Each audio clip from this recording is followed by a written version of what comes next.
that if you testified that you were involved with the Donovan Thomas murder, you would be locked up or arrested? You can't ask me that again? Yes, sir. When you, your lawyer, Ms. Bumpkus, and District Attorney Hilton were speaking, the three of you, just the three of you, did District Attorney Hilton tell you that you would be arrested, locked up, whatever the words are, if you testified to this jury that you had anything to do with Donovan Thomas's murder? Yes. Okay.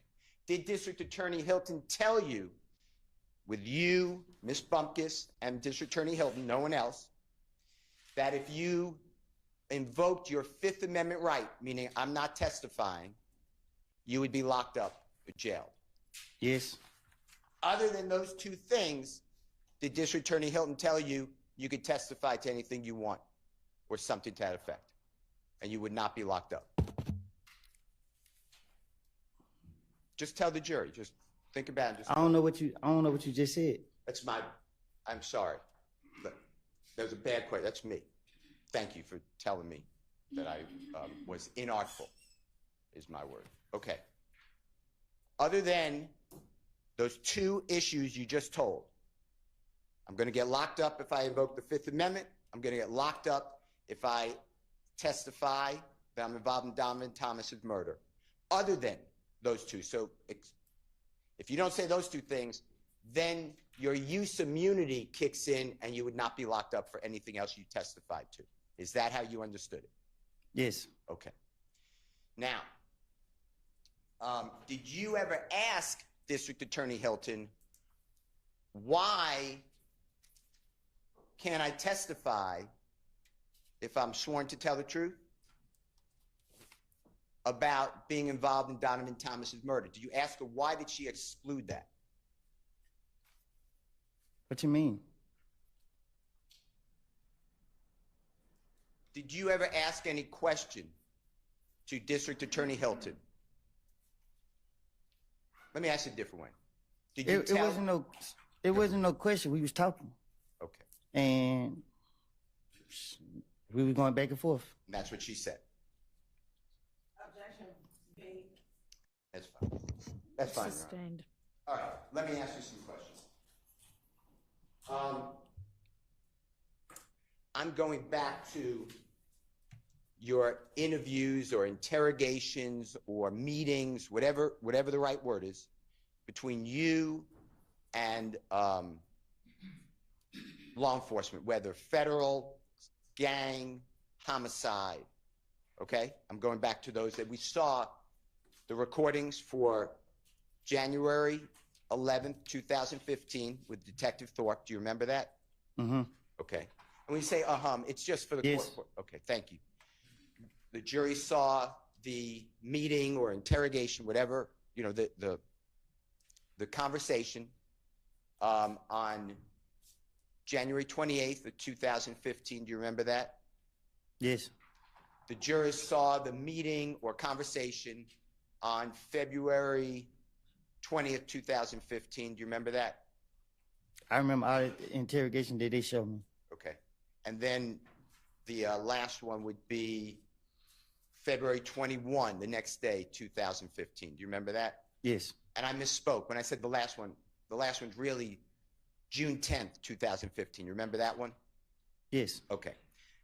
I'm referring to those, and I'll make it clear which one I'm talking about. But I would like to talk to you about what you said in those different statements, and then if it was a lie, and then whether the police, the district attorney's office, the federal authorities ever came to you to say that we can or cannot, the words corroborate, but that means we verified what you said, okay? Or didn't verify. That's what I'm going to ask you, a whole series, okay? All right.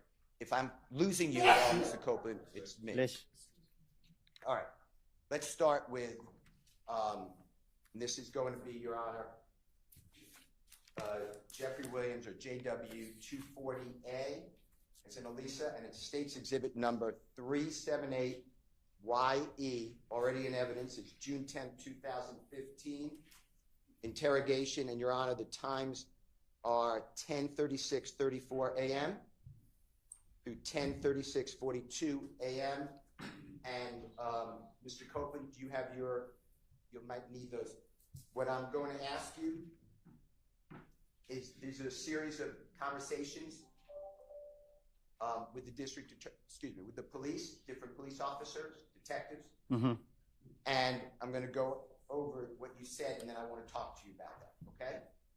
The first one that I just announced is the detective asked you, what started it off? Was it really about a windshield? And you answered, no, Nut and Thug had something personal against each other. I want you to hear that, make sure that's what it said, okay? What started it off? Was it really about a windshield? Nope. Nothing. Thug had some personal against each other. Okay. What I said, was that accurate or fairly accurate? This what I heard. Okay. And what you're saying there, you're being interviewed, if you can tell, that's Detective Dennis, and you heard Detective Gaither's voice. Is that fair? Yeah. And you recognize this as June 10th, 2015 meeting. Is that true? Yeah. Okay. Now, at that point,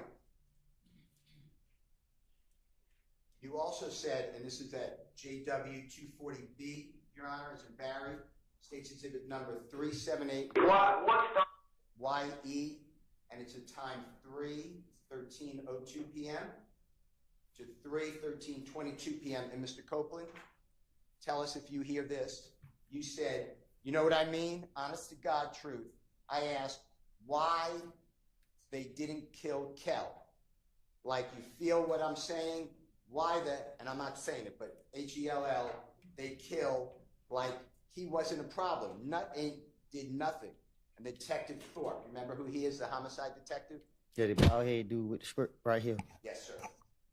He said, and then you said, that's what, I don't know what, and then I can't understand it, so you tell us. Then did. That's why I knew it was something personal between him and Thug. I don't know. Just listen to it and tell us if that's what it says, okay? I mean, honestly, Thug, why the hell did they kill Cam? Like, you know what I'm saying? Why the hell they kill? Like, he wasn't a problem. Nothing, ain't did nothing. Like, I don't know what they done did. I knew it was something personal between him and Thug. I mean, but what was personal between him and Thug? I don't know. Okay. The next one is JW 240C is in Colette. States Exhibit number 378YE from the June 10, 2015 interview, 10:36:47, Mr. Copeland, through 10:36:51. And it's you saying they fell out before me and Cal got into it.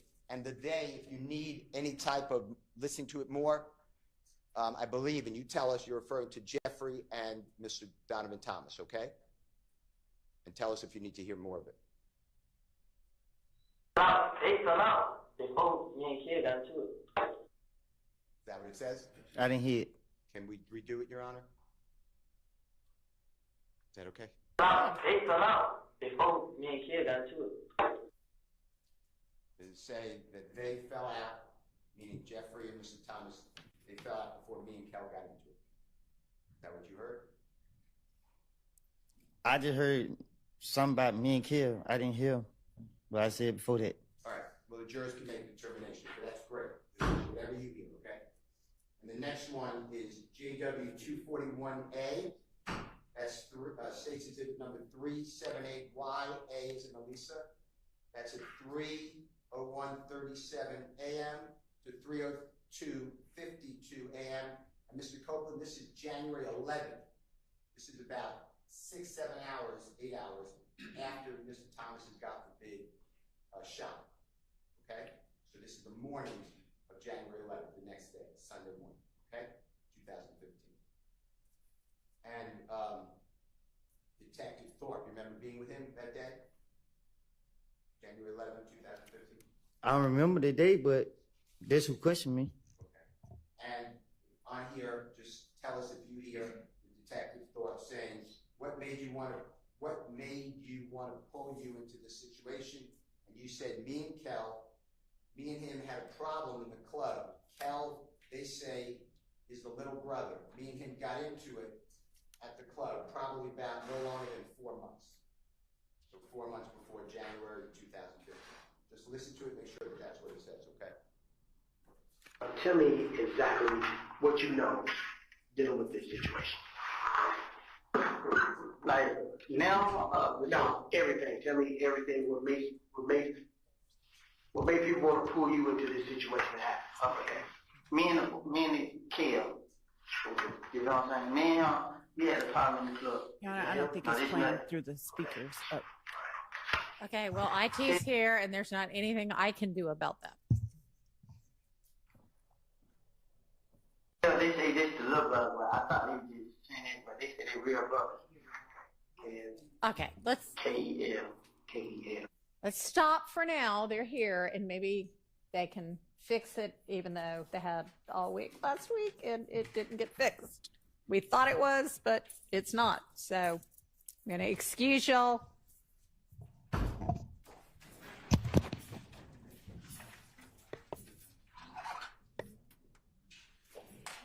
The backup also doesn't work, by the way.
Thank you.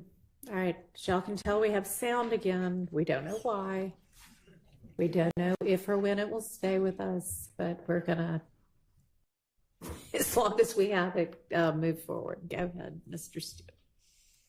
Thank you, Your Honor. Mr. Copeland, we are going to go back to when the audio seems to have gone out. I'm going to play again the JW 240C as in Colette, State's Exhibit number 378YE. That's the June 10, 2015 interrogation or meeting at 10:36:47 a.m. to 10:36:51. And this is where you are explaining, I believe, and you tell us, that they, meaning Jeffrey and Mr. Donovan Thomas, fell out. They fell out before me and Kel got into it. That's the part. If you could listen again, maybe that was when you said you couldn't hear, maybe there was an audio problem. Your Honor, can we play that through Mr. Kokomo? Yes.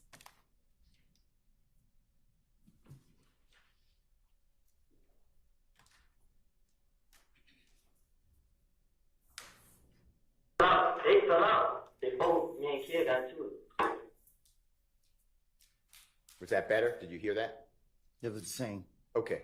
All right. We're going to go on then to the next one, which is, again, the audio was out. So if some people heard it, they're going to rehear it. It's JW 241A as in Elisa, State's Exhibit number 378YA. This is January 11th, 2015 with Detective Thorpe. And this is from 3:01:37 a.m. to 3:02:52 a.m. Your Honor, if we may play that. You may. Tell me exactly what you know dealing with this situation. Like now, no, everything. Tell me everything. What made people want to pull you into this situation to happen? Okay. Me and the Kel. You know what I'm saying? Man, we had a problem in the club. Is that him? No, this nothing. Okay. All right. Kel, they say this the little brother, but I thought they were just saying that, but they say they real brother. Kel, K-E-L, K-E-L, Kel. Okay. Okay, go ahead. Little brother of none. Yes. Who you identified from a picture, which is Donovan Thomas. Yes, sir. Okay, go ahead. Me and him got into it in the club push. What day was that? It's just like it was like a lot. Okay. So, but 2 months, 3 months, a year, how long? Yeah, about I'm saying no longer than 4 months. 4 months. So, Mr. Copeland, there, are you explaining to Detective Thorpe that you and Mr. Kel, you know his given name is, you know the name Kelvin Watts? Do you know that name? Okay. Nope. Okay. Kel, there you're explaining that you and Kel have been arguing, whatever word you want to use, for approximately 4 months before January 11, 2015. Does that sound like what you said on the recording? Yeah. Does that sound right? Smart, what you mean? 9, 10 years ago, going back, were you not getting along with Kel for approximately 4 months? So since maybe we'll say September 2014, does that sound right, what you told Detective Thorpe? I don't know what you. I don't understand. Okay. You told.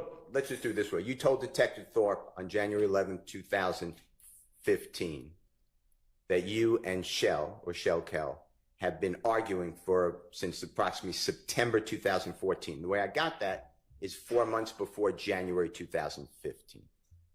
So you saying when me and him got into it? Yeah, approximately. That's what you told Detective Thorpe, and I'm asking you, is that true? Yes, me is what true? Maybe in September 2014, October 2014, November 2014, December 2014, beginning of January 2014.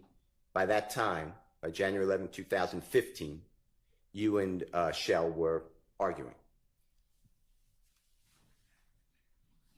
That sound about right? I don't get what you're asking. Okay, it's me. It's my fault. Do you remember going into the police department, meeting with Detective Thorpe on January 11, 2015? No, what I'm saying is I don't know what you're asking me. You asked me when me and him got into it? Yeah, you and Shell got into it, approximately, if you could tell the jury.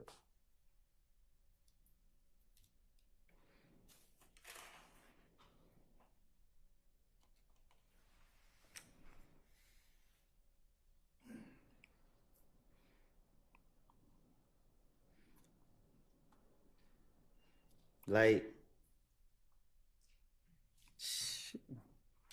2014. Okay. Now, on June 10th, me and him was into it for a minute. Okay. Does about 4 months before Mr. Donovan Thomas was, God forbid, killed sound right? And if it doesn't, or you don't remember, I don't know. That's fine. That's fine. And I thank you. I'm going back to the June 10th, 2015 meeting or interrogation with Detective Gaither, Detective Dennis. You know which one I'm talking about? Detective Thorpe at the time, ATF Agent Cunningham at times. I'm on June 10th, 2015.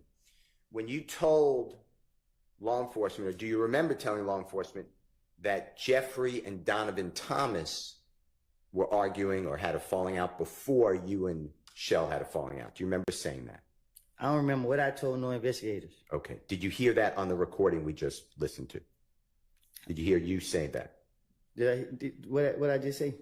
On the recording that Jeffrey and Donovan Thomas fell out or were arguing? I would have told the investigators anything. Okay. The truth is that, to your knowledge, your observation, so you saw with your eyes and you were present, your ears, Jeffrey and Donovan Thomas were, your words was, big homie. Is that true? They were friends. Can you say that again? Yeah. From your observation, by January 2015, you knew that Jeffrey and Donovan Thomas were friends. Is that true? Right. Okay. And what you said to the police was what you've been explaining. You would do anything to get the police to stop looking at you. That's all you were trying to do, to go home. Right. Okay. Now, were you present on December 4, 2014 at 250 Auburn Avenue in Atlanta? Do you know where that is? I don't remember nothing way back then. I don't know. That's fine. I'm going to show you, with the court's permission, I'm going to show you a photograph of the building in 240 Auburn Avenue. Your Honor, I'll mark this if that's okay with the court. Can I have 1 second, Your Honor? Sure. I'm just looking for a number.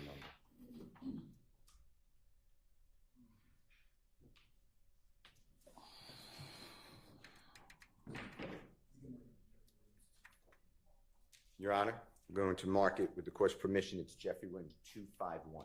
All right. And we will put it on the thumb drive again. Okay. If you can, sure. It's about to come up.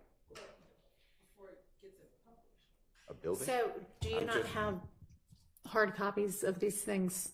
I don't have a copy of that one.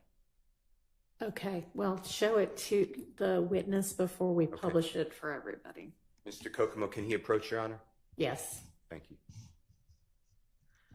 You can show it to the building. Just show it to the statement, Mr. Kokomo.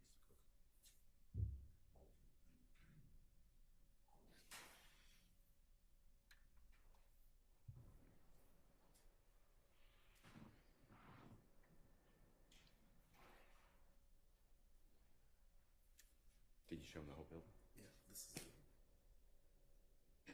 It goes all the way up. the next one. Right here? That's one. Show it to the state though, because I don't think you show it.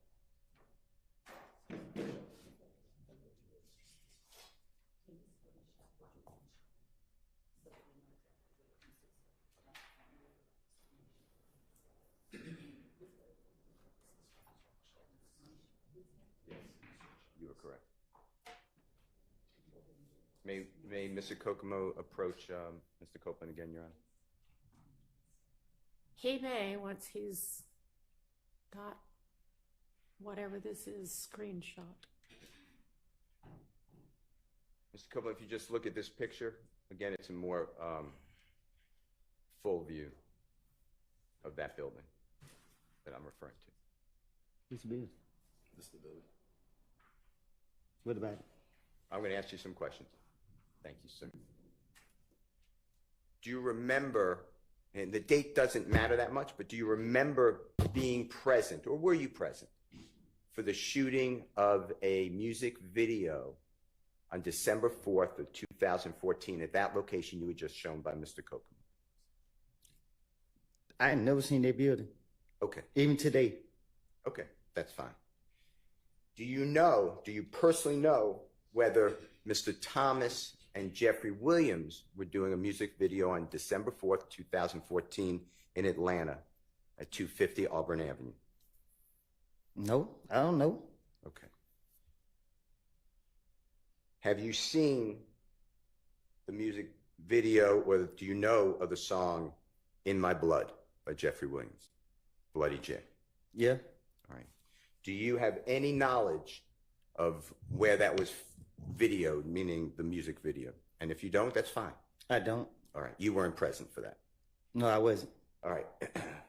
Were you present in Miami, Florida over the New Year celebration going from December 30th, December 31, 2014, striking into January 1, 2015? So that's going to be about 10 days before Mr. Thomas is, God forbid, killed. Do you remember being in Miami, Florida? Was I there? Yes, if you remember. Nah, I don't remember being there. Okay.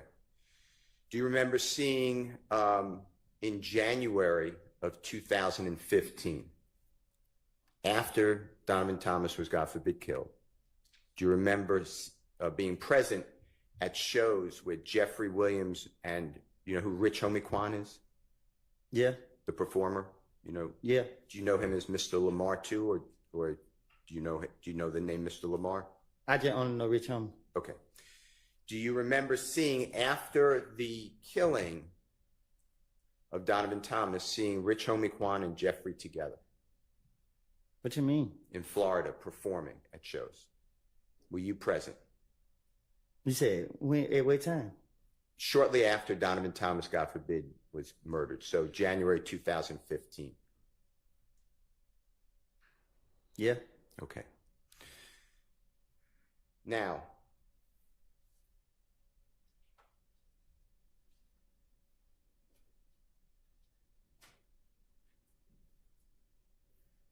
were you personally aware, you were at Jeffrey Williams' home after Donovan Thomas was killed? At some point, Donovan Thomas, God forbid, is killed. At some point, you are actually at Jeffrey Williams' home in Atlanta. Is that in the Sky House? Is that true? What you mean? Okay. So I'm locking in on the date that Donovan Thomas is killed. I'm just telling you the date. I'm not asking you to remember, but it's January 10th, 2015, okay? But Donovan Thomas is killed that night, or he's shot that night, okay? I'm asking you this. After he's shot, do you remember being at Jeffrey Williams' home at some point at the Sky House in Atlanta, Georgia? Man, my mind, I had blanked out. Too many people were calling. I can't remember everything that happened that night. Okay. Like, Do you? It's okay. I'm just asking questions. We're getting you're giving the testimony. It's fine. After Donovan Thomas is killed, after the news got out that he's killed, the information, did you ever see a posting by Jeffrey Williams about Donovan Thomas's death that night, or January 11, 2015? Do you remember that on social media? I don't remember that night. Okay. All right. Okay. Did anybody with the police department, the federal authorities, homicide, I'm including everybody, or the district attorney's office ever come back to you and say, hey, I want to talk to you more about Jeffrey Williams and Donovan Thomas falling out like you told us? Did they ever try to corroborate that? And if that's a bad word, I'm going to rephrase it. Once I got out? Anytime. Did they ever come back to you and challenge you or ask you about this conversation that you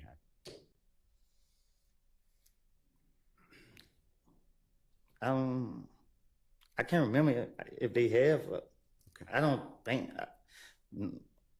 Outside the interrogation, once they went locking me up, it wasn't nothing to talk about. It was over, right? You gave your statement. They don't come back to you and ask you about this, right?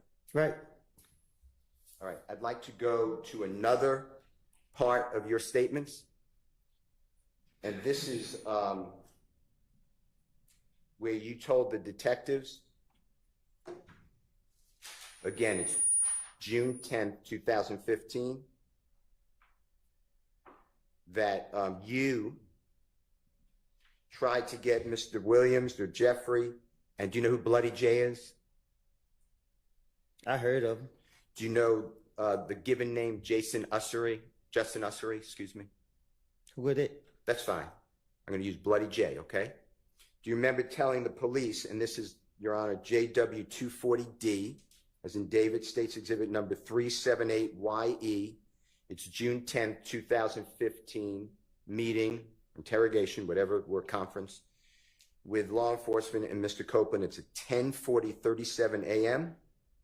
to 10:41:08 a.m. And Mr. Copeland, tell us if you hear this, okay? And if it's not, you correct us. Detective Dennis tells you, so the night at Crucial, when you were saying they jumped on you, you said, when all the, and I'm just not saying, but SHI blank popped off. So what happened, Mr. Detective Dennis, what happened when you came outside with Bloody J? Because you were saying last time, and then there's overlapping conversation, meaning I can't understand it, multiple people speaking. Then you said, the Detective Dennis said, when you were trying to bring everybody back together. And the Detective Dennis said, you were like, is he ready? And Thug, or Jeffrey, kept saying, nah, he ain't ready. You remember that? That was Detective Dennis saying, you remember you told us that when you said, and you said, you mixing things up. You're talking about the time we was in when I called Bloody J and tried to get him and Jeffrey, or Thug, you said, back cool. That's what I'm targeting, okay? So please listen to it. If I said it wrong, just say it right. Your Honor, can Mr. Copeland listen to this, please? And the jury. So the night at Crucial, that when you were saying they jumped on you, right? When all shit popped off.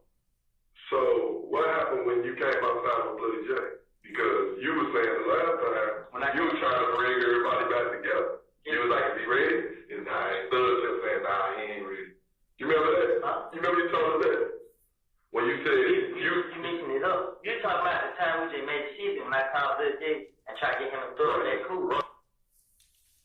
Remember saying that you were, the discussion, Detective Dennis is telling you were trying to bring everyone back together, make everyone, friends again. Remember Detective Dennis saying that? You just heard that? I just heard. Okay. And then you said that you called Bloody J and tried to get him and Jeffrey, or Thug, back cool. Do you remember saying that? Or did you hear that? Again, I'm talking to the investigators. I'm trying to tell them anything. Right. That's not true. Right? You were just trying to get out of custody or jail. You want to go home, right? I've been telling y'all that for the longest. Sustained. The statement the jurors just listened to, you were trying to finesse or lie to the investigators to get them off of you so you could go home, right? That was my plan. It was a lie, right? My plan was to spin the police, hoping they'd let me go. And did the police ever show you, or the district attorney's office, any cell phone records of you and Bloody Jay speaking at all on the phone? What you mean? When you said to the detective, I called Bloody Jay and tried to get him and Thug back cool, did the police ever come back to you at any time, or the district attorney's office, and say, here are jail records, excuse me, here are cell phone records showing you and Bloody Jay talking? Did they ever try to do that with you? No, once they took me to jail, I don't hear from them until I'm back on the street and I'm going back to jail again.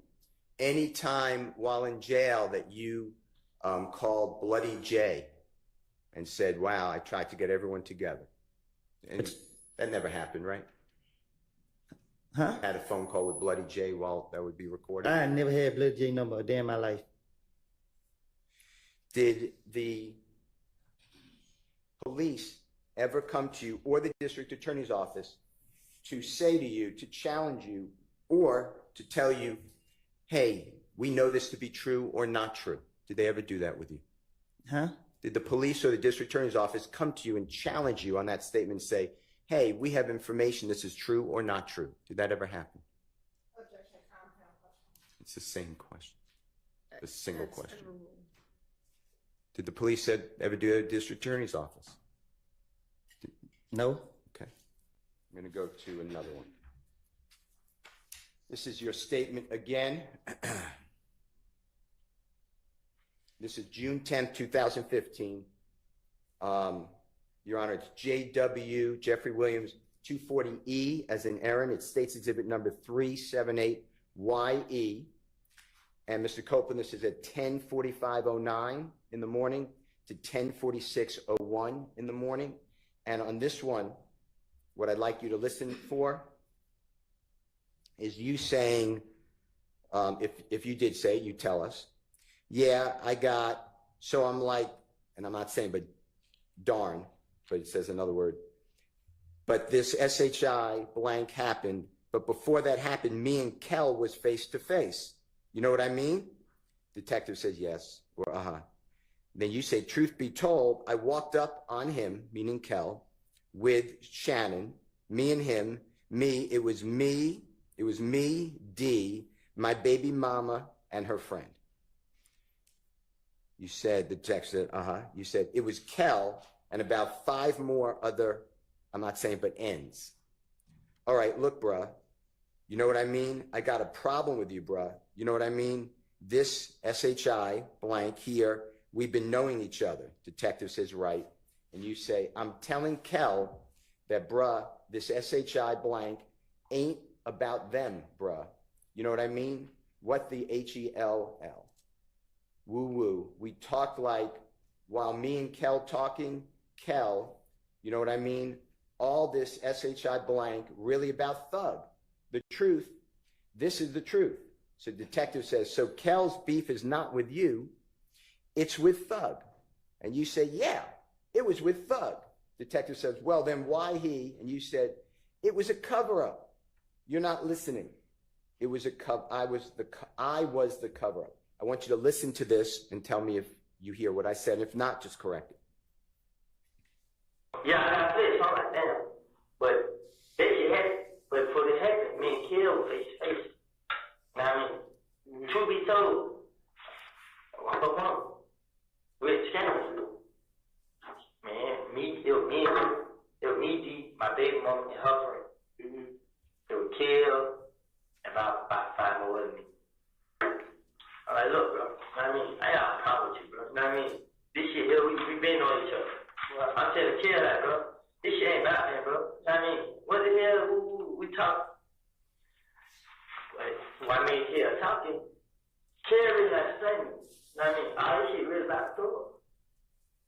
The truth, this is the truth. So Kill's beef is not with you, it's Thug. It was Thug. So why I was the cover up. You're not listening, I was the cover up. Listen. Did you hear that, Mr. Copeland? Yeah, I heard. What I said, is that what you heard? I heard it. Okay. And you were doing the same thing you've told the jury over and over again, right? I was lying to the police because I wanted to go home, and I was putting it on Jeffrey, right? That's why I keep telling you. And the police, you knew, wanted Jeffrey. They wanted to make a case against Jeffrey. They made that clear to you, right? Yeah, they did. So it wasn't that hard for you to realize, and I'm not saying you're not, using your finesse, but you knew who the police wanted you to implicate's my word. That's a bad word. You knew who the police wanted you to say is the person responsible for this death, right? I didn't think they were going to go after him. Okay. And you knew that they wanted information from you about Jeffrey. True? Yes. Now, when you talk about your baby mama, did you hear that in the recording we just listened to? Mm-hmm.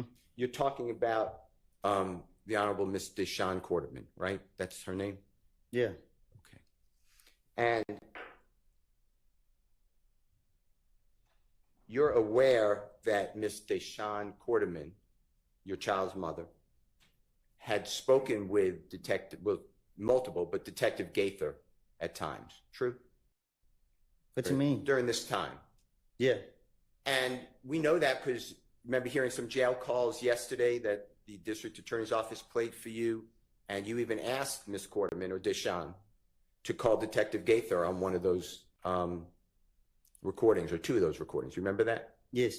And you asked Deshawn Quarterman to text Detective Gaither.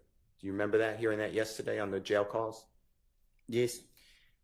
Do you have any information that Deshawn Quarterman or Detective Gaither or anyone else came to you and said, hey, we corroborated, we spoke with Deshawn, and she said, yep, I was there when you made it good with Kel, and it's all about Thug. It's all about Jeffrey. Did that ever happen? The police never talked to her without me knowing. Okay. They never talked to her. Period, right? Yeah, they didn't. They talked to her when me and her was in the interrogation room, and they really didn't say that to her. Yeah. Okay. Okay. And of course, it's a lie that you and Kel were on good terms, and that it was all about Jeffrey. That was a lie. That was part of your attempt to get the police off of you so you could go home. True? What you mean? That's why you said this, because you wanted the police to get away from you. You wanted to go home. Right. Okay.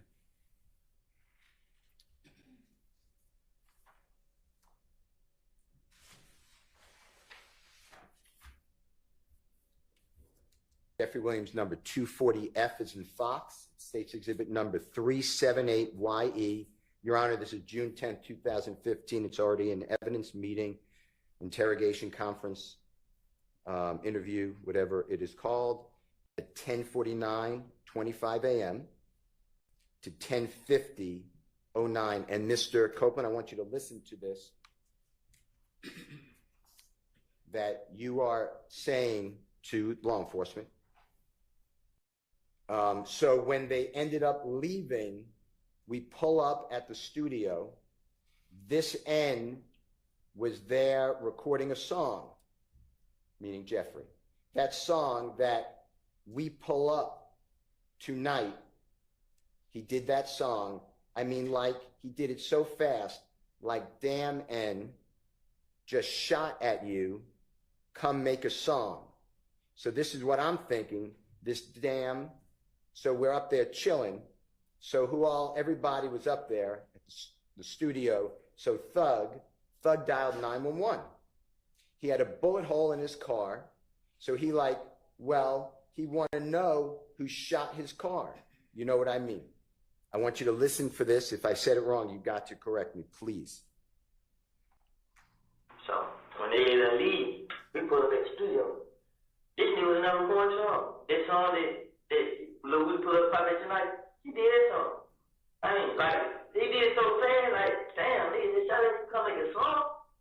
So then I'm thinking, damn, so we got that shit. So everybody up and got paid. So Doug like, yeah, Willie was his cup. So he like, well, he wanna know who shot his cup. I mean, Did you hear that, Mr. Copeland? Mm-hmm. Did I say fairly what it says? Was I fair? That's what it sounds like. Okay. Did the police ever come to you after you reward them with this information and play for you or even tell you, hey, here's the 911 call made after the gambling house was shot up and a supposed bullet hit Jeffrey's car? Did that ever happen? No. Did the district attorney's office ever come to you and say, hey, we had the 911 call that Jeffrey Williams phoned in, like you told us, on June 10,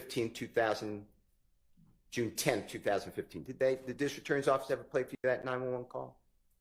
No. There was no 911 call. You were just trying to get out of the police, right? Sustained. Was there a 911 call to your knowledge that was ever shown to you to corroborate, to verify, to support that statement? No. Okay. You're aware, if you're not, just say I'm not, that 911 calls are maintained or held by the police? You know what I'm talking about? They're saved. They can be retrieved. If I'm asked a bad question, just say. Yeah, they are. Okay. District Attorney's Office nor the police ever came to you with that 911 call? Did y'all?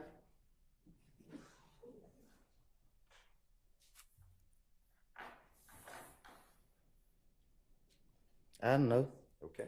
I don't know. Okay.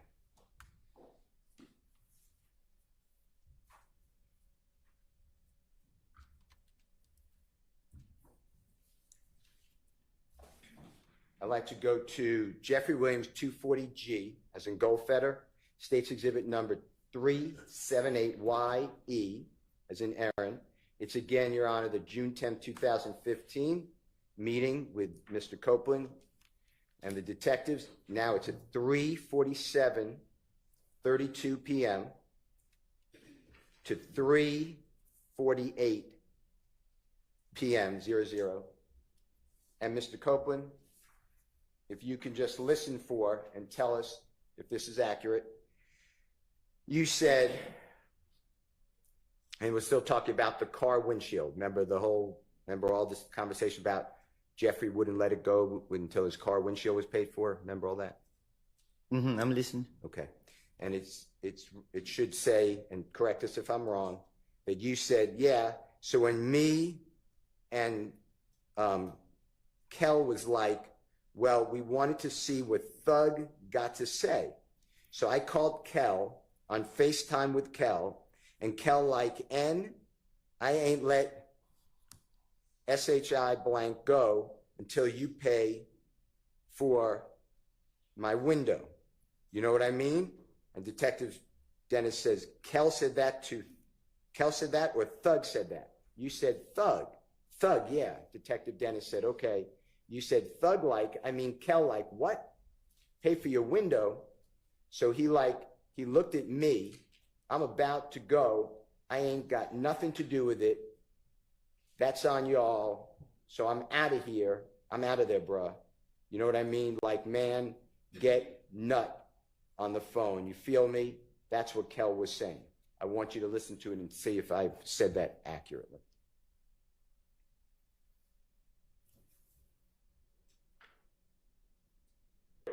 so when me and Kill seen Church Henry, Kill like, well, you gonna see what Thug got to say. So I called Thug on FaceTime for Kill. And Kill like, we ain't let shit go till you pay for my window. Kill, yeah. Thug like, Kill like, what? Pay for your window? So he look at me like, I'm like, bro, I ain't got nothing to do with it. It's on y'all. I'm out of there, bro. He's like, man, get that on the phone. You did. They were Kill was saying. What I said, was that accurate? Again, I tell the police anything, get them out my face. Okay. And at that time, by 2014, 2015, you knew Jeffrey was wildly popular in music. Is that fair to say? Since I've been knowing him, he been popular. And he was also popular, if you observed it, in fashion, meaning like dress, Yeah, social media. He had influence. yeah. And he was owning several homes, to your knowledge. True? I don't know what he owned. Okay. How about cars? He had several cars. Yeah, And he would allow people to use those cars. He was free with that stuff, right? yeah. And he would rent cars for other people too, even if he didn't own it. Is that true? I don't know what he do for other people, but it wasn't no issue. He rented cars for you. Fair? Huh? He rented cars for you if you needed it. Isn't that true?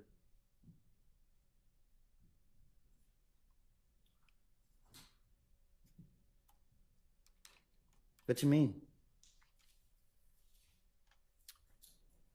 You would drive at times a rental car with permission of Jeffrey Williams that he rented. It wasn't a big deal, right? I used to just go get the car. Yeah.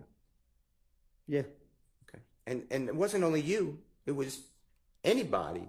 He's generous, right? With his things. Sustained. You can rephrase. It's fine. All right. You also knew at that time, 2014, 2015, Jeffrey would fly on private planes. True? Yeah. And he would allow you at times, I don't know the number, you could tell the jurors, to go on a private plane with him. Fair to say? Yeah. And you knew he was touring America at that time, right? He was performing all the time, right? Yeah, he was. Yeah. And he would do tours throughout America. You're aware of that? He used to go to, I don't know what tour he is, but he used to go to the different clubs and stuff. Okay. And do you remember him having, like, go to different cities throughout America? I mean, that's what I mean to say. That's fine. And Europe, countries like England and France. Sustained. Jeffrey would play in other places, not in America, outside America. You're aware of that, right? What's the relevance? So relevance is that Mr. Copeland's telling the police that Jeffrey Williams cared about a window. I'm sorry, I couldn't hear you. Say that again. Jeffrey Williams cared about a car window. The man is... Okay, I'm not sure the one has much to do with the other, so I'm going to sustain that objection. When you told the police that this is about a window, Jeffrey's window, remember what we just heard?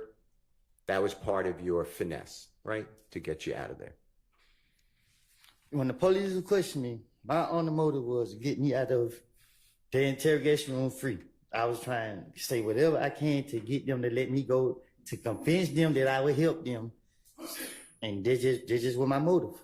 Every time they got me, that's what I was trying to do. They were bringing his name up, and if they mentioned anybody's name, I was going to make up a story on them. I was going to say something about them, hoping that I can convince them to let me go. And that's what happened here about the windshield, right? Same thing. I don't remember what I told them. Well, I just played it. I heard what I said. Okay. That was part of your attempt to go home, right? True? Not to be locked up. Right. Okay. Did anybody come to you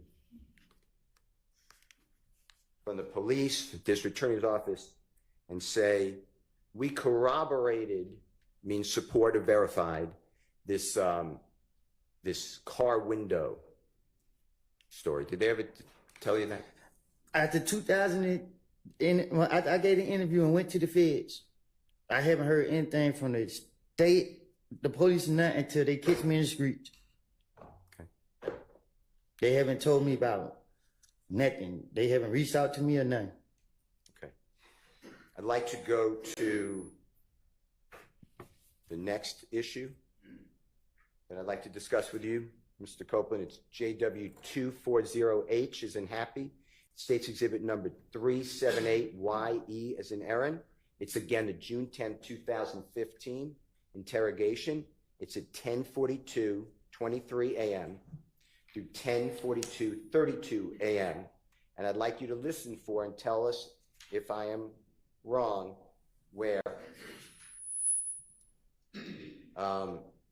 This is outside of Club Crucial after you, remember you got into that fight on January 6, 2015.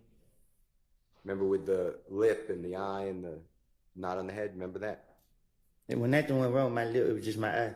Okay. And it was, the detective said to you, okay, we'll get back to see you, 9. He's standing there with Bloody J. You said, so, but Thug pulling my shirt like, there goes Bloody J right there. You know what I mean? Thug and Nard were in the car leaving Crucial that night and firing at either Bloody J or Kel's people. Tell me if you hear that, okay? Okay, get back to you see 90 standing there with so but Thug put him a shirt like there go Bloody J right there, y'all mean? So You hear that? Yeah, I heard. Okay. Did law enforcement, do you remember Club Crucial back in 2014, 2015? You used to go there every Monday night, right? Right? Approximately every Monday night. And No, every Monday. okay. And do you remember ever observing or seeing that there were surveillance cameras inside and outside Club Crucial? You ever cameras?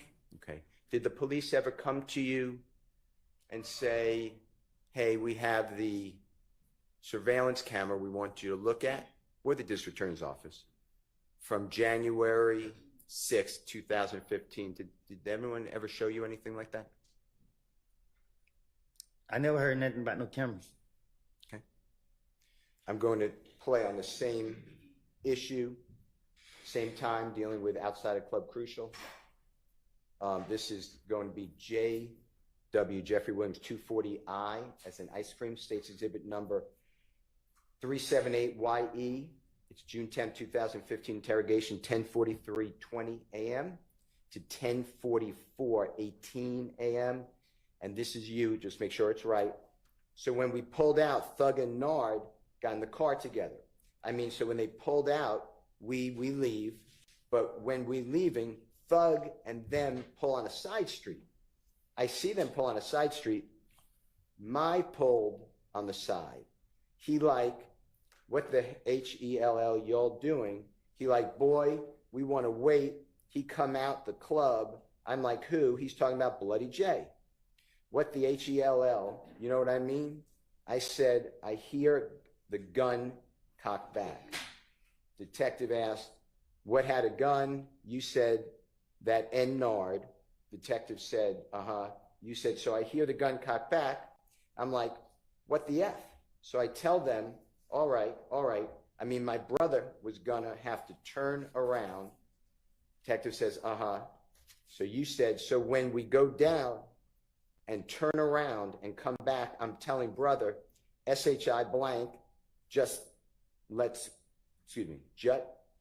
go left. And we just ride the back street all the way to the house. We just hear the SHI blank go boom, boom, boom. And we just see the car, Thug and them in chasing the other car in front of them. You know what I mean? Detective said, that is the same night you got jumped on at the club? You said, yeah, Thug and them chasing them. Because at first they thought they took money from them. Just listen to it, make sure I said that fairly accurately. we pulled out. So we pulled out, Thug and another guy come in. So when they pulled out, we leave. But when we leave, I threw them on Side Street. So I see them on Side Street, my brother pulled on the side, he's like, what the hell y'all doing? He's like, well, we really need to come out the club. I'm like, who? He's not Bloody J. What the hell you want to know me? Do it to me? I said, I hear the gun come back. Who had a gun? The nigga Nard. So I hear the gun come back. I'm a brother go down, turn around. So when we go down, turn around, come back up. I tell the brother, shit, you go left, and we just ride basically all the way to the house. We just hear the shit go, boom, and we just see the car door, and then chasing the other car in front of them. This is that night the same night you got jumped on the car. Yeah. So, door and chasing me, because at first we thought they took the money from me. Did you hear that, Mr. Copeland? Yeah, I heard. Was it fair what I said? What you mean? What I said was that what you said. Did I take your words and the detective's words accurately? What I said beforehand. I guess. Did the police, local police, gang unit, federal authorities, district attorney's office, anybody ever come to you with any type of verification of what you said? Did they ever say to you, yeah, this happened or this didn't happen? Did they ever even talk to you about that? No. Okay. I want to go to the next issue, and this is JW240J as in Jake. It states exhibit number 378YE. It's the June 10, 2015 interrogation, meeting, or interview. It's at 3:46:40 p.m. through 3:47:45. And here, Mr. Copeland, you are discussing with the detectives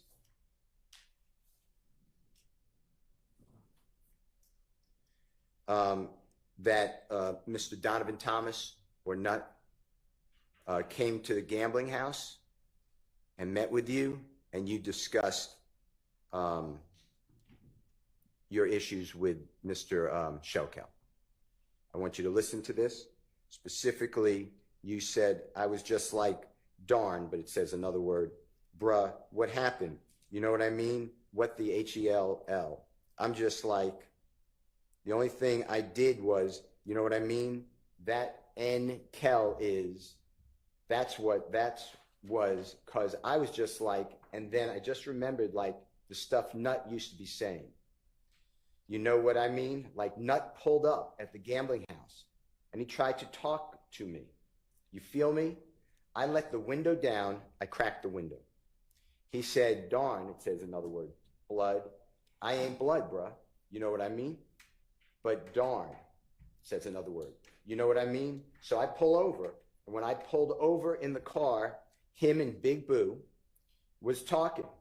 I mean, dapped him up. Boom, Shannon right there. Shannon walked right past, looked at me, and was like, you know what I mean? Detective said, uh-huh. You then said, and he was just like, man, what's up with you and Kel? Meaning Nutt, or Mr. Thomas. Like, man, these ends, let him trip with y'all. I ain't got no problems with him. You know what I mean? So we was talking. When we got finished talking, he like, man, I'm a holler at the end.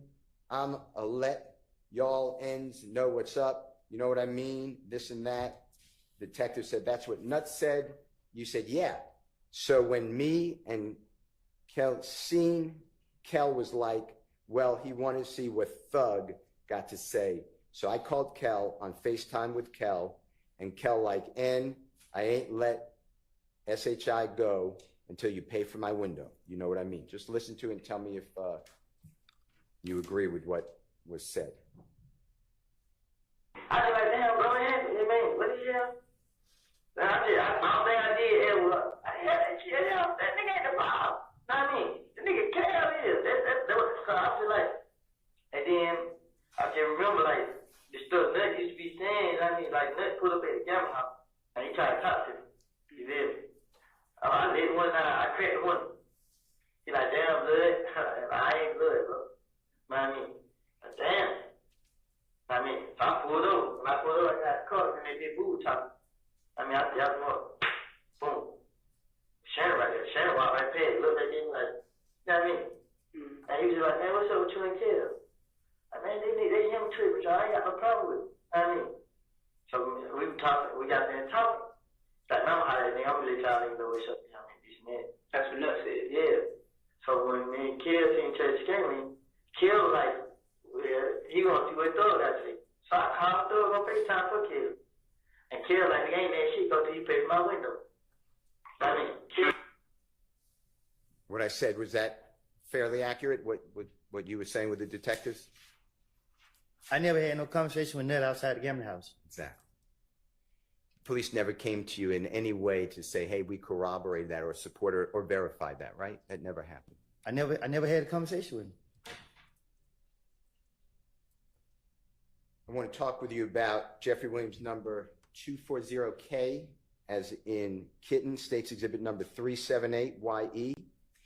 Your Honor, it's at 9:56:01 to 9:56:27 a.m. It's June 10, 2015 meeting. Mr. Copeland, I want you to listen for, and then, correct me if I'm wrong, that you said to the detectives on June 10, 2015, so I went and got the car. I pull up at the green store. I ain't seen them out there. So I was talking to Little Rick. Me and Little Rick talking. I called D. D said he was on Cleveland. So Rick asked, where you just go? Because I was going to the girl's house. He all right, boom. I get in the car, I ride. I pull up at McDonald's. When I pull up at the McDonald's, detective says, you went to McDonald's? Bye-bye. You say, on Cleveland. Detective said, on Old Hapeville? You said, nah, the one across, and the detective then cuts into your statement. I want you to listen to it. We're talking about, obviously, where you were at around the time of Mr. Donovan Thomas getting shot, okay? Just to orient you. So I was at the car. I got pulled up at the green store. I ain't survived it. So I'm talking to Lil Rick. Me and Lil Rick talking. I called him. He said he's on clean. So Rick asked, where you gonna go? We turn around. And I'm gonna go to the girl. He's like, all right. Boom. I get in the car. I ride to you. I pull up at the McDonald's. When I pull up at the McDonald's, to the McDonald's side, Cleveland, Wakefield, the one right across the street. Yeah. Did I say fairly what you said to the detectives? Did it sound correct? That's what he said. Yeah. Okay. Now, did you ever get word from the district attorney's office, the detectives, the ATF agents, anybody that Little Rick confirmed your statement to the police? That they spoke with Little Rick? No. Okay.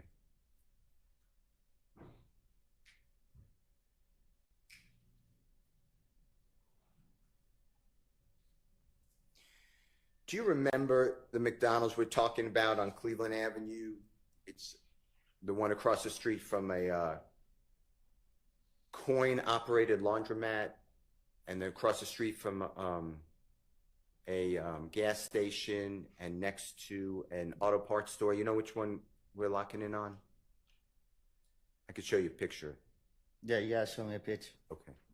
Nah, I know what you're talking about, dude. Okay. In 2014, 2015, if you observe this, just tell me, if you remember and you observed it. Do you remember seeing surveillance cameras inside and outside that McDonald's? That's not my neighborhood. That's fine.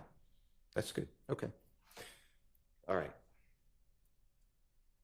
Now, you're aware by the time that all this happened, we'll just say January 2015, January 10, before Mr. Donovan Thomas's, God forbid, shot. You're aware that cell phones, cellular telephones, give a general description of the area the cell phone is in. Is that true? Can you say it again? Yes, sir. Yes, sir. At and around or before Donovan Thomas's shooting, that's what I'm locking in on. Were you aware, did you know, that cellular telephones can tell a general vicinity of where the phone is? Do you know what I'm referring to? You said, do I know about it? Yeah. Did you know about it back then? Yeah. Okay. And in fact, you told the police on January 11th, 2015, within 7 hours, 8 hours of Mr. Donovan Thomas being, God forbid, shot, you brought a cell phone in the interrogation room with Detective Thorpe and said, my phone will tell you where the phone was. Remember doing that? Right. And that was you trying to tell the detective, don't look at me for the killing of Donovan Thomas. Fair to say? That's why you went there. Right. I'd like to play for you and just tell us, orient the ladies and gentlemen jury, if that's what you're talking about. This is, Your Honor, Jeffrey Williams 241G. It's in Gold Federal States Exhibit number 378Y. A is in Elisa. Your Honor, this is the January 11th, 2015 interrogation or meeting with Detective Thorpe and Mr. Copeland. It's at 3:14:09 a.m. to 3:14:23 a.m. If you can listen to this, Mr. Copeland, just make sure that you tell the jurors correctly if this is what you're talking about.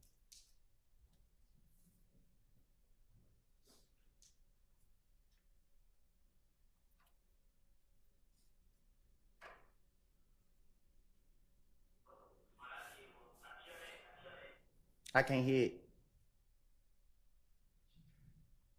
It wasn't shared. Okay.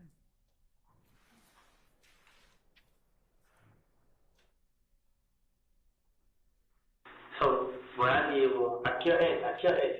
I see I missed in my phone. I show you.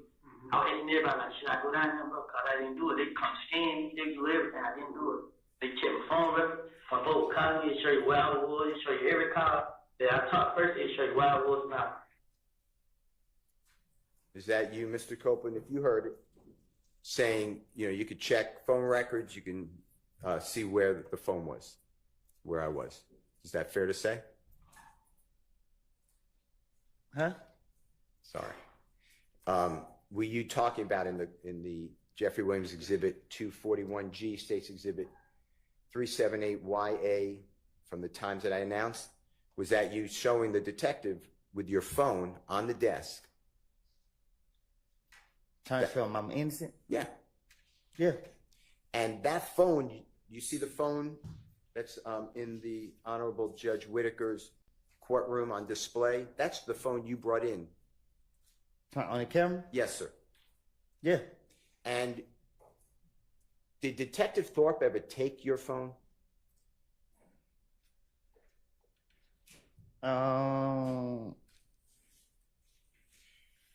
Shit, I don't know. I don't think so. Well, let's do it both ways. I don't really remember how it was so fast. I don't really remember how it went. Okay. Well, let me ask you this, and if you don't remember, just say I don't remember. Did anyone on the district attorney's office or the police department ever show you the contents of your phone, that they looked into your phone? Did they ever come back to you and say, hey, we can tell where you are, or these are the text messages? Did they ever show you that? Miss Hilty told me that, I think in Glanville office, that something about my phone showed me somewhere else. I can't. She said something to me about it, like during this trial. But I don't recall exactly how she said it. Now, you had multiple phones, fair to say, on January 10th, 2015? What you mean? Multiple is a bad word. You had more than one phone on January, the day that Mr. Donovan Thomas was killed. You had more than one phone, right? Everybody got more than one phone. Okay. And including you, right? Yeah. In fact, you told the jury on August 12th of 2024 that you had more than one phone. And if you listen to this, and just make sure that's what you're talking about, the night of Donovan Thomas's murder.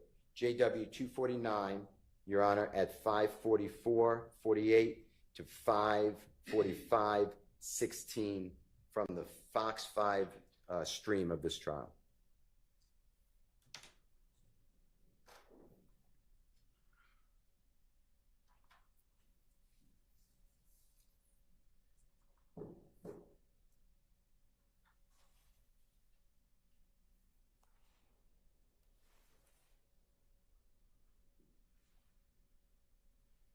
But I'm about to listen to some. I think he's having a little issue. I'm sorry?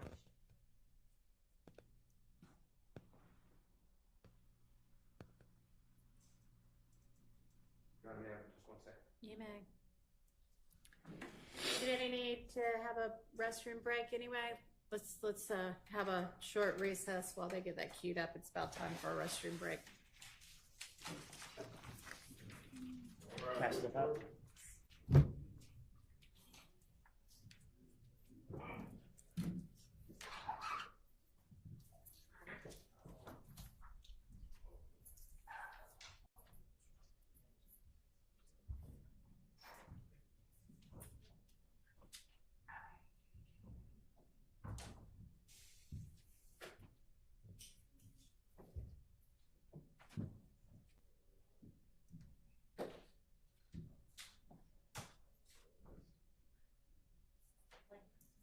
Yeah, thanks. All right, we'll take however long it takes the jury to get back, 10-ish minutes.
my technique. What you do?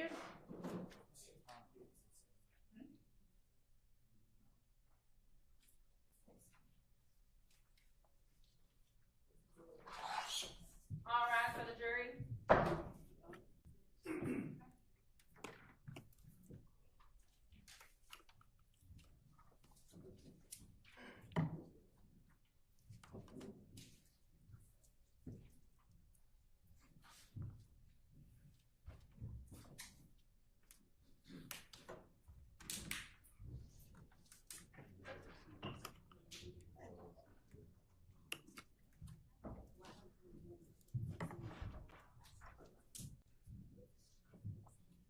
All jurors present and accounted for. Thank you. All right, go ahead, Mr. Steele.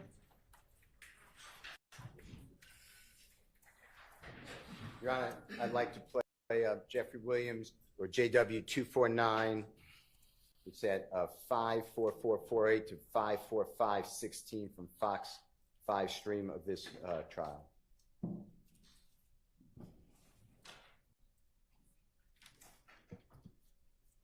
Did you provide us your phone number so we can get your phone records, Mr. Copeland? Which phone? The phone you had in 2015, did you give police your phone number so we can get your phone records? I don't recall. Now you're talking about. Did you give police your phone number in any of these interviews so that we can get your phone records? Which phone? Your phone that you had back in 2015. I had more than one phone. Okay. Is that audible? Mr. Copeland, that's you testifying before this jury, August 12, 2024, where you explained that you had multiple phones on January 10, 2015. Does that sound right? That's what it said. Okay. Did the district attorney's office, did the federal authorities, did homicide detective Thorpe, Detective Dennis, Detective Gaither, anybody, Agent Cunningham, anybody in law enforcement, did they ever seek to get a warrant, a search warrant for your other phone or phones? Speculation. Sustained. Did you ever get served with a search warrant, a warrant, or even asked to give the police your other phones or the district attorney's office? No.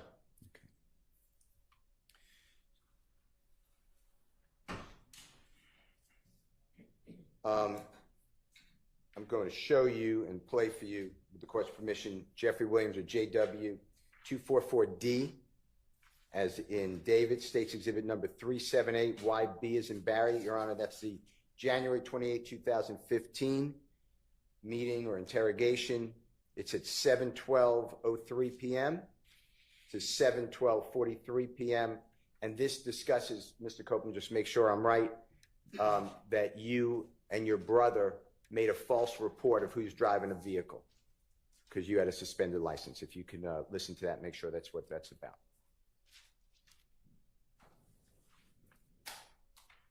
So I jumped back in the car. We rolled.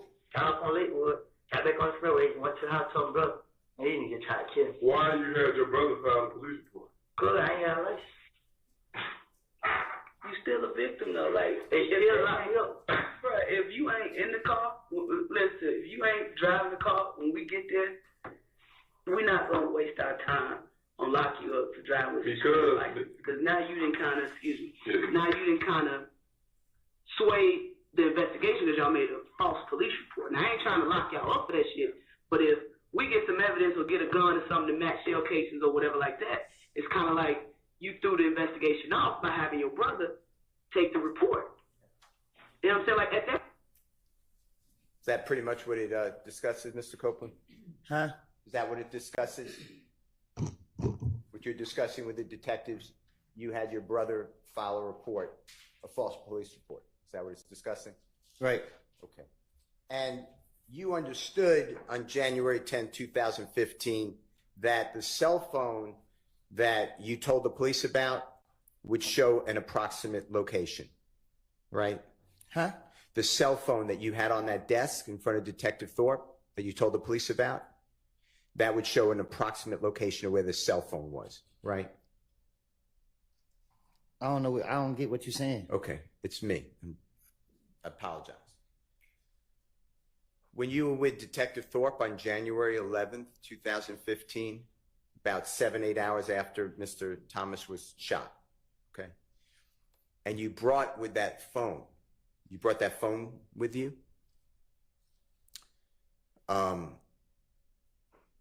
If that phone was with somebody else and not you, at the time of Donovan Thomas's shooting, the police didn't have all your phones, right? Well, you didn't give, I'll correct. Just rephrase it. It was kind of Sure. confusing. You didn't give the police all your cell phones that you had with you or access to on January 10th, 2015, but you did show one phone. True? He didn't. I don't even think he wanted my phone. Okay. All right. Now,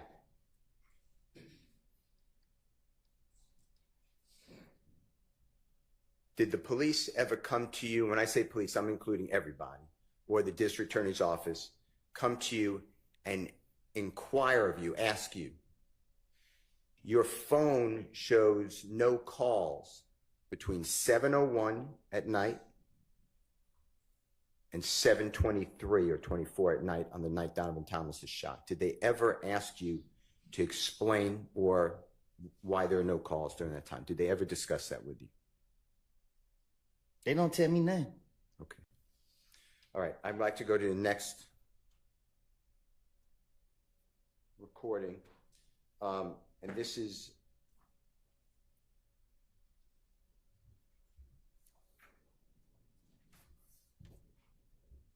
Jeffrey Williams 24 or JW 240L, as in laughter, states exhibit number 378YE, as in Aaron.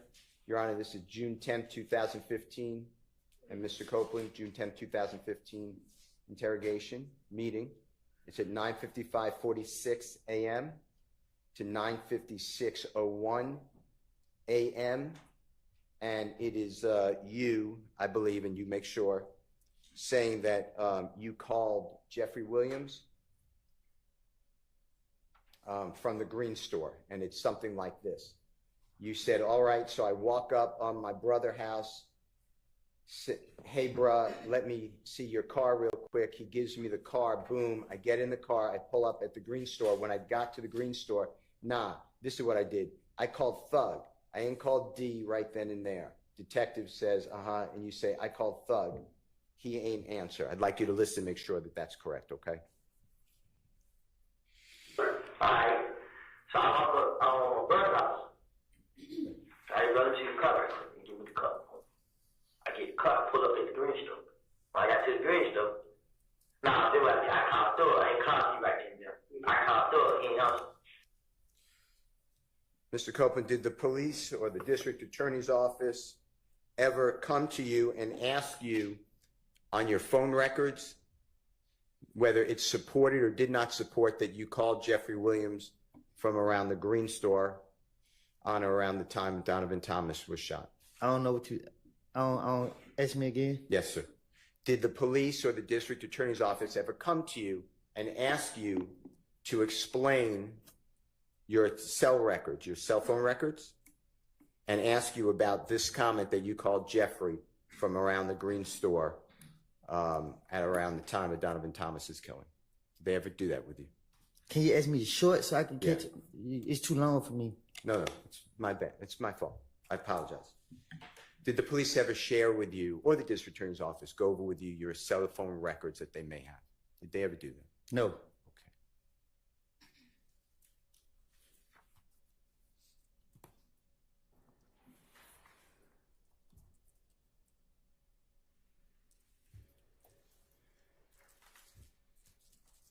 Going back to 2014, going into 2015, you met Jeffrey Williams for a short period of time that you were, my word would be hanging out with him, but that's a bad word, that you were in his company and he was in your company, a short period of time. Is that fair to say? Right. And when you met him, you already said that he was very popular. Yes. True. And is it true that that you observed he was trying to help people like you, but other people too, to get jobs, like legitimate jobs? What you mean? Recording studios. No, I'm saying I don't get what you're asking me. Okay, let me ask you a different way. So forget about what I said. When you met Jeffrey, did you witness him trying to get people to have a legitimate job? A legitimate just means a job at a recording studio, make music, trying to help people. I can't speak for other people, but he tried to help me. Okay. And when you knew him for the period of time, we're really talking about like between your birthdays. Do you know Jeffrey Williams' birthday by any chance? And if you don't, that's fine. Well, now I do, but you didn't back then. Okay, I didn't. Yeah. Is it fair to say that you and he knew each other, but like after your birthday in July of 2014, and really stopped because you were in custody anyway? By July 2015, that's the period of time that you knew each other. Is that true? No, I didn't. From 2014, I met him like at the end of 2014. And then you already told the jury, but you got locked up a lot. The police kept locking you up in January, February, March, April, May, and then June. You were locked up in federal custody for 51 months. True? Yes. Okay. And that's really the only period that you knew Jeffrey. Yeah. It's the only time that you were around him or he was around you. True? Well, really, we wasn't even together every day. I was out in the neighborhood. So when the state is asking, like, you questioned about, you were so close with him, what you really did was you'd go to a studio, he let you come to a studio. True? Yes. I was going with somebody else. Yeah. You went originally with a gentleman I know as Mr. Trontavious Stevens. Do you know that name? Yes. Is that also Slug and Tick? Same I know. person? I called him Tick, yeah. Okay. And that's how you first were introduced to be around Jeffrey Williams. True? I think so. And then you would see him, he'd allow you, and when I say allow you, I mean it was okay. It allowed a lot of people to go to his shows, right? I think Tit invited me out. Okay. And that was really your relationship with, and he would take pictures with you if you wanted to and he wanted to. True? Yeah, I asked. Yeah, and you put that on social media. You were promoting Jeffrey, and you liked that. He gave me, yeah. And it gave you a little bit of maybe a fame. lot. Okay, gave you a lot of fame. True. Yeah. And you were trying to launch your own career as a musical artist at that time. True. I was trying to find myself. Okay. Later, though, you did try to, and you did launch your career as a musical artist, right? Well, I going back to jail, they started locking me back up. Okay. You were trying to do that, though. You were trying to do I tried it. Yes. You had a manager. Huh? You had a manager. Yes, I had a lot of stuff. Yeah. They were controlling your social media feeds, etc. Yes. True. Okay. You put out music videos. True. Well, my manager and them did. Sure, but you were featured. You were starred. Right. It was your music. Right. Okay. Jeffrey never had the pleasure of having you featured in one of his songs. Is that true? No, I ain't never been in his song. Okay. And Jeffrey never was featured in one of your songs. Is that true? No, me and him don't have music together. All right. But he did put you in one song of his. You know the song Halftime? I'm listening. Do you remember the line, and I'm not saying this a quote, but something effective, if you mess with me, Woody will come up and pop in the noggin. And if that's not a quote, I'm not trying to misquote it, but that's what is that something like what it says in that song? Yeah. And the song is Halftime, right? Yes. Wildly popular song? Yes. And the police, when that song was released, the police seized on that to use it against you, basically. You knew that, right? Sustained. from your vantage point, and what that means is you learned that the police was using that song. They asked you about that song. No, they told me. Yeah. One of them told me that I think I had got out shit. I got out one of the jails and they got me the next day. And they were like, yeah, man, now you're at the top of our radar. It was something like, and he pissed me off when he said it. He being the detective. No, it wasn't no detective, it was the police. Okay. The police officer upset you when they I think it was Dennis that said it. It was one of them that said it to me. Okay. Now, that's the only time you're mentioned in one of Jeffrey's songs. Is that true? What you mean? There's not another song that Jeffrey, to your knowledge, mentions you. Yes. Okay.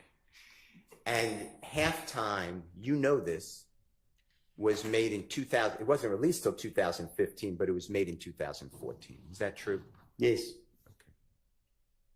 It's an old song.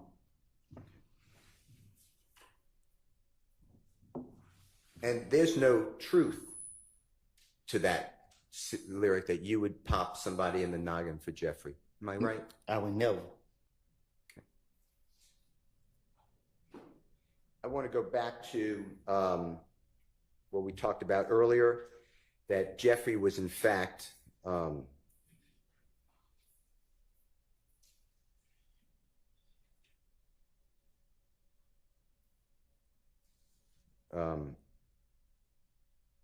this is, by the way, Your Honor, this is J.W. Jeffrey 241B, as in Barry States Exhibit 378Y, A as in Elisa. It's at 3:16:50 a.m. to 3:16:56 a.m. And this is January 28th, 2015 meeting or interview or interrogation with the police. Okay, Mr. Copeland, I'd like you to listen to this about things were good with Jeffrey. If you could just listen to this. Defense counsel said January 20th. I think this is the January 11th interview. You are, and thank you very much. I apologize, Your Honor. It's Mr. Copeland's January 11th, 2015 with Detective Thorpe. Same time. I was cool with him at first. When doors blowed up, doors started letting me hang and put me out on these songs and videos. You were telling Detective Thorpe that Jeffrey was cool with Mr. Thomas, right? I guess. And that's the truth, though, right? I don't know. I'm saying I can't hear what I said in the video. Okay, how about this? From your observations, Jeffrey was on good terms with Donovan Thomas. I don't think I ever seen them two. I can't remember being around both of them at one time. You never saw them dap each other up? I'm saying I don't think I've been around with. I don't think I've been around like if I never seen them. I don't think I've been around with both of them in the same place. If that makes sense. Yeah, of course. Okay. I don't remember. I can't remember seeing both of them in the same place. Okay. I want to talk with you about what you told the detectives. It's June 10, 2015. And this is when you're telling the detectives you're at the McDonald's and D gets into your car. I want to talk to you about this. This is JW or Jeffrey Williams 240M as in Magic, States Exhibit number 378, YE as in Aaron, 2:45 p.m. to 2:46 p.m. And you say to the police, SHI blank, I just heard D got in the car and he was like, they just killed him. Or he like, yeah. He like, boy, they killed Nut. Detective Thorpe said, who he say killed Nut? You said, I'm telling you. Like my heart started pounding. Like who? He was like them. And then Nard got in the car. He shut up talking. So we get riding I'm like, where the HELL, we going? But he told me that I was already trying to get the HELL away from them. So Moonton FaceTimed me. He like, boy, you know old boy just got shot, right? They saying, boy, he just might not make it. I'm like, who? He like, nut. I'm like, huh? Man, he trying. He like, SHI, boy, you know they could scream. You know they could scream out a name, right? Man, boy, I ain't got nothing to do with it. So SHI, I'm like, man, my head started hurting instantly. I got off the phone with him. So we following behind them, we dropped. That's when we dropped them at Thug's house. They was in the car, in the first car. So when we pulled up, I want you to listen to this and tell me if that's what we're talking about. Excuse me. So I just heard the guy call you like they killed him. Yeah, he like, boy, they killed Nut. When you say kill nut, I'm gonna tell you, I'm like, my heart started pounding like who? He like, damn. And then another guy in the car, he shut up top. So we get lines. I'm like, where they was going? But when he told me that, I was already trying to get a head away from them. So I moved to FaceTime, he like, but you know, old boy, they got shot, right? Saying, boy, his head might not make it. I'm like, who? He like, Nut. I'm like, him. Man, he like, shit, well, you know they could scream, out of name, right? Man, well, I ain't got nothing to do with it. So shit, I'm like, man, my head started instantly. I got off on him. So we fight behind him, we drop him.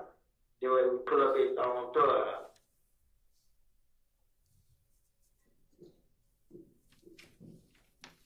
Mr. Copeland, did the district attorney's office or anybody in law enforcement, an agent with the FBI who's a cell phone expert or any of the police, did they ever go over with you where your cell phone that you told them about was traveling from the McDonald's area towards Jeffrey's home on January 10th, 2015? Did they ever ask you about that to explain it? No.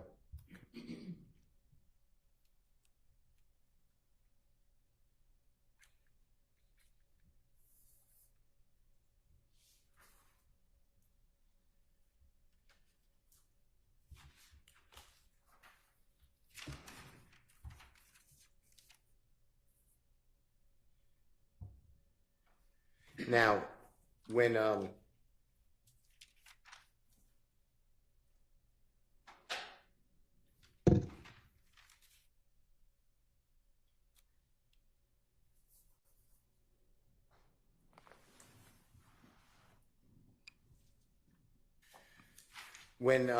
you were trying to, or you put out some of your music, I want to talk to you about that if I can, okay?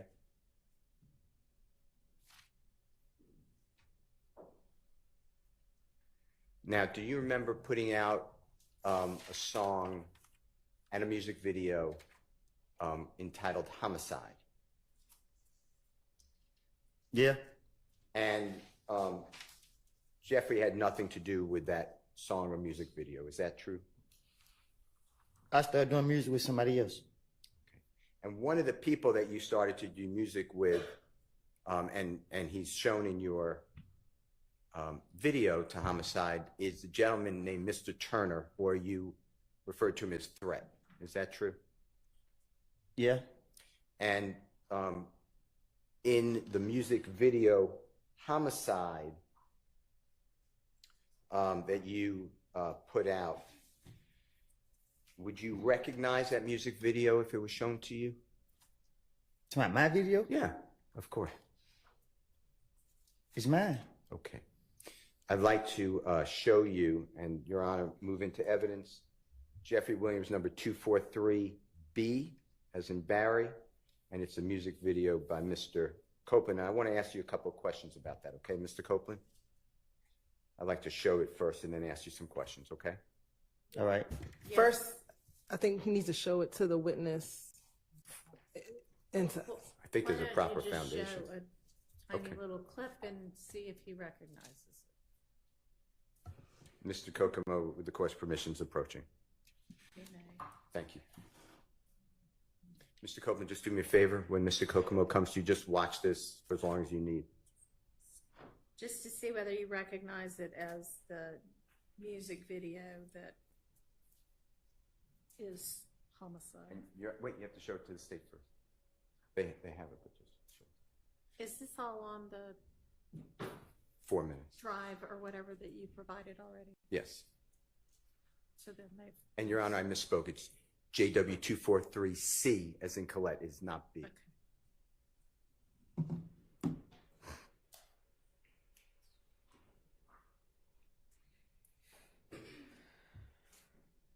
Yeah, in my video.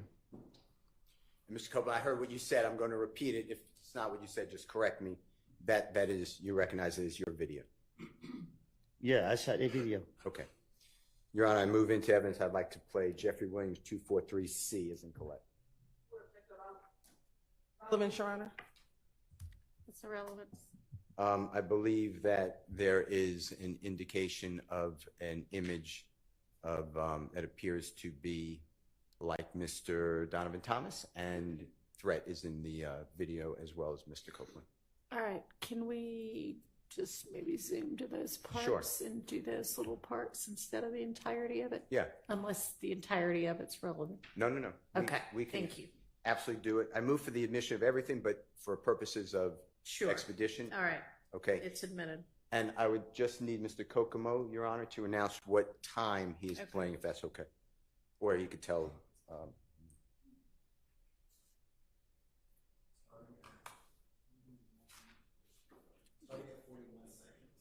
Your Honor, Mr. Kokomo said starting at 41 seconds. May I just look and see what he's playing? Sure.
Yes. We would like to play, with the court's permission. I know it's in evidence, but 40:34 through 40:50 first, and then it's going to be stopped, and then 3:56:02 to the end. Okay. Go ahead.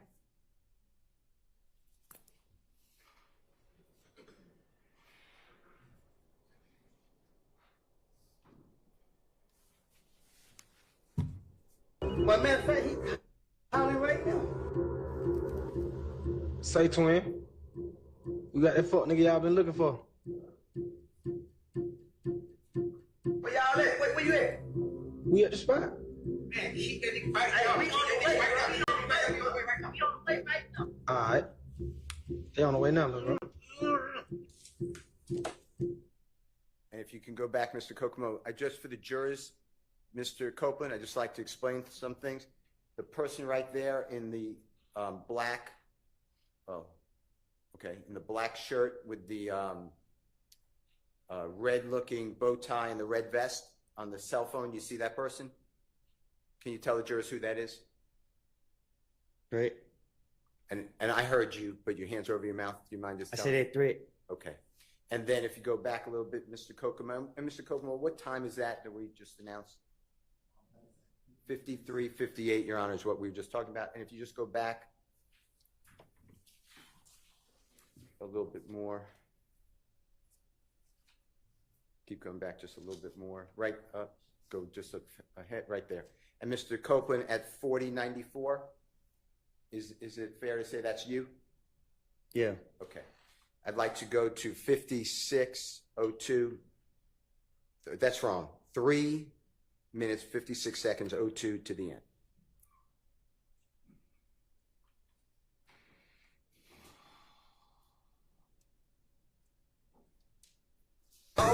Triple cross, cause that boy is speaking to the boss.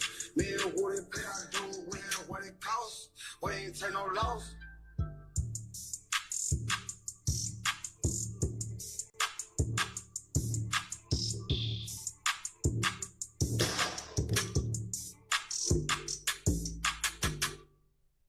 Homicide, we gon' Mr. Copeland, do you remember telling District Attorney Hilton before June 7, 2024, that's the first time the jurors ever saw you come into the courtroom? Judge Glanville was the judge at that time, and you invoked the Fifth Amendment. That's the day I'm talking about. So before that day, okay? Am I losing you? Because I'm not trying to. I lost you? Yeah. Okay. We're finished with the exhibit. Can you take it down? Yeah. Before, I'm sorry. You finished with it? For now, I'm going to go Okay. back to it. Before the first time the jurors saw you testify on a Friday, June 7, 2024, before that, do you remember telling District Attorney Hilton that you made a video admitting to killing Donovan Thomas? Do you remember saying that? Huh? Do you remember saying on social media or otherwise that you made a video or a statement that you admitted to killing Donovan Thomas? Do you remember saying that? Objection, mischaracterization of evidence. Not even mischaracterization. I don't know how to rule on that. Okay. I mean, I don't have anything in front of me. That's fine. Let me get the, can I have 1 second? Yeah, it's not an evidentiary objection, by the way.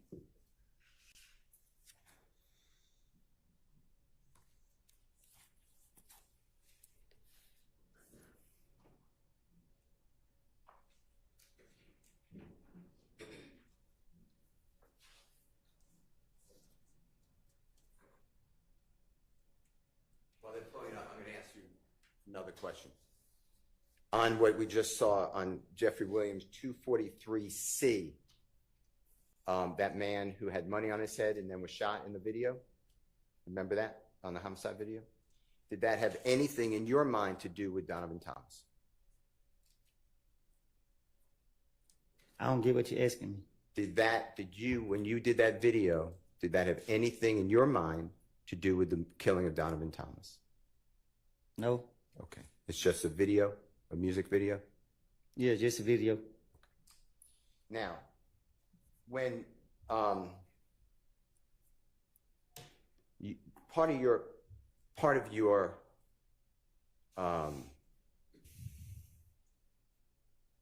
what you try to give out to the public is that you are a real gangster.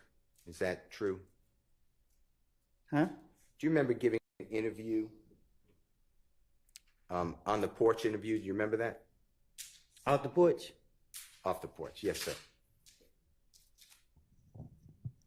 Do you remember doing that interview? I remember doing it, but I don't remember what I said. Okay.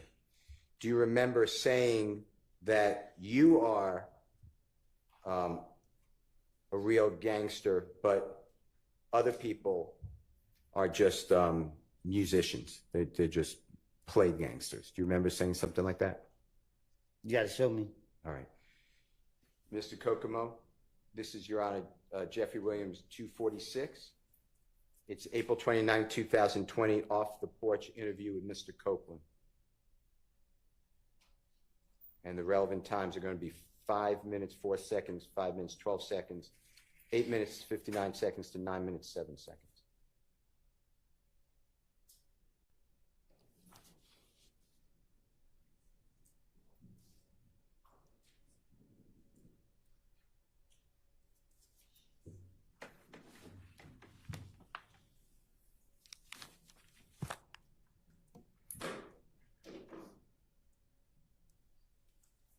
I remember. I said, I don't know what he's talking about.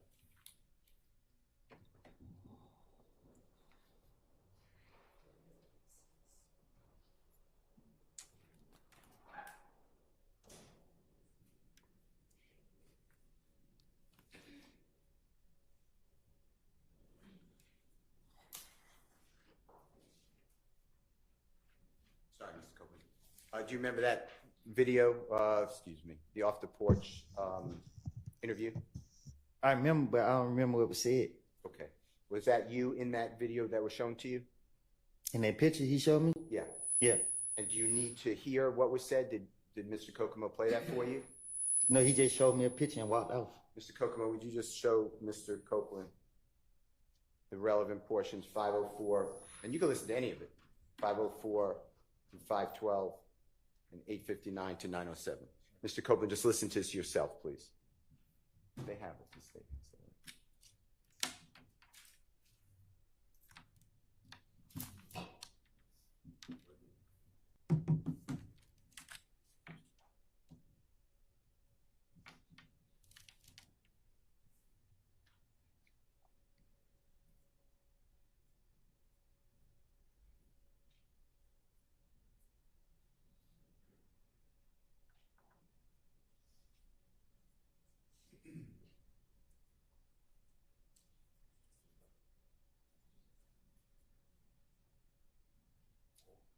That's it.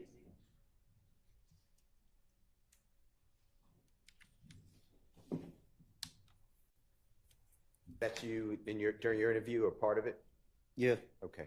Your Honor, I move for the admission of Jeffrey Williams 246 specifically, and I don't care if the whole interview's in, but specifically the times I announced, Your Honor. Your Honor, we're objecting based on improper character, and we can approach for some other matters, Your Honor. All right. Instead of approaching, because I haven't seen this before, so I'm gonna need to see it as well. I'm gonna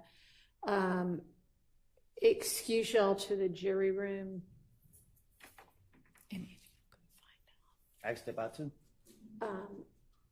Yes, for now, but stay Be right there. close. And I may end up just sending you to lunch, but not yet. If I'm gonna do that, I'll send word. Okay, so just step to the jury room for now.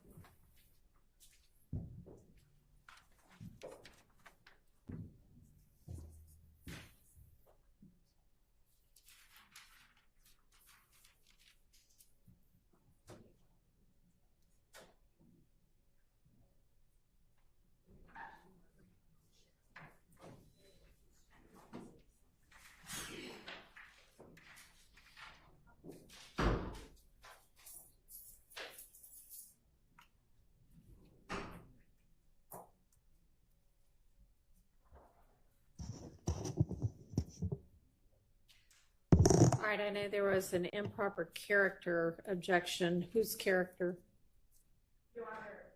At this point, it seems like Mr. Steele is implying for the witness about him being a gangster. It sounds like he's going down a line of a some other dude did it defense, especially speaking about threat and the homicide video, and then this video, this on the porch video of Mr. Copeland speaking about being a gangster, we think that this is more prejudicial than probative, substantially more prejudicial than probative. And so those are the basis for our objections. And so whose character are you alleging it's improperly impugning? Mr. Copeland's. Okay. Let me see what you're planning to play.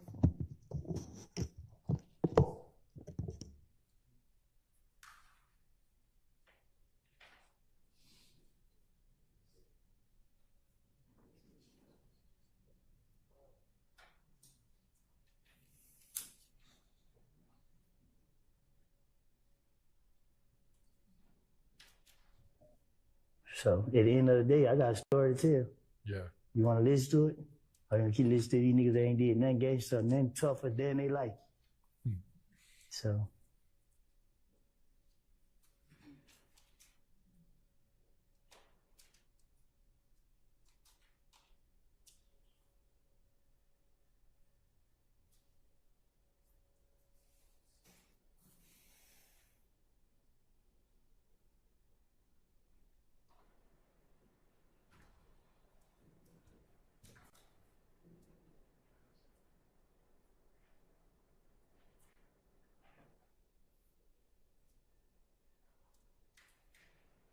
To hear so many people like it just build my confidence. I mean, because I had a pride thing, like, I don't want to be labeled as nothing but a gangster. So if you look at me anything other than that, you got a problem. I'm going to slap the shit out of you. But whenever... I overrule those objections. It'll be very short, Your Honor. Okay, and I'm going to have the jury back. Ms. Persfield, apparently one of the jurors, she was not hospitalized, but she had to visit the hospital last night. And she has indicated through an email that she may need an early break today. Her doctor's excuse had cleared her for going back to work as of tomorrow, but she didn't want to throw us all off in the morning, so she came today, but we may have to break early, and Ms. Persfield's just kind of finding out a little bit more detail. So I'm going to let her come back and let me know what's going on, and then we'll determine kind of where to go from here. So we'll just kind of recess in place.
All right, so we're going to have the jury back out, wrap up.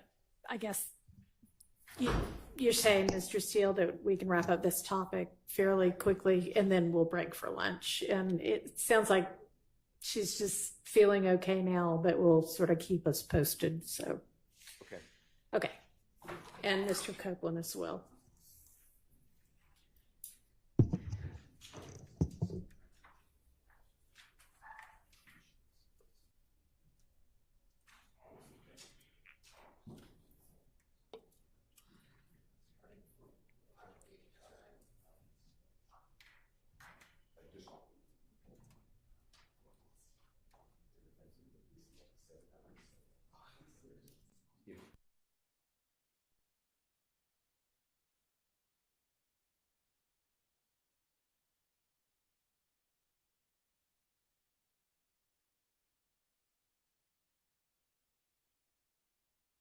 We're breaking. Well, if this will be a clean kind of place for us to stop, sure. It'll be fine.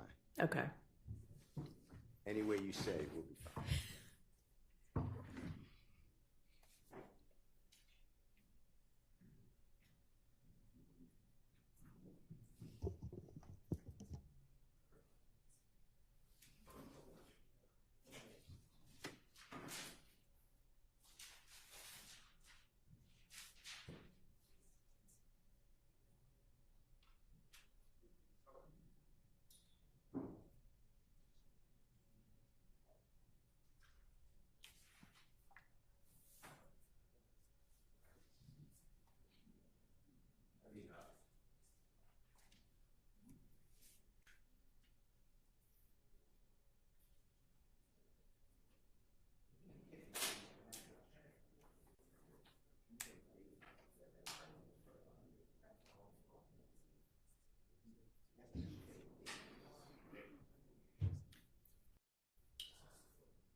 It may just be easy. Let him go for lunch. I think they're all doing their bathroom break now. So.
Mr. Steele, just, stop wherever you want. I mean, if you've got 15 more minutes or 20 more minutes or whatever before the next natural break, that's fine. Okay. John Alger is the president of County Clerk. All right, thank you very much. Go ahead, Mr. Steele. Your Honor, with the court's permission, I'd like to publish to the jury Jeffrey Williams of JW 246, specifically the time frame 5:04 through 5:12. And Mr. Copeland, if you could listen to it, and I just want to ask you some questions, okay? All right. You might need your earplugs if you want to use them.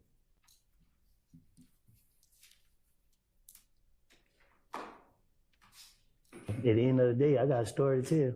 Yeah. You want to listen to it? Or you keep listening to these niggas that ain't did nothing gangster, nothing tougher than they life. So. Were the people around you? Mr. Copeland, are we able to hear what you said during that interview? Yeah, I heard it. And you don't need me to explain. Tell the jurors what you were saying to the interviewer. What you mean? What was I getting at? Yeah, can you tell the jurors, please?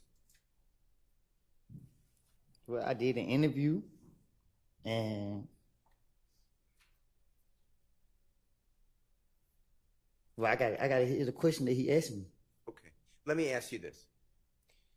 Some jurors may not know what off the porch is. Can you tell them what that is? It's they interview rappers, upcoming rappers, and ask questions about the music and your background and stuff like that. That's what you ask? Yeah. And this was done approximately April 29, 2020. Do you remember that? It was done. I don't know when. Do you remember it was done during COVID, if that matters at all? Before I went back to jail. Okay. And in that segment, the jurors heard it, but you're explaining that you're a real gangster, not these other people who are pretend. That I'm not saying that's a quote, but something like that. That's what you were discussing, or you said. Is that true? That's what I said. Yeah. Yeah. Okay. I'd like to, and you discussed Jeffrey Williams in this. If you remember, I could play for you, but if you remember off the porch interview, is that true? All right. You said he was like a role model. He blew up, or whatever the right word is. True? Well, he showed us that it was real. I'd like to show you, or play for you, if you don't mind. You might need your earpiece again. This is 859 to 907. I'm going to ask you the same type of questions. Just what did you say? What did you mean? I'm going to ask you the same type of questions. What did you say and what did you mean? All right. Same thing. Because I had a pride thing. Like, I don't want to be labeled as nothing but a gangster. So you look at me anything other than that, you got a problem. I'm going to slap the shit out of you. But whenever I... Did you hear that? You hear what you said? I think we all heard. Yeah. And what you're expressing is that's what you want people to look at you as. That you're tough. Nah, I just wanted people to know. Not to look at me. I wanted them to know. That you're tough. I ain't tough. I just ain't scared. All right. Now, you also put on your social media, I think the state showed it to you, but let me get the exhibit number.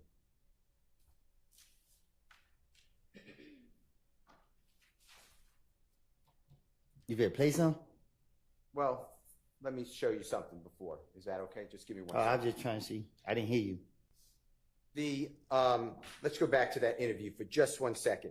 Do you remember at the first part of the interview saying that these other people are not real gangsters? That's what you said, right? I think I asked it actually. So no, that's what I said. Okay. All right. On your social media, give me 1 second, okay? Your Honor, may I just go back? Yeah.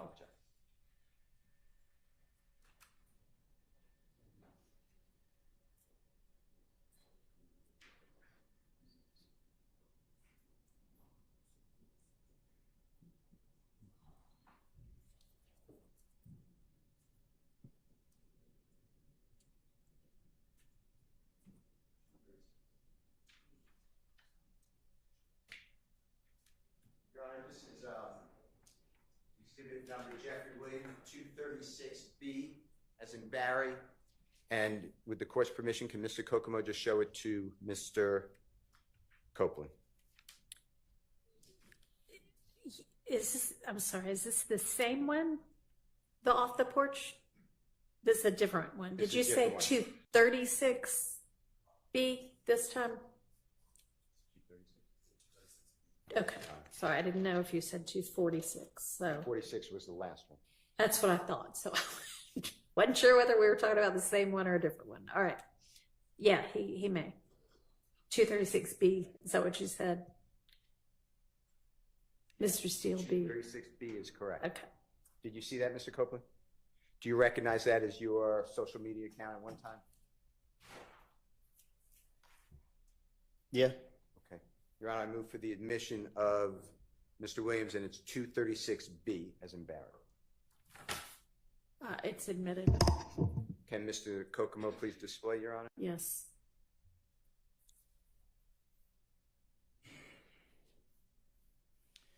Mr. Kokomo,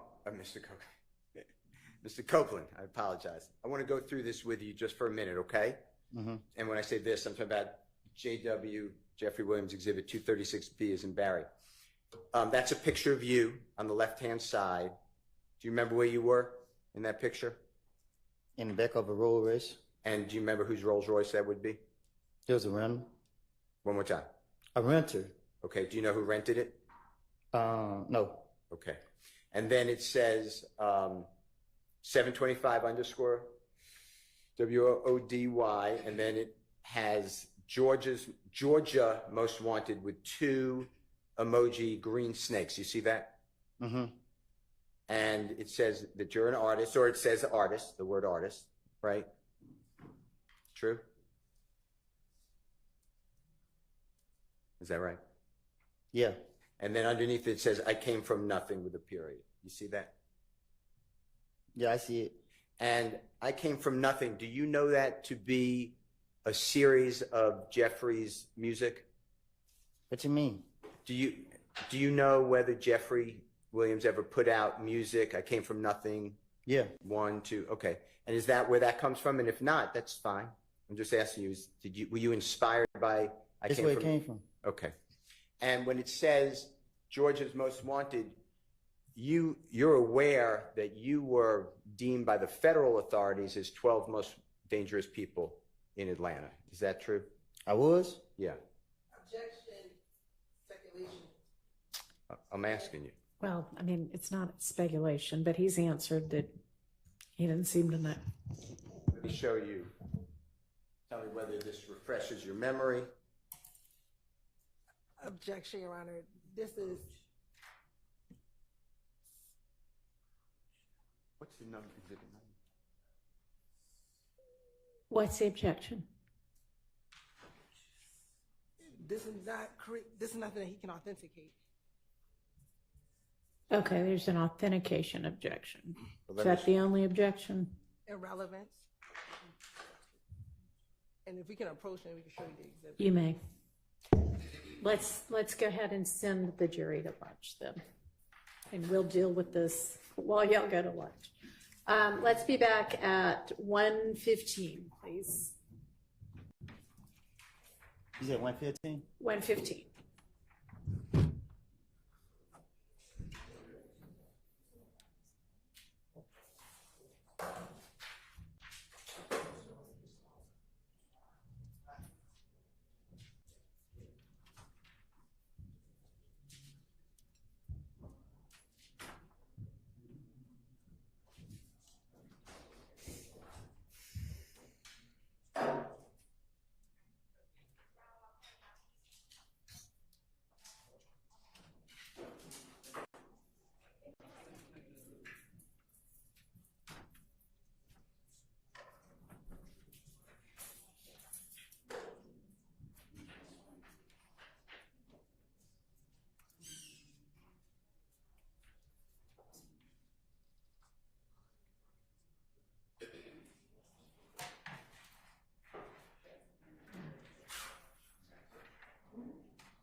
Okay. Is your intent to show that entire thing with the, whatever that heading is? I was going to, Your Honor, if Mr. Copeland can recognize it, I was going to admit it into evidence, and it is from, we received in discovery from the state, and it's Operation Phoenix, and it's the authorities announced on October 29th, 2020, charges for the 12 most violent offenders in Operation Phoenix, and I was going to show that to him. All right, and then he has that on his Instagram, or I shouldn't say Instagram. It's a social media account. I think and when's that social media post from? That is, it's in his, oh, I'm being told the answer. It's in his biography or bio.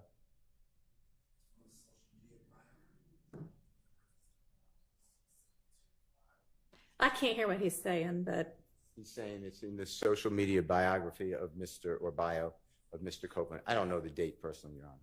okay. And how is any of whomever authority this was might have thought in October of 2020 relevant to the issues that we're talking about right now with Mr. Copeland? I believe it's relevant because the state is saying that Jeffrey Williams governs this person. That's their whole theory. Tells them go out. They're using one lyric from one song. Jeffrey Williams, as the court may not know, has thousands of songs that Woody's going to pop you in the noggin. That is the quote. And I want to show that they hardly knew each other. They knew each other for a short period of time. Mr. Copeland did not commit crimes for Jeffrey Williams. Jeffrey Williams encouraged Mr. Copeland to conduct himself lawfully. That was on a jail call that we heard yesterday. In fact, included on that, Jeffrey Williams, through his sisters, saying, get out of the streets. You have a child. You don't have to live that life. And I want to show that Mr. Copeland ignored all of that. And after he has no contact, he has zero contact with Jeffrey Williams, he is still putting on his social media that he is a gangster, or 12, one of Georgia's most wanted. He is by the prosecution. These are federal authorities, by the way. So when I say prosecution, I'm talking about the federal authorities. Deemed him one of the 12 most violent offenders in Georgia in 2020. And he has done an interview with Off the Porch in April 2020, where he's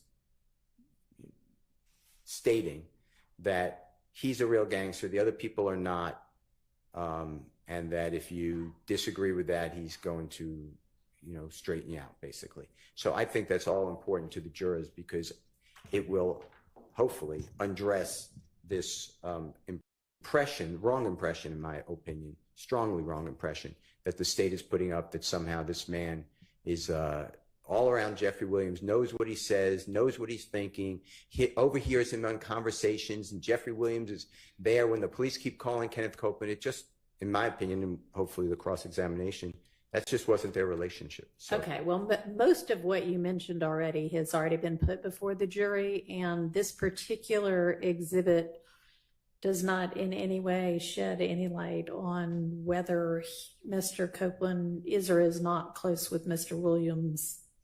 And I just do not see the relevance of it, particularly given that he said he didn't know that that's what law enforcement thought of him. Okay. So I'm going to sustain that objection. I understand. Okay. We will move on. Okay, so let's all break for lunch. Can I just give this then to, it's on the thumb drive, of course, but can I just give this to the court reporter? It's the print, unless you don't want it. No, yeah, that's fine. But I understand it's not in evidence.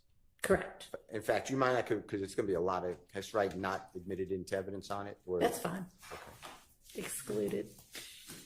And you're on the old written, and step up for the next prosecution next. Yes.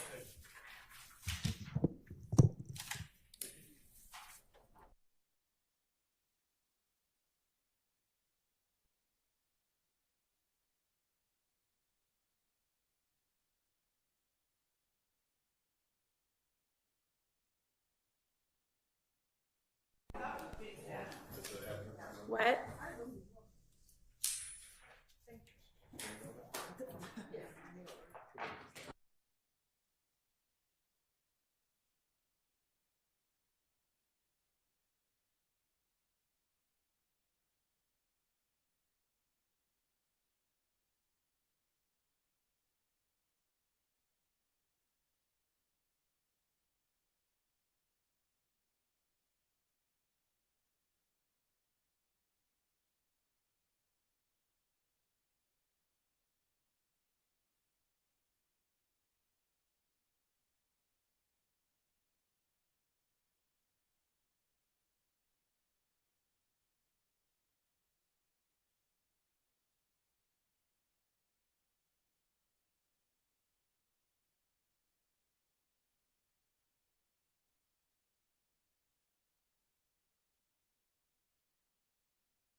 think I've let y'all all know the question and the answer.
that matters?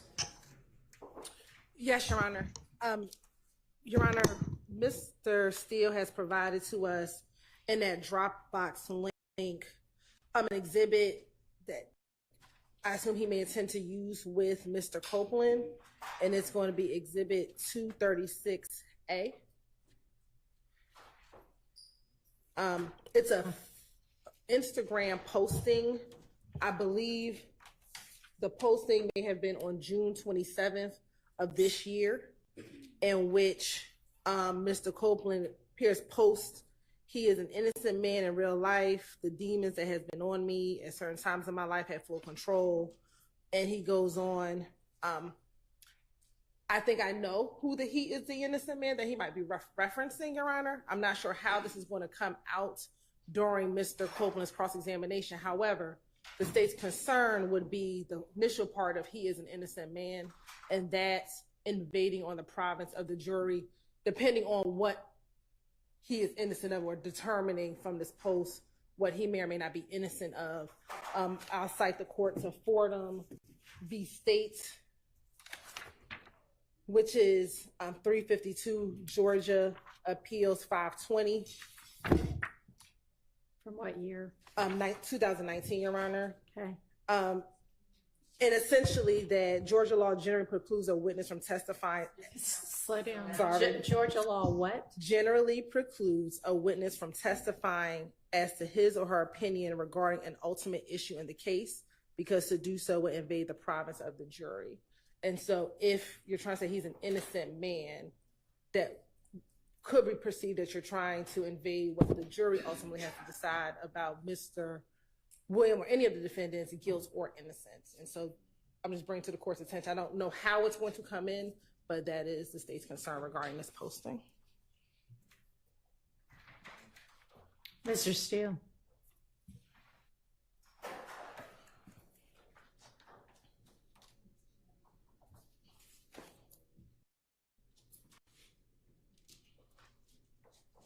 Your Honor, I could get a case, but lay people, by the way, can comment on an essential element if it's their observation, A, but B, it's for impeachment.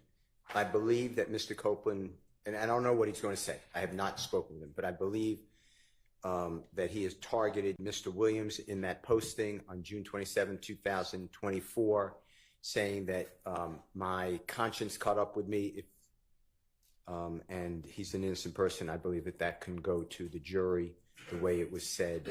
I don't see any problem with that. It's a prior inconsistent statement because he's telling the jurors through 2015 video, audio, that Mr. Williams is the reason that the person's dead. Mr. Williams gave the order to kill Mr. Copeland, that all these people work for Mr. Williams. So I believe that it's critical, his state of mind. And the jurors obviously go to weight. I understand there's a 9-year difference, but it goes to weight. Okay, so how is this a prior inconsistent statement? This was made subsequent to everything that I may just not be following you. I understand. Prior inconsistent statement is anything prior to the trial of the case, but I could get you that case. Okay, well, this is in the midst of the trial of the case. Prior to testimony. It's not prior to all of his testimony either. I don't think it matters. You know, if he said to someone on the way in here, hey, what I said on the 2015 about being at the green store is not true, that comes in for impeachment. I asked him about it, then I could put up the person who he said it to. It does not matter. It's a prior statement that is inconsistent with what he said. So I feel very comfortable that that is the law. I tell him it's not a prior statement. It can't possibly be a prior inconsistent statement if it's not a prior statement. This is not a statement he made prior to any of his 2015 statements to law enforcement. Let me get you the case, but It does not have to be prior to the statement that you're impeaching. It's a prior statement of that witness. He made a prior statement on June 27, 2024 that is inconsistent with his previous statements, but I can get you those cases. Okay, I don't know that it's inconsistent with his trial testimony, though. He's testified at trial. Everything I said to the police, I just said it because I wanted to get out of there, and none of it was true. So this is not inconsistent with that either. Well, it is for two reasons, or I believe it's admissible. One, he's saying that what he said was about an innocent person, which is different than I just wanted to get out. So I was saying some truth and some non-truth. And second, it impeaches his 2015 statements. It may do that. And that's admissible. But let me get you a case instead of just me saying it's prior inconsistent statement. Okay. Let me just get you a case. All right. Was there an objection other than? Yes, Your Honor, because I don't believe it's a prior inconsistent statement based upon his testimony in trial. He made this post the beginning of his testimony. So he made this post, if it's on June 27th, he started testifying initially on June 6th. June 7th. Before and he testified all the way up until June 17th, prior to, that testimony not being included. And this is after that on the 24th, which this is consistent with what he said on the stand repeatedly to this jury over and over and over again, that I lied on Thug. Thug hasn't done anything.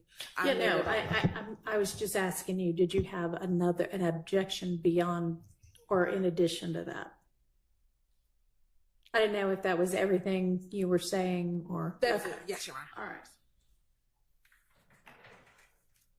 And then, Mr. Shart, did you have something?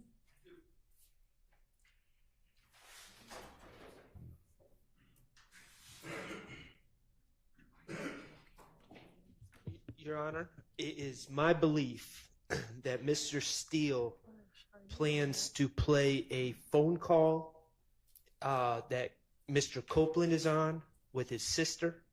I believe it's marked Jeffrey Williams 250B. My concern is from 1605 to 1629. There is a comment made by who I believe to be Mr. Copeland's sister, stating that she has heard that Shannon got shot at because he killed Nutt, is close to the quote. It's based on speculation and hearsay. It's obviously very prejudicial to my client. So I would ask that if Mr.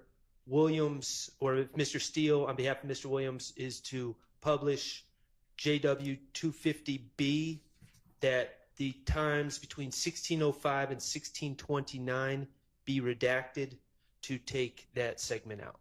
All right.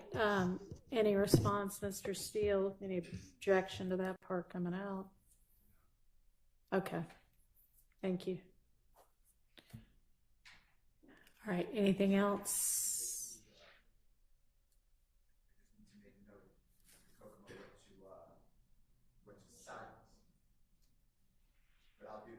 All right. Any other matters? Okay.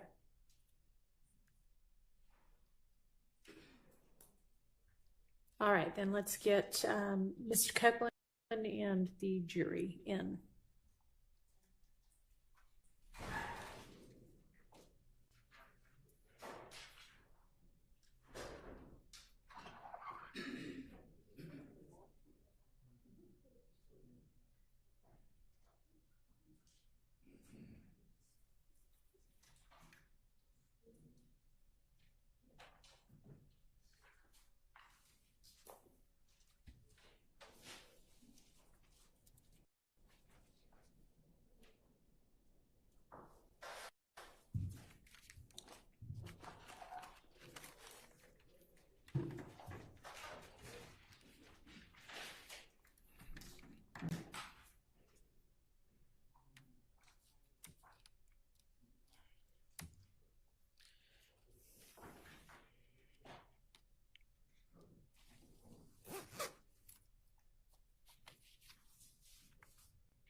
Thank you. All right, you may proceed, Mr. Steele. Mr. Copeland, do you remember saying on when being asked questions by Ms. Hilton that Mr. Turner or Threat asked you to go with him, and you and Mr. Turner fired ammunition or bullets into the barbershop of Rich Homie-Kwan's father? Do you remember that? Can you ask me again? Yes, sir. Do you remember telling the jury that you and Mr. Turner, Threat, went to the barbershop of Rich Homie-Kwan's father and fired bullets into that barbershop? What about it? One more time. What about it? Do you remember saying that? Out of frustration? Yes. Yeah. And when you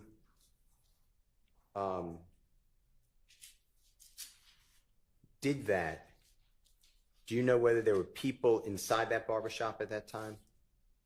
I don't recall.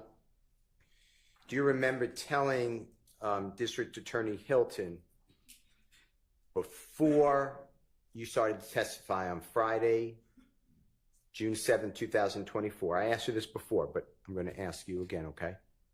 Before, when you first came into the jury to testify, before June 7, 2024, so before that date, do you remember telling District Attorney Hilton that there was a video of you and others saying, "We killed Nut," may exist? Do you remember saying that?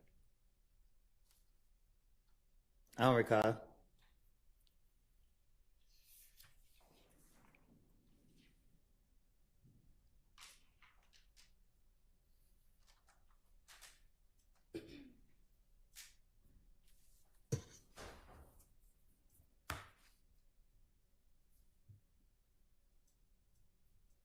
Did you tell District Attorney Hilton that? Did I tell her what? That there's a video with you and others admitting that you killed Donovan, Nut, but Donovan Thomas.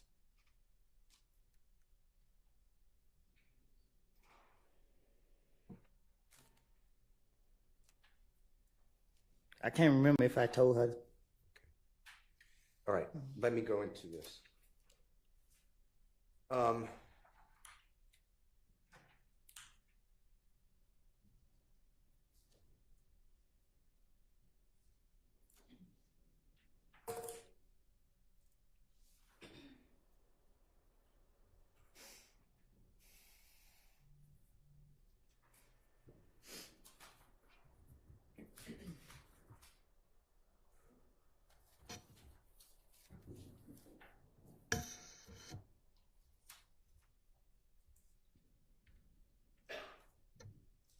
I want to ask you about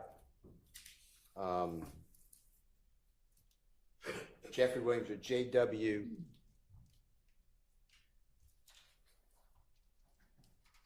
(240P) as in perfect, and that states exhibit number 378YE. So, Mr. Copeland, that's going to be the June 10th, 2015 interrogation or interview with the police.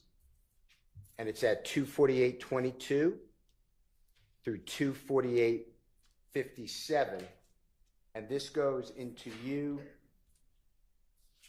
stating that when you pulled up,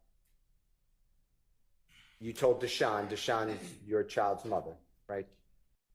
That's right. Her name? Okay. That I was like, she got in the car. She was at her friend's house. This is on January 10, 2015. You're recounting. She got in the car. You said, "Man, these ends just killed Nut, bro." She like, "Who?" I told her, "It's Thug and them." She like, "Huh? What happened?" Like, SHI, I don't know. D just got in the car and like, SHI, boy, they just, you know what I mean? They just told me that. So she like, "What you gonna do?" "What the F you mean what I'm going to do? I ain't got nothing to do with this, SHI." She like, "Yeah, you know, like we all know they was gonna say my name, so I was like, I don't know. So we got in the car and we rode home. Okay? I'd like you to listen to make sure I said that right, if you don't mind listening.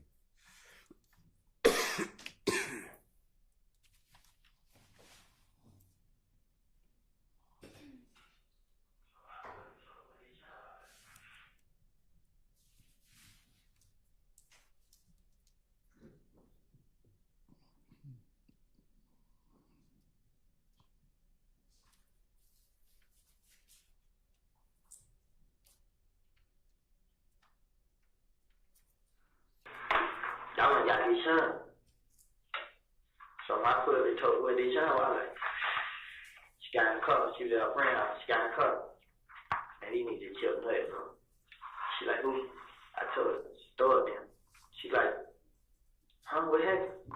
I said, I don't know, DJ got in the car like shit. But it, you know what I mean? They told me like that. So she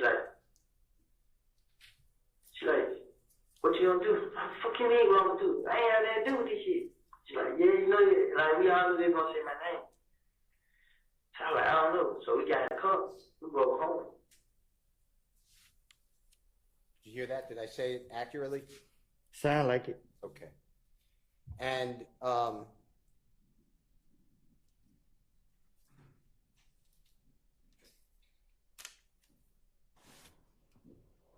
do you remember telling the police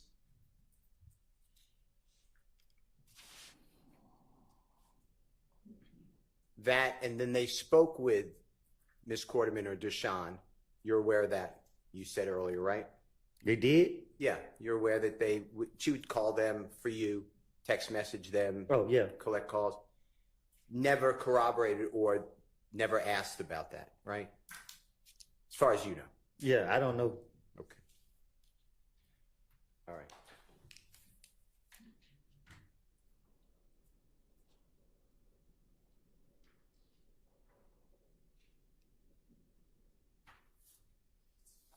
Your Honor, may I have 1 second? Sure. I apologize.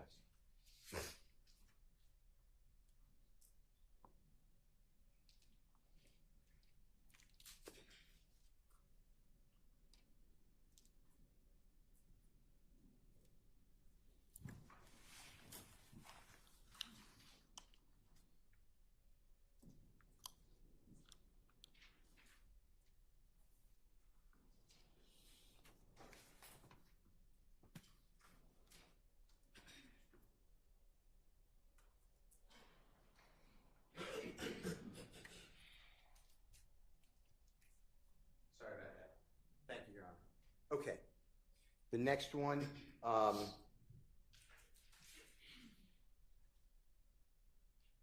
we discussed already, I believe. No one ever, you told the police that on June 10th, 2015, that from the McDonald's, me and him get on the expressway, boom, and they are following y'all in the Nitro. Asked the detective, you said, yeah, no. They told us to follow them. So you're following them, the detective said, and you said, yeah. But when D told me this, H-E-L-L, no, I ain't fixing to follow them. But D didn't get out of the car with me, but I'm trying to trick D so I can see what the H-E-L-L is going on. Boom, so we follow them to Thug's house. They stayed downtown at the Sky House. I'm going to play for you, make sure that's right. Jeffrey Williams or JW240Q, State's Exhibit number 378YE. It's the June 10th, 2015 interview. It's from 9:58:12 to 9:58:39.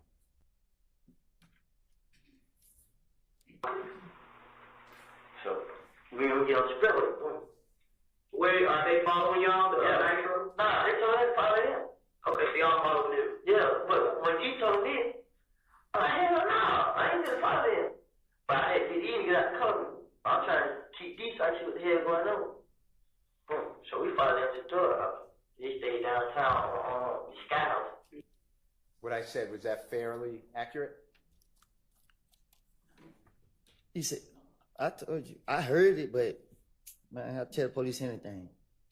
And the truth is, you didn't follow Jeffrey Williams to Sky House. I don't remember that night. I don't so much going on. I don't know what happened that night. When I say follow to Jeffrey Williams Sky House from the McDonald's. What I'm saying is, so much what happened that night. I can't say I was all over the place. I don't remember exactly what happened that night. Let me ask you this. Did you ever drive by at any time, the scene where the barbershop is, where Donovan Thomas was shot and killed on January 10th, 2015? What you mean? Did you, at any time, I understand there was a lot going on, but did you drive by the scene, you know where Donovan Thomas was shot? You know what I'm talking about? Yeah, I know what you're talking about. One more time? I said, I know what you're talking about. Okay. Did you, on January 10th, 2015, drive by that street where he was shot? I can't recall. Okay. Let's do this. Did the police, detectives, federal, anybody, district attorney's office ever come to you and inquire of you whether or not your phone records show from the McDonald's area, cell phone tower, to the Sky House? Did they ever ask you about your phone records to see if it tracks what you told the police? They never told me nothing about my phone at all. Okay. All right. I want to talk with you about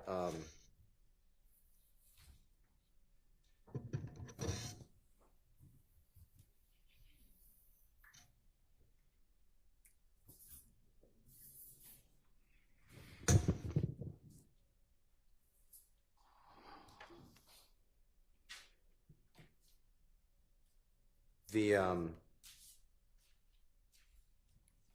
meeting with Detective Thorpe. So it's about 7-8 hours after the shooting of Donovan Thomas, January 11th, 2015.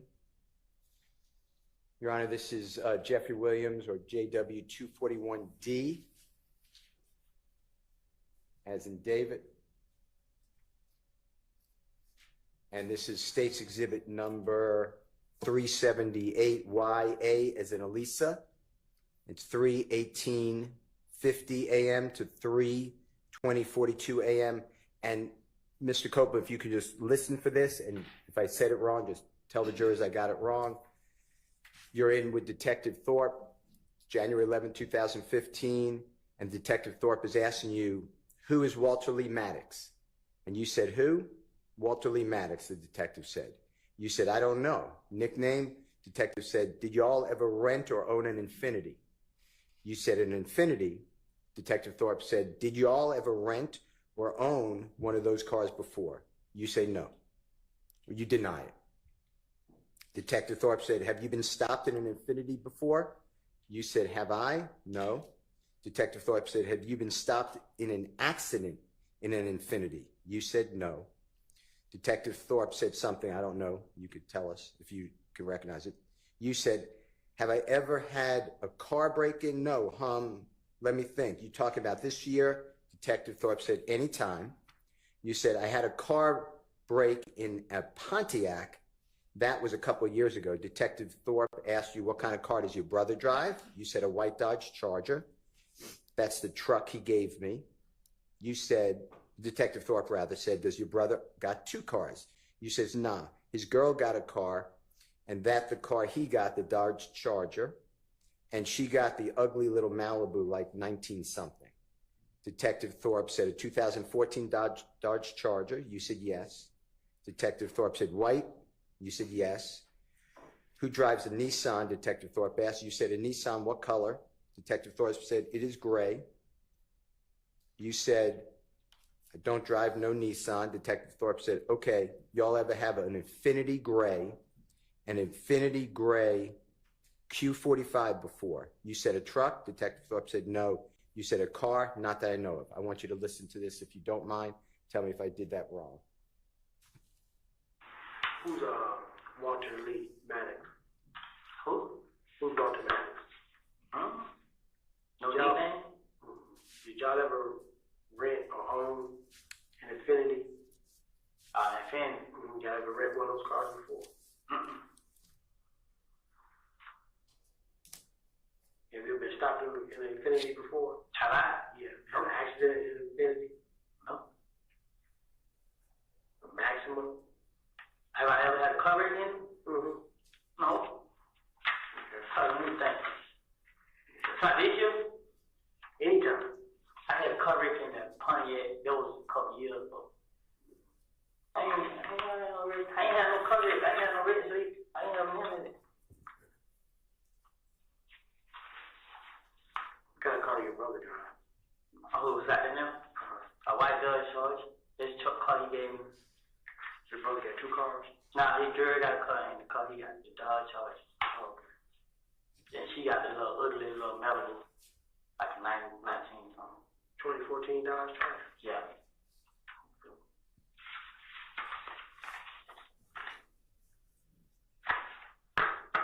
White? Yeah.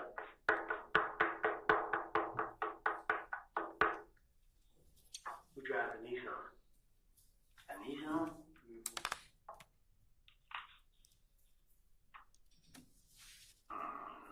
What color?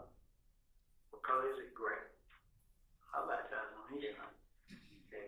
Y'all ever had a Infinity Gray? A gray Infinity Q45 before? A truck? No. A cup? Yeah. Not that I know of.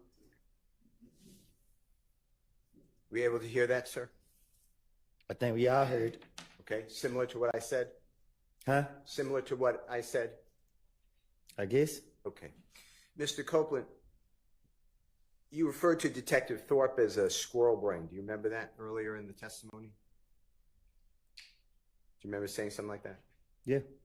And by approximately 3 o'clock in the morning on Sunday, January 11, 2015, so within 8 hours approximately of Mr. Donovan Thomas being shot, Detective Thorpe is asking you specific pointed questions about you in a rental gray Infinity sedan. Do you realize that?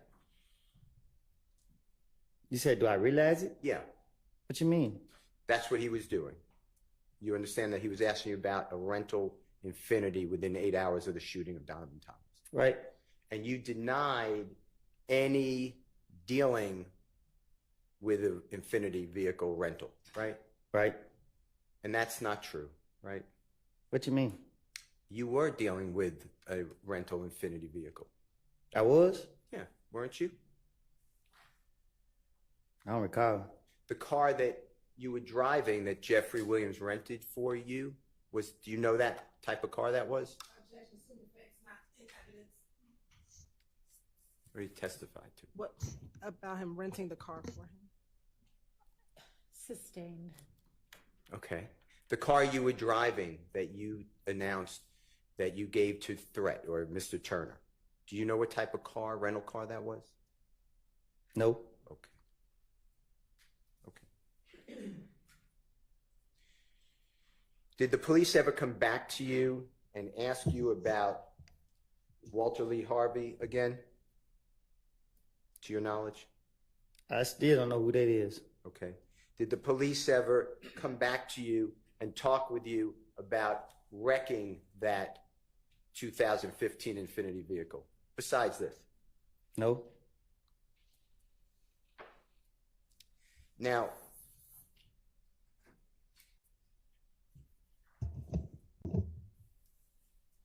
you have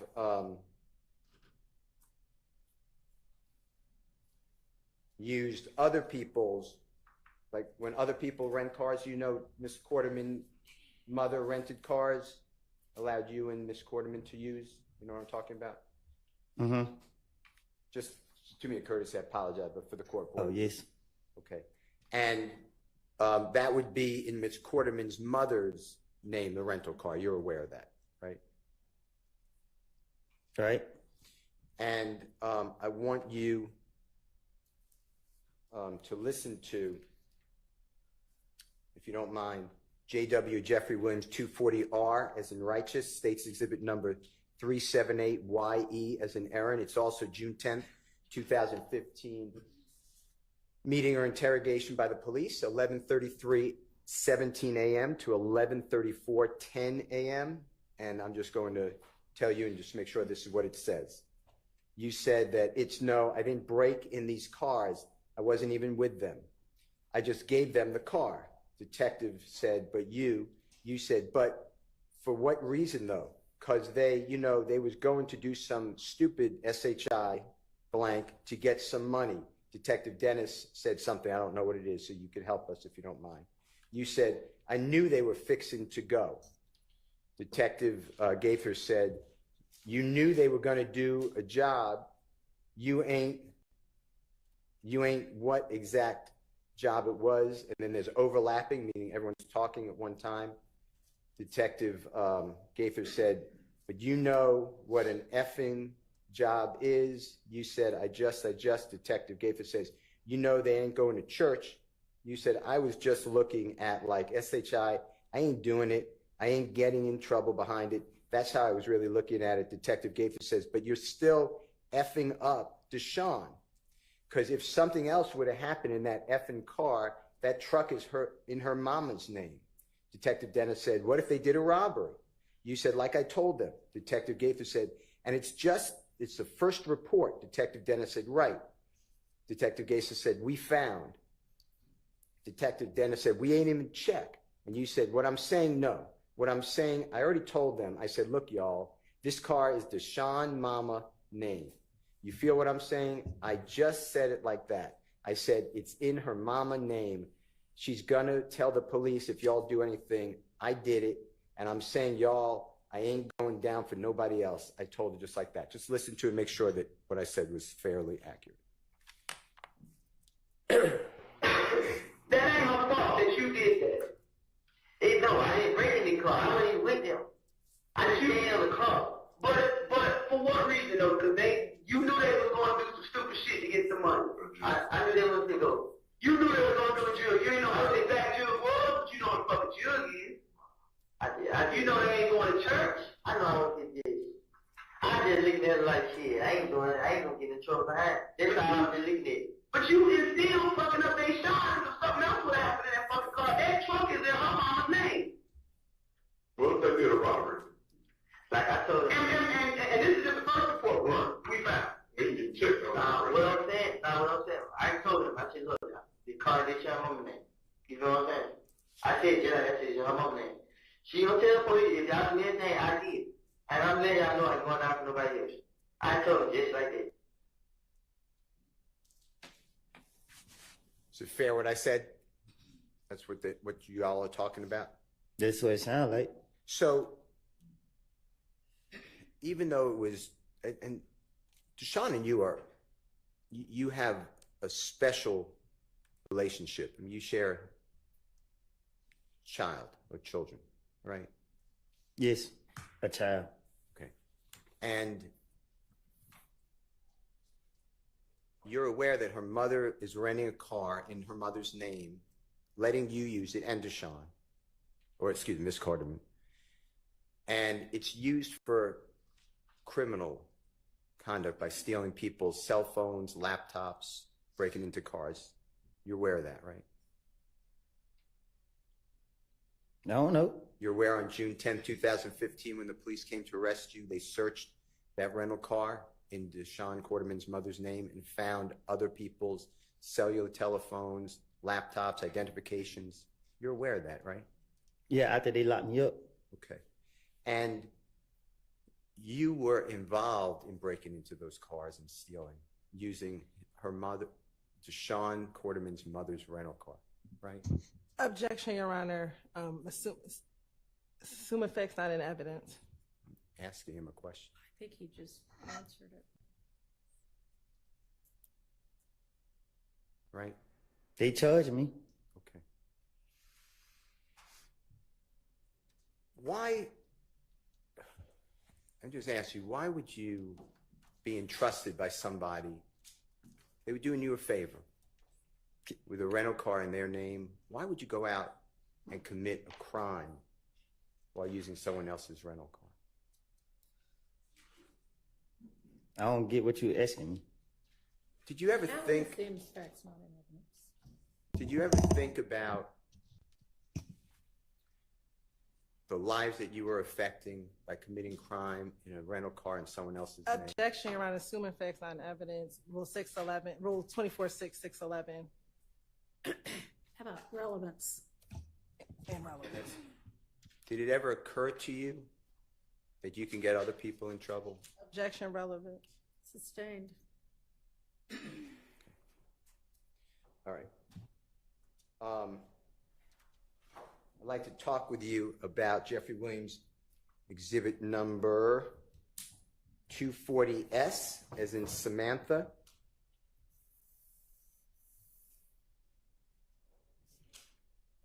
This is at State's exhibit number 378YE, as in Aaron. It's June 10, 2015 interrogation. It's at 10:00:31 a.m. to 10:00:46 a.m. And please listen and make sure that what I'm announcing is accurate.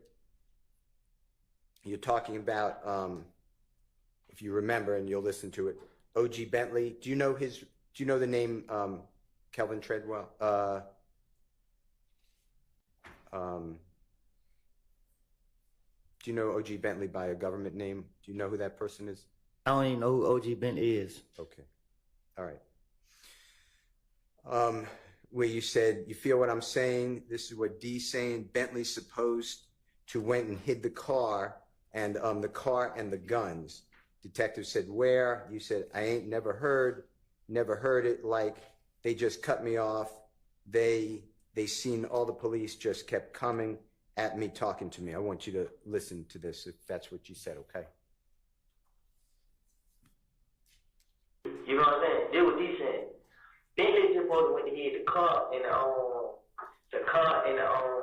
guns. Where I ain't never heard. Like they just cut me out. Like they seen all the police just kept coming at me and talking to me.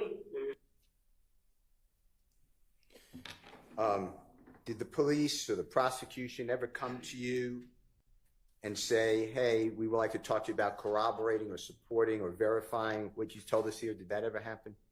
That O.G. Bentley supposedly hit a car and guns. Did the police ever come to you or the district attorney's office and say, we want to talk to you about that statement and see if we could verify it? Did they ever do that? And then I said to the police,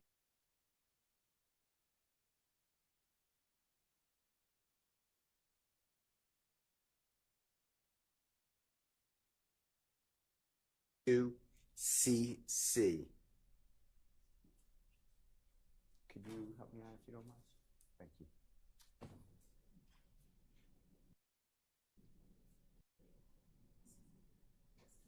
It should be the nitro. You know what I'm talking about? Yes.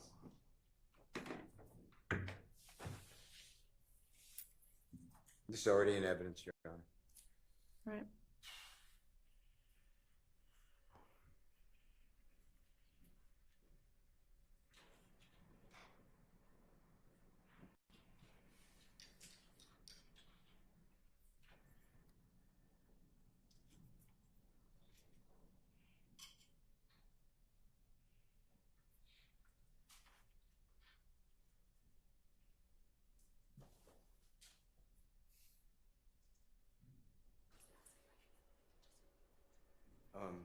Ms. Person.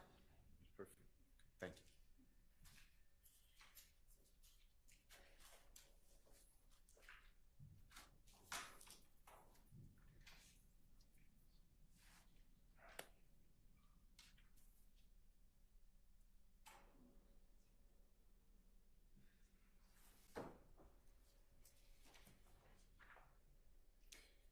If you could just blow up the actual image. Mr. Copeland, if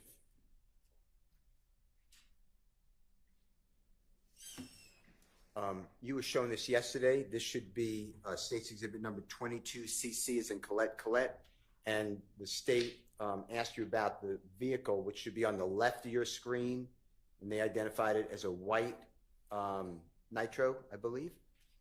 Do you remember this from yesterday by any chance?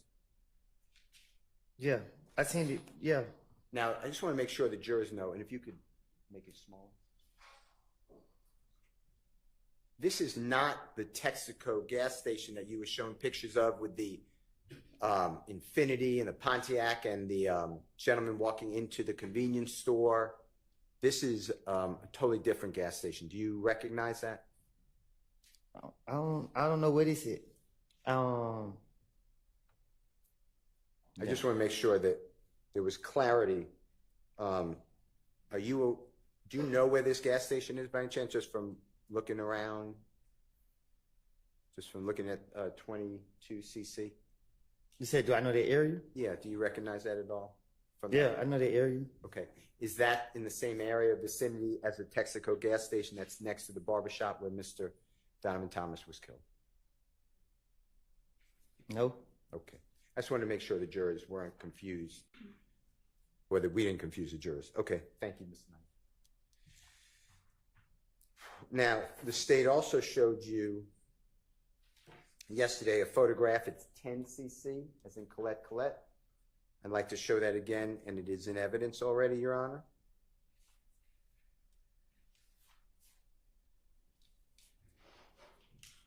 And if you could blow it up if you don't mind. Do you remember seeing this yesterday by any chance, Mr. Copeland? Do you remember being shown? I don't see nothing. Oh, it's not on your screen? It might be, it's behind you. Yeah, I see it now. Okay. And the gentleman in the white shirt, kind of in the center but left of the screen, do you know that person? No, I don't know that person. Okay. Try with the white shirt or the black shirt? I don't know neither one of those. Okay. That doesn't, being shown that yesterday by the district attorney? Let me be clear. Yes, sir. I see him around, but I don't know him. Okay, thank you. But that doesn't verify any of your statements to the police, does it? Huh? Objection, improper question, Your Honor. I'm not sure he can answer that question. Do you believe that by seeing that picture of that person, whoever it is, the person you see around sometimes, did that in any way verify what you told the police? I mean, that's basically just, you put a do you believe in front of it, but what he believes about it isn't relevant. Did the police ever do anything to show you, or the district attorney, to corroborate your statement to the police? I understand what you're saying, that it was made up. But did they ever do anything to say, to try to tie it to that person? Did the police ever do that to you? Or the district attorney's office? I don't remember. I don't know. I don't hear nothing about him. Okay.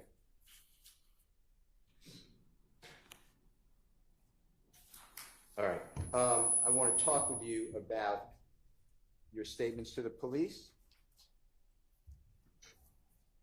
That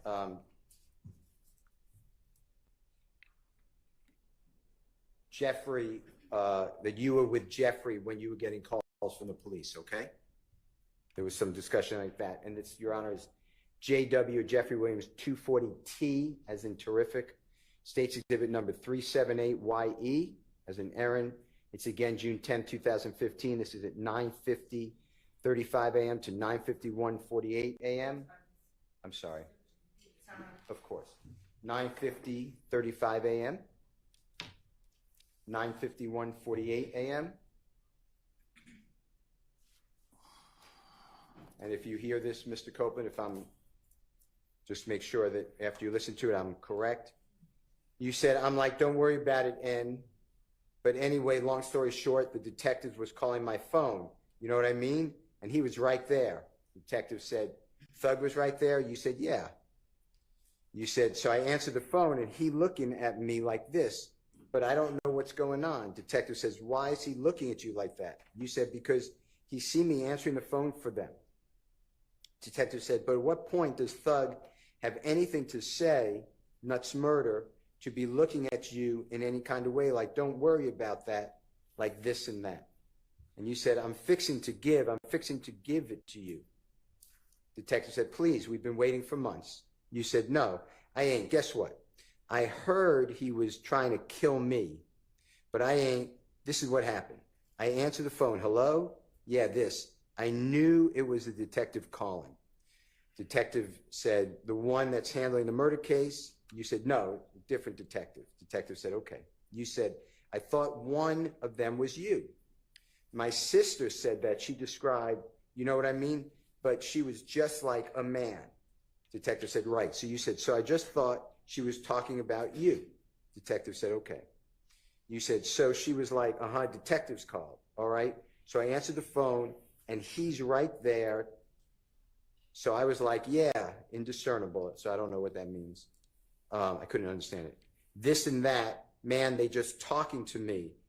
And he was just looking at me, but I ain't think, because I ain't did nothing. So I'm like, SHI blank.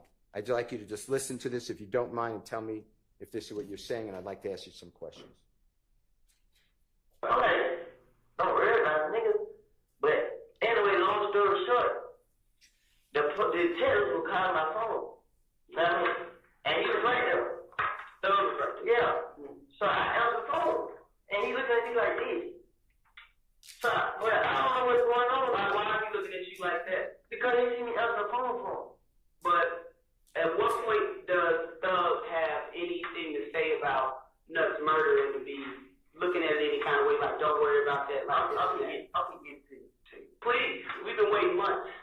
No, dang, guess what? Well, I heard you try to kill him, but I ain't. This way, I answered the phone. Hello?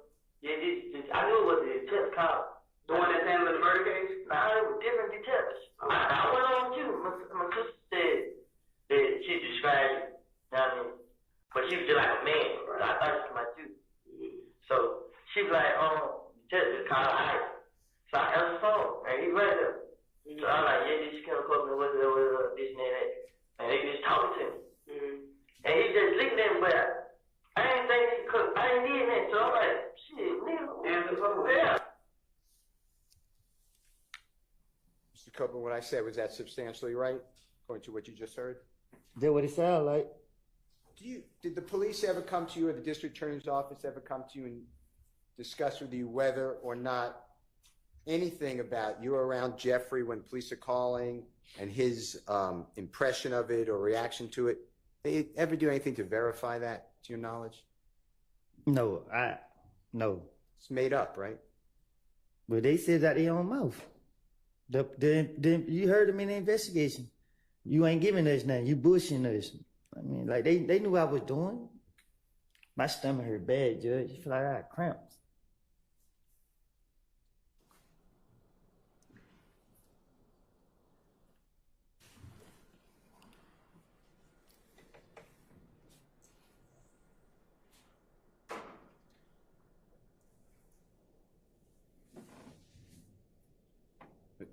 Can I ask you a question? Okay. This is JW 241E as an Aaron, states exhibit number 378YA as in Elisa. This is January 11th, 2015. This is 4:13:31 a.m. to 4:13:59 a.m. And specifically, this is you telling Detective Thorpe that Jeffrey, that you wanted to retaliate after the shooting of Donovan Thomas. People were shooting your family's homes. You want to retaliate, and Jeffrey telling you, don't do that, let 12 handle. Okay, just listen, okay? She said, I had went down to her house and like see what's going on. Like when these folks can't shot this young mom house. Like for real. Yeah, I'm like, bro, what I supposed to do, bro? Like man, get out of the way, bro. Let 12 handle that. 12 deal with that. That's all he kept saying. Like, man, bro, you talking about let police handle that and deal with that, bro. These folks kill him from. He just like, man, folks, God, he know them better than that. I mean, them folks, man. I don't. Were you able to hear that, Mr. Copeland? Yeah, I heard. And is it fair to say that you told Detective Thorpe about 7-8 hours after the shooting of Donovan Thomas that Jeffrey's reaction to all this is let 12 handle? Say it again. Okay. Jeffrey's reaction when you were saying that people are shooting at your family's homes, God forbid, Jeffrey told you let 12 handle. That's what you told the police, right? Now I tell the police anything to try to get them out my face. Okay. And tell the jurors, if you don't mind, who is 12? Who? Who is 12? Who is 12? Yeah. Shit, they know the police.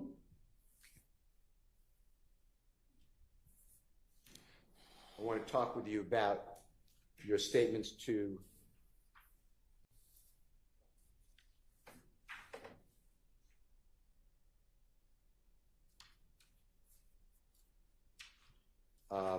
law enforcement. This is JW240U as in unbelievable. It states exhibit number 378YE as in Aaron.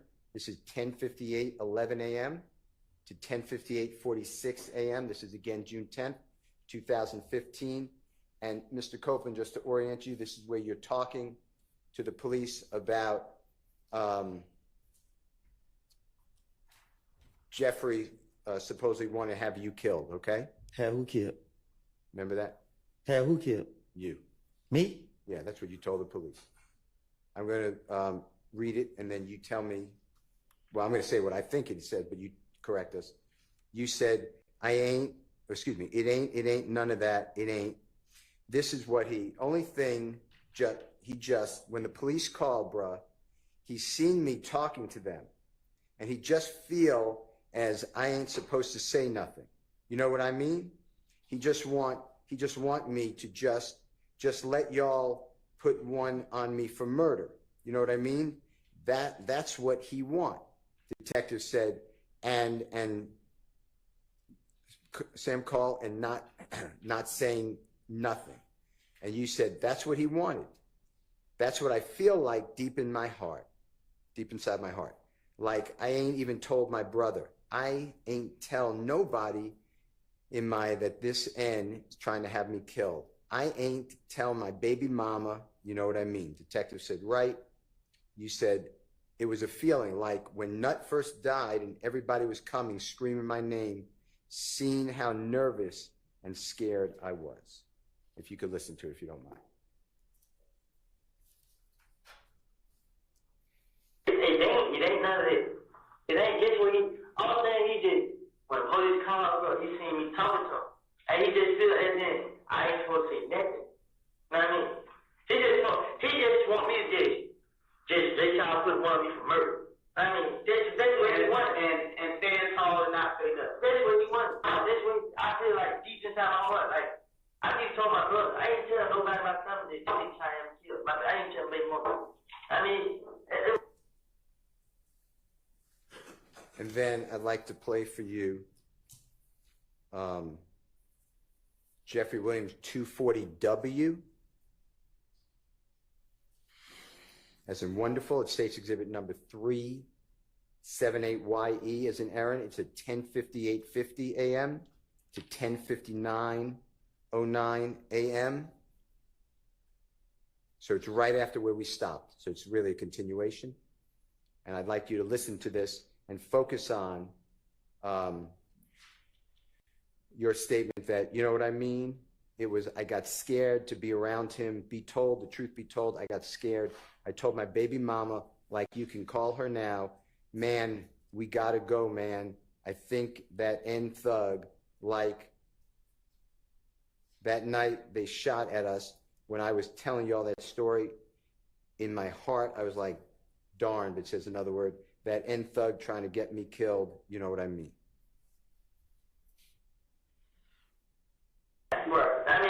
I got scared to be around. Be told, I got scared. I told baby mom, are you calling him? Man, we gotta go, man. I think we do. Like when that night they shot at it. When I'm telling y'all the story with it, in my heart, I just like, man, they thought trying to get me killed. You know what I mean? Did you hear that, Mr. Copeland? Yeah, I heard it. So in those two back-to-back recordings that we heard, the JW240U and the JW240W, on the first one, you said to the police that you ain't tell nobody that this N's trying to have me killed. I ain't tell my baby mama. And then in the second one, the JW240W, you said, truth be told, I got scared. I told my baby mama. Did the police ever ask you about that and push back and say, how do you say that? How do you say what? Yeah, that you didn't tell your child's mother, and you did tell your child's mother. Did they ever do anything like that? I think they just try to make me feel comfortable like they talk to me to try to make me feel comfortable to open up to them.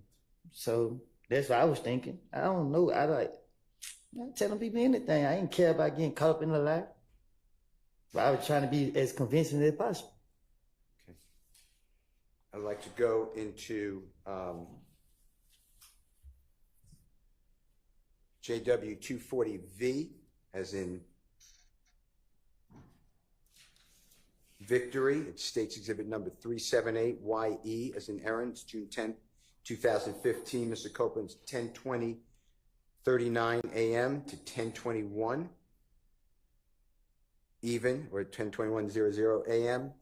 And this, I'd like you to focus on what you talked about with Valerie told you that Jeffrey wanted to set you up. And you said that, yeah, but see, Valerie got in the car. She was like, hey, bro, I'm going to tell you something. Don't say nothing. You know what I mean? Like, what's up? She like, thug, this and that and that. And I'm like,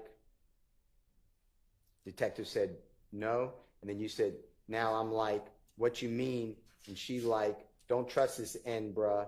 You know what I mean? He trying to set you up, talking about every time I go out, I got out of jail, something got shot up. Detective says, uh-huh. Can you listen to that for me? All right.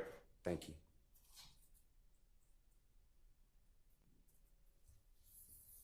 But see, Valerie got in the car, she just like, hey bro, I'm gonna tell you something, don't say nothing. You know what I mean? I'm like, what's up? She's like, dog, that this and this. I'm like, no, it's nah, I'm like, what you mean? She like, I didn't don't trust this nigga, bro. You know what I mean? They be trying to set you up. That's why every time I got in jail, son got shot up. So you're saying every time you got out of jail, something got shot up. That's what you're telling the police, right? That's what I told the police. Yeah. That's what it sounded like. And that Valerie told you don't trust Jeffrey. Remember that? That's what I said. Yeah. And did the police ever come to you, or did you get any information from Valerie or someone else at the police or the prosecution ever tried to verify that that conversation occurred with Valerie? After this interview right here, I went to the feds probably like 2-3 weeks later. I haven't heard anything about this interview all the way up until they brought me in this trial. Okay. I haven't heard anything about no investigation all the way up until this trial. Okay. To your knowledge, did the police or the prosecution ever just simply go to Valerie and say, did this happen? Yeah, it's her. I don't know. I'd like to show you what the prosecution showed you yesterday. It states exhibit number 60W, as in wonderful, A as in Elisa. It's timestamp 208. Ms. Knight, do you mind helping me? Thank you.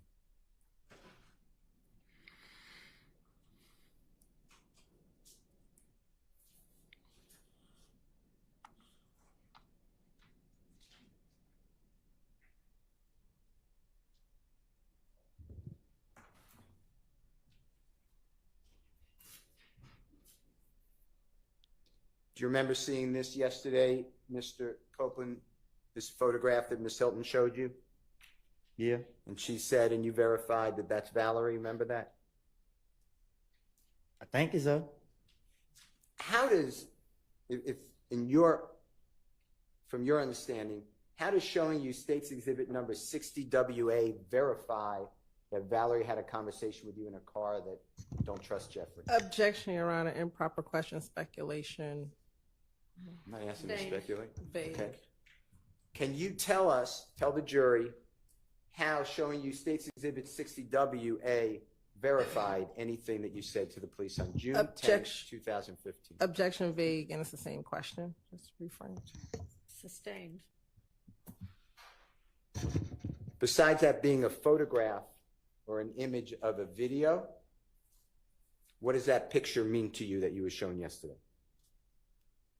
That she was dirty as hell back in the day. Thank you, sir. All right. I'd like to go into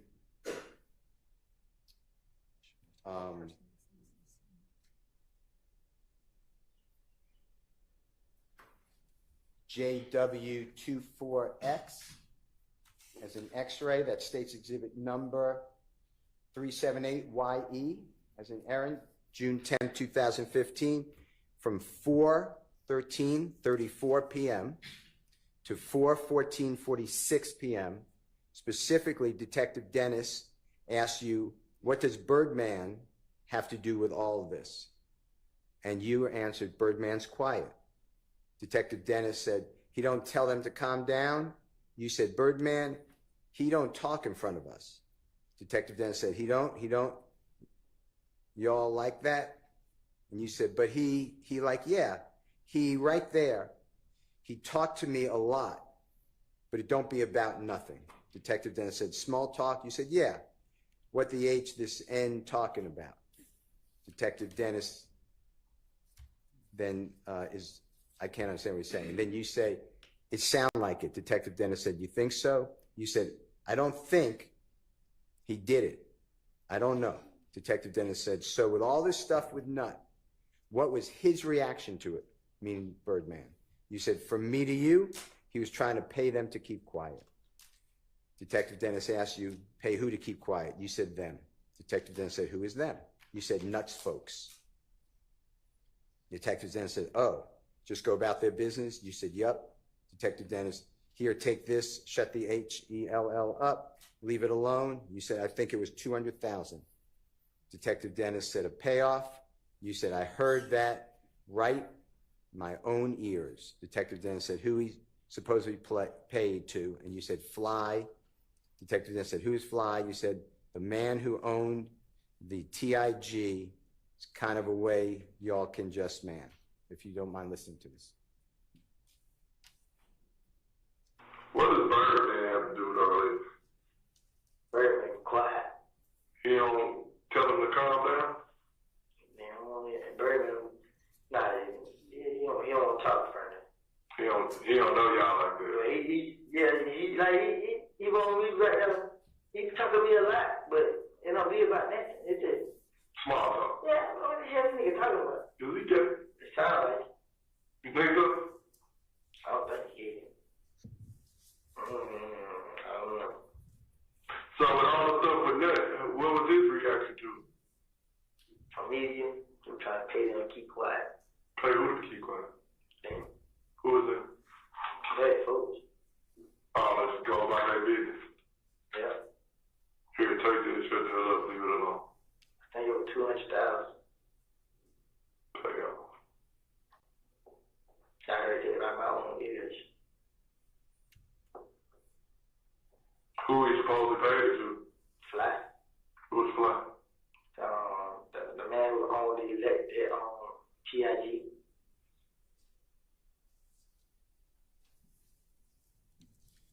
Copa, what I said, was that fairly accurate to what you told the Detective Dennis? I tell the police anything. Sure. Did the police ever come to you, the district attorney's office, and ever discuss with you anything to, let's corroborate this? All the way up to this point, even today, they never sat down and asked me nothing about nothing I said in the interviews. I'm the first one to do this? Yeah, you the only one that did this to me. Did you bring up Birdman, or did Detective Dennis bring up Birdman? I think he did. And then you just started talking about him, like you. That's what I'm gonna do. Like you've been telling the jurors. He bring up your name. I'm gonna have something for you.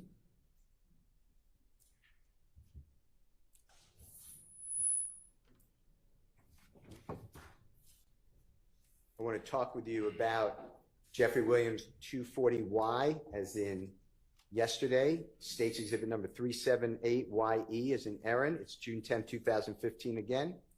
Interrogation. It's from 10:10:23 a.m. to 10:10:51 a.m. And Mr. Copeland, if you can listen to this and tell us if this is you talking about Jeffrey was going to buy the gun that was found at the Dunbar Recreational Center for $1,000, if this is what you're talking about with the police, okay? So when I got the gun, I got it from the green store. So I went up to the pub to go play baseball, but I waiting on them to come get it. So you waiting on who to come get it? Ladina. So his brother pulled up. I mean, Lil D, yeah. you talking about the big Keanu with the Let me clean. Okay. His brother pulled up to get it. I mean, they like, Thug gonna give me $1,000 for it. I mean, so I was sending them back the gun. But I know he is. It's going to be my same question.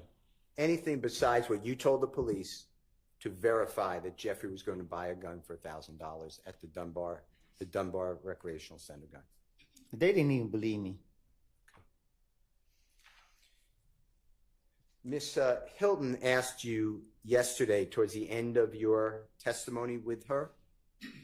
She said, but all you were talking about were people, the only people committed crimes was Jeffrey and other people maybe here, like Little D and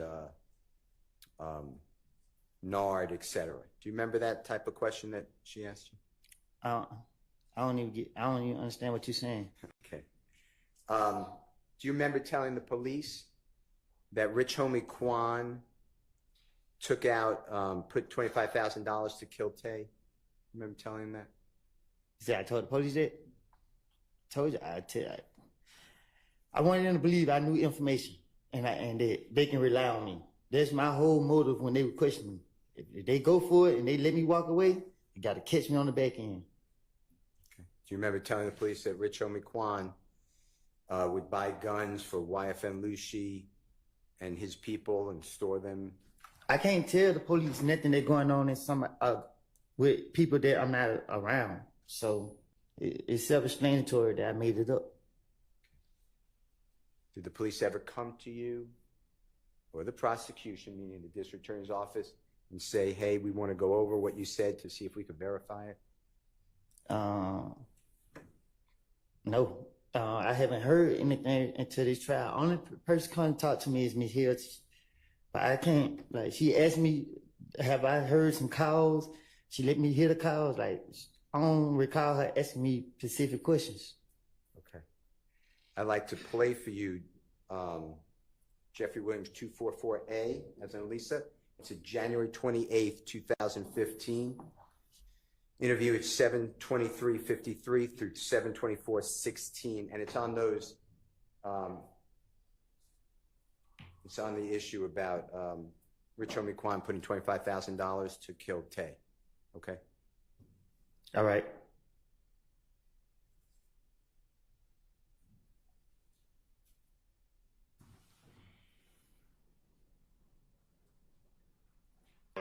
Rich Homie Quan supposed to give him $50,000 to meet a new plug. Like Rich Homie Quan told him this ain't mouth. Yeah. Then Rich Homie Quan like he got $25,000 to have Tay killed. It's like from the picture you just showed me. Nah, Tay who just got shot the other night. Oh, in the car over there. Okay. He had $25,000 to have Tay killed. Who did? This Rich Homie Quan shit. Cause he was telling me. So I'm telling Rich Homie Quan like, but. And then Jeffrey Williams 244B. It's about Rich Homie Quan buying guns and storing them for YFN Lucy and his people. This is January 28, 2015. It's 9:07:17 p.m. to 9:07:26 p.m. Now that Rich Homie Quan buying the guns for this.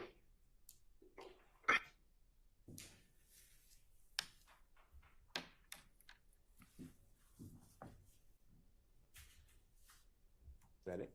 Okay. And Mr. Copeland, this is just the same thing you've been saying the whole time, right? You're just going to talk about me. If the police bring me up or want to know, you're just going to be a fountain of information, so they let you go. Man, this is crazy, man. Like, throughout my whole life with interacting with the police, they never believed nothing I said. I don't have a clue why they even got me in here. You know what I mean? Yeah, man.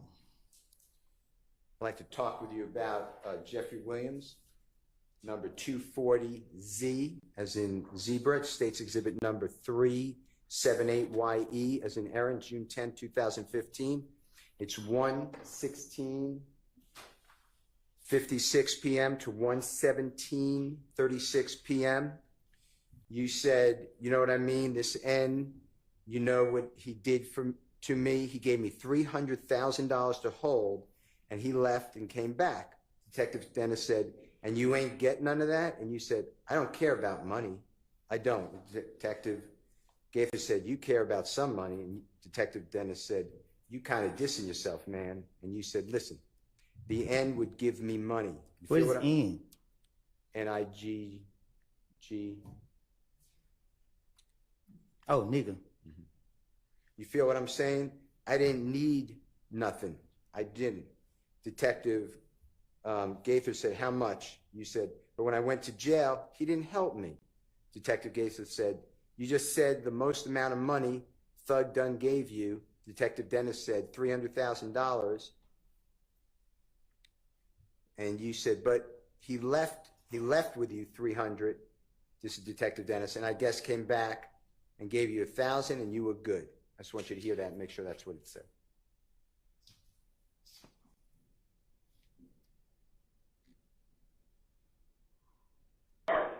I mean, you know, he did me. Yeah, $300,000. The whole. And he left. Came back. And you know it. I don't care about money. I don't. You care about some money. You be contradicting yourself, man. The nigga was giving me money. You know what I'm saying? I didn't need that. I did it. But when I went to jail and he didn't help me. You just said the most amount of money Thug gave you. But he left you with 300, and I guess he came back and gave you 1,000 again. You were good. You hear that, Mr. Copeland? Mm-hmm.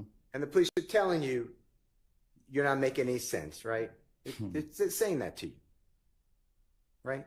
Right. They know, you believe they know this is all just try to make them, give them something they need to let you go. Right? Objection to speculation. That's what you're doing. Don't speculate about anyone else. That's what you're doing, right? They know that. Dennis know it. Gaither know it. Okay. And there's no picture of you with $300,000. You're not saying that's true. You just said that to the police, right? If I had $300,000, you know it would have been pictures, videos, and everything. The whole world would have seen it. Okay. I'd like to go through with you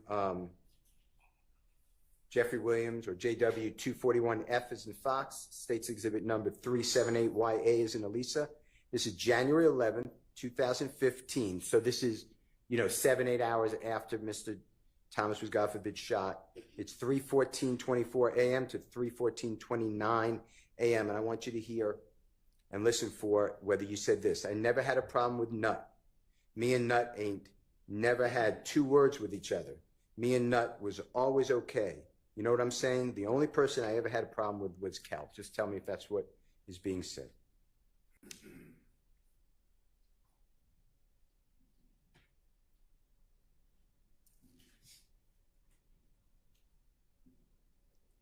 I never had a problem with nothing. Me and Nut ain't never had two words to each other. Me and Nut was always okay. You know what I'm saying? Now, Mr. Copeland, what I said, that was fairly accurate? What you say? What I said when I asked you to listen for it, that was accurate? That was... We heard it. Okay. And actually, a little time before January 6, 2015, I'm using that date for when you got into that fight at Club Crucial. You know what I'm talking about? When Shell Kell and other people jumped on you with your eye. You know what I'm talking about? I know what you're talking about. Okay. So before that date, before January 6, 2015, you stole from Mr. Donovan Thomas's Tahoe vehicle his cellular telephone, his identification, his chain, his nut chain, and his wallet. Is that true?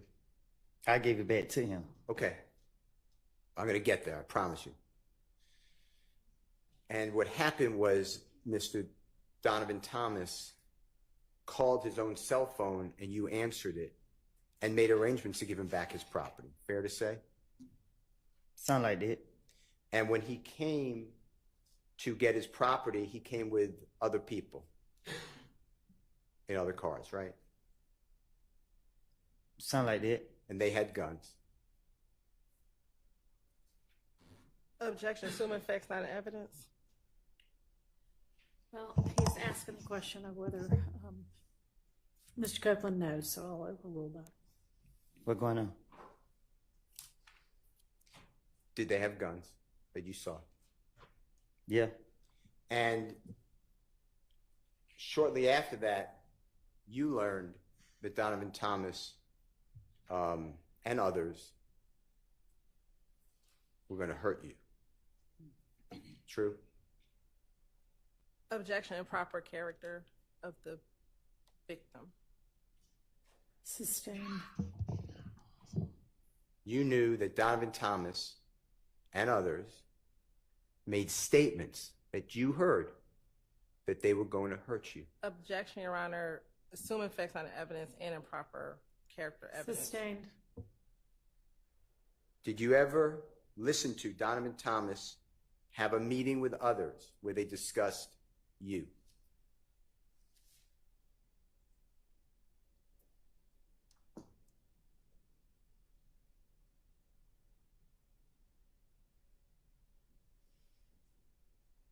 Yeah, I was told. And you were actually listening, and there was a person named Maurice or Mo who was in prison on the call as well, right? I don't know. I don't know who somebody came back and told me. Okay. And you understood that Donovan Thomas and others were going to hurt you. Is that true? Objection, assuming facts not into evidence. Sustained. Did you believe, come around January 10th, 2015, that Donovan Thomas and others were going to hurt you? Did you believe that? Same objection and relevance of what his beliefs were. I think it goes to his state of mind on the day that Mr. Thomas was killed.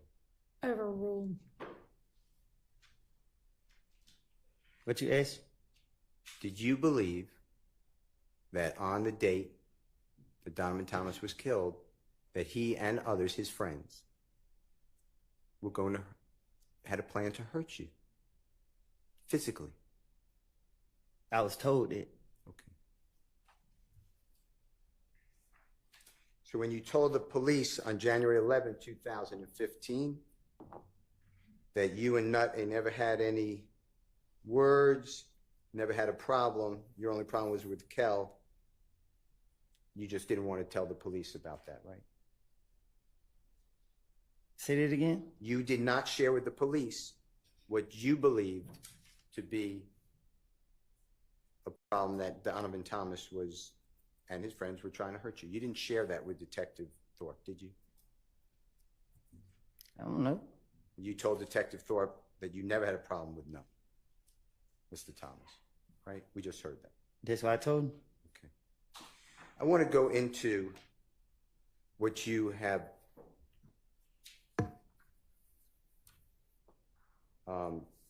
been told by law enforcement.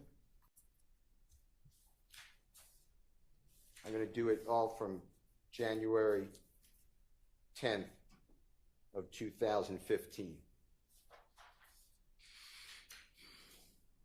And I want you to listen to these.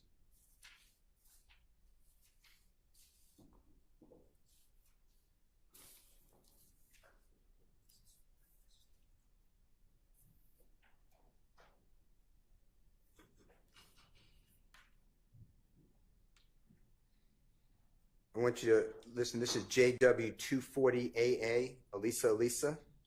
States Exhibit number 378YE. It's June 10, 2015. It's 1:15 p.m. to 1:51 p.m. and tell the jury if this is accurate. You said, "It is though. I sat right here. You know what I mean? I promised I wouldn't back out for nothing. You know what I mean? Detective says, I'm gonna find out. You said, like I said, man, if that was to keep me out of jail, and y'all can help me, I promise you, want Birdman, Kente, any of them, I will go right there and do what I have to do, right?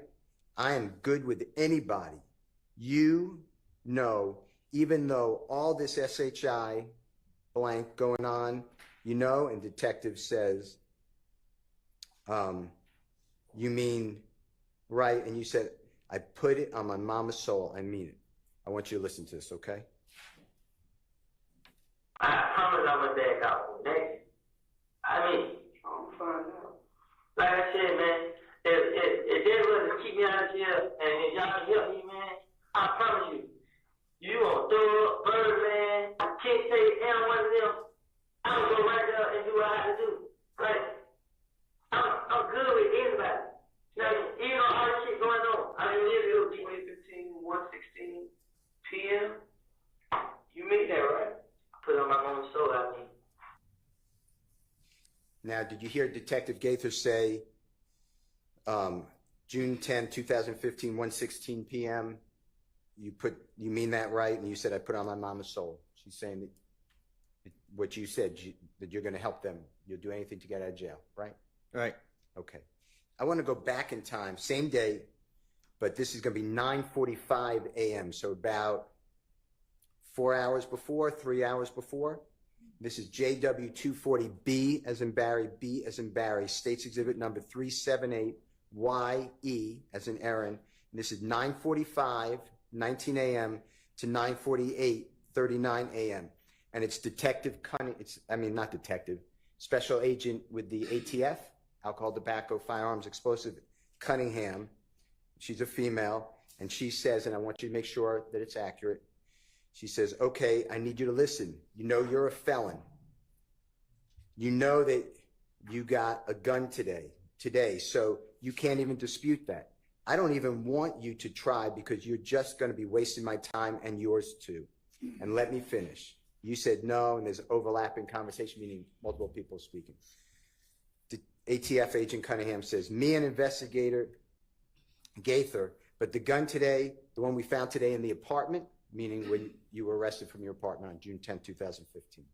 You said, ATF agent Cunningham said, now, when it comes to the federal system, it's not you go, when you go, do your time, there's no parole, there is no what it is. And then Detective Gaither says, early release. And then Agent Cunningham says, no early release.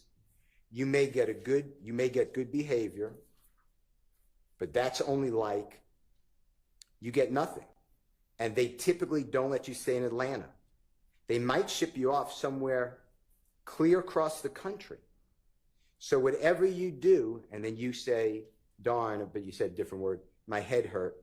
Agent Cunningham said, I'll go back and tell the United States attorney that's assigned to this case, this is what he did to help himself out. It pans out. Or I can go back and tell her, this is what he said. We found out it was a lie. He's continuing to play games. The judge do what they want to do. So before we can even get started, especially while I'm sitting here, everything is on you because I've never talked to you before. So with me, you almost get a clean slate to help yourself. If you do lies, I don't, because I got too much other stuff to do and would hate to have to go back and tell the U.S. attorney, but he's lying, he's full of crap. It's up to you. You said, before I lie, then there's a lot of people talking. Agent Cunningham said, it's up to you, Mr. Copeland.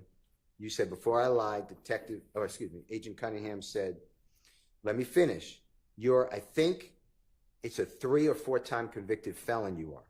How many felonies do you have? Detective Gaither said, about 3, don't you? Agent Cunningham said, you got 3. Detective Gaither said, about 3 or 4. You said, talking about what? Agent Cunningham said, how many felonies do you have? You said, what am I on probation for? Agent Cunningham said, how many convictions are felonies? Detective Gaither said, it's around 3. You said, I don't know.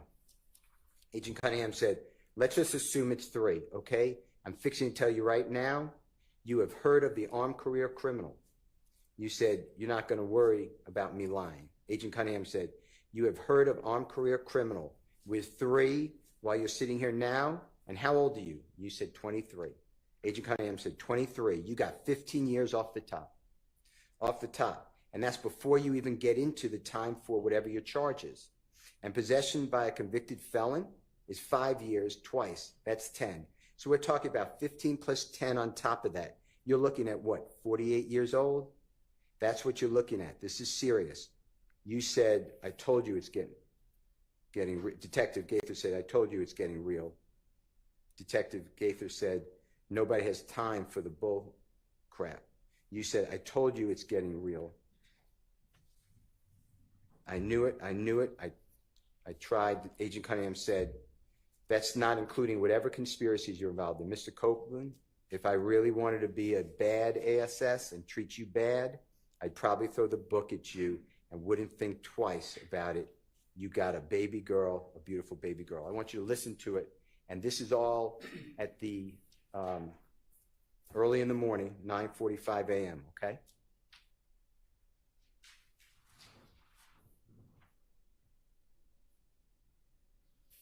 Okay, I need you to listen. You know you're a felon. You know you got that gun today.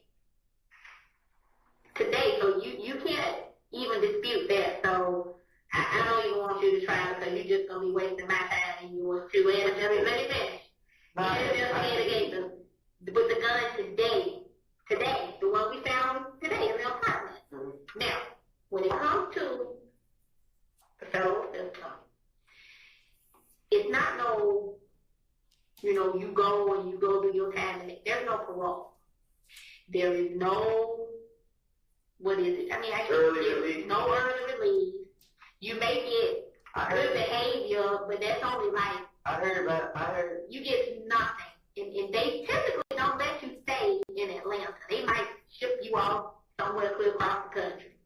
So, whatever you do, I go back and tell the U.S. attorney that's assigned to your case, this is what he did to help himself out. It pans out. Or I can go back and tell her, this is what he said. We found out it was lies. He continued to play games. The judge do what they want to do. So, what I'm trying to tell you before we even get started, especially while I'm sitting here, everything is on you because I've never talked to you before. So with me, you almost get a clean slate to help yourself. I don't do lies. I just don't because I got too much other stuff to do. And I would hate to have to go back and tell any U.S. attorney, you know what, he just lying and he full of crap. It's up to you, Mr. Copeland. You are I think, is it a 3 or 4 time convicted felon? How many felons do you have? About 3, don't you? You have 3? About 3 or 4. Right. How many felonies? I'm saying, like, is it what I'm on probation for? How many convictions that are felonies do you have? Is it 3 or 4? It's around there, yeah. I don't know. Okay, let's just assume it's 3, okay? I'm going to tell you right now. With 3, have you ever heard of armed career criminal? No, I read about me lying. Have you ever heard of armed career criminal? With 3, where you sitting at now, and you how old? 23. You get 15 years off the top. Off the top. That's before you even get into the time for whatever your charge is, and possession by convicted felon is 5 years. Twice is 10. So we talking about 15 plus 10 on top of that. You looking at, what, 48 years old? That's what you're looking at. This is serious. I told you. Nobody has time for the bull crap. I told you it's getting real. Did I not? I knew it. I tried to. That's not including whatever conspiracies you involved in. Mr. Copeland, if I really wanted to be a badass and treat you bad, I would probably throw the book at you and wouldn't think twice about it. You got a baby girl. Beautiful baby girl.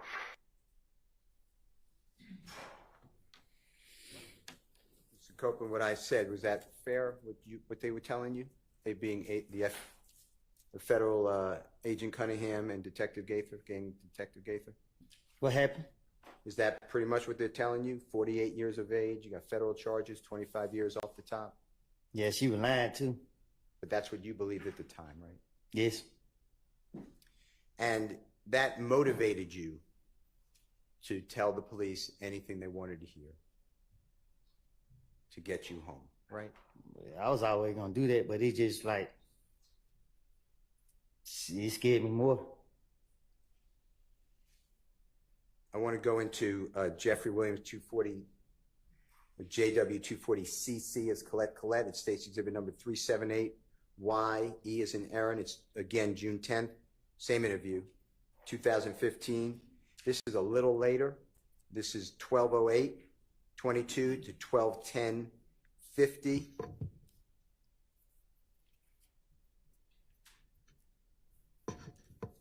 And on this one, you said, man, so what can I do? I don't know why. I'll do whatever, man. I'll wear a camera. Detective said, listen to me. I'll do whatever, man. I'm glad you mentioned that, said Detective Gaither. I'll do whatever, man. I promise to God, man.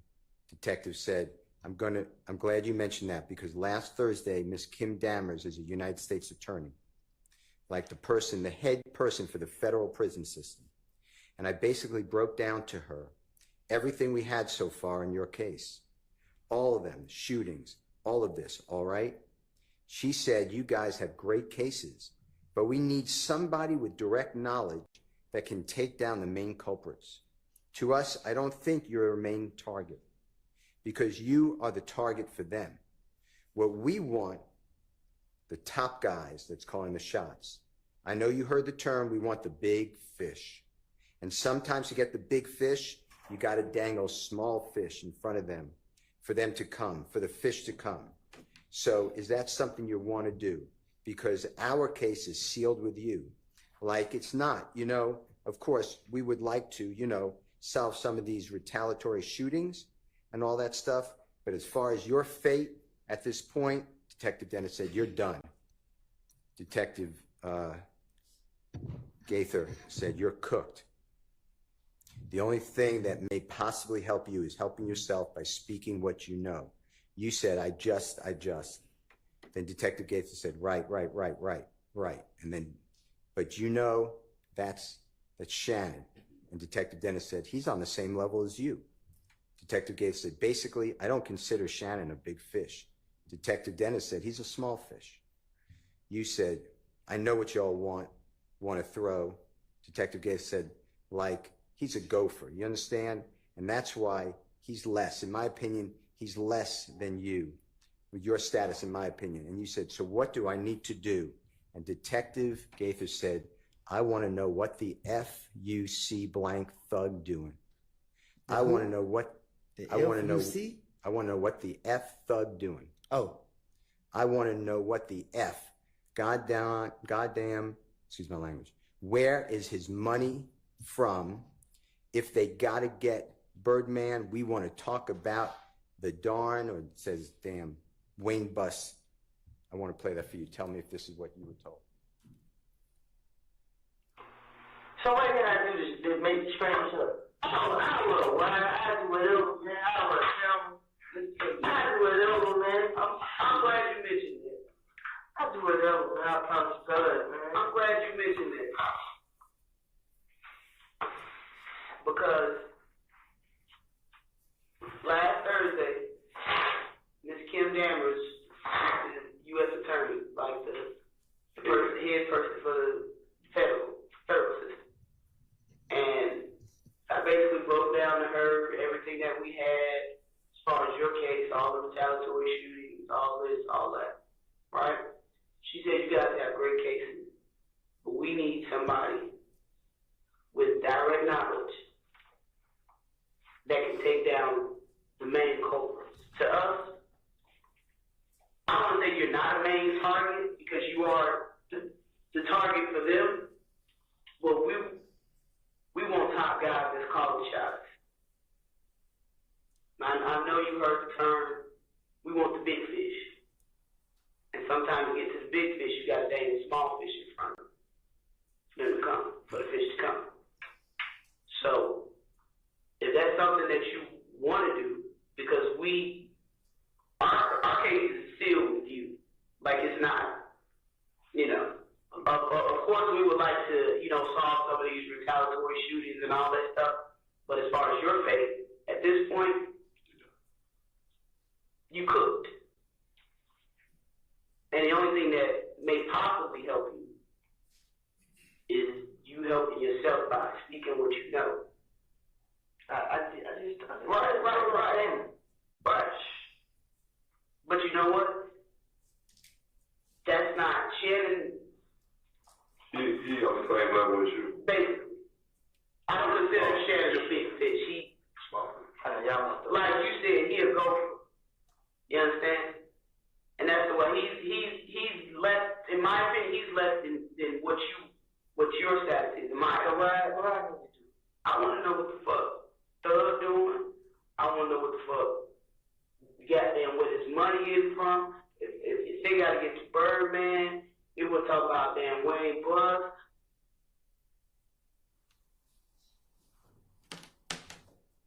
Fair what I said, Mr. Copeland? This what it sound like. You knew before going in that law enforcement, they made it clear to you, this happens to be recorded, but they made it clear to you that they wanted Jeffrey Williams, you to give information on Jeffrey Williams, right? Yeah. And the only way that you were going to avoid, in your opinion, what you were told, pretty much the rest of your life in prison, is that how you understood it? Was to give information on Jeffrey Williams and others. True? Really, just him. And it was a lie, wasn't it? What you mean? Jeffrey Williams didn't do these things that you're telling the police. But I told y'all that. All right, let's take a break.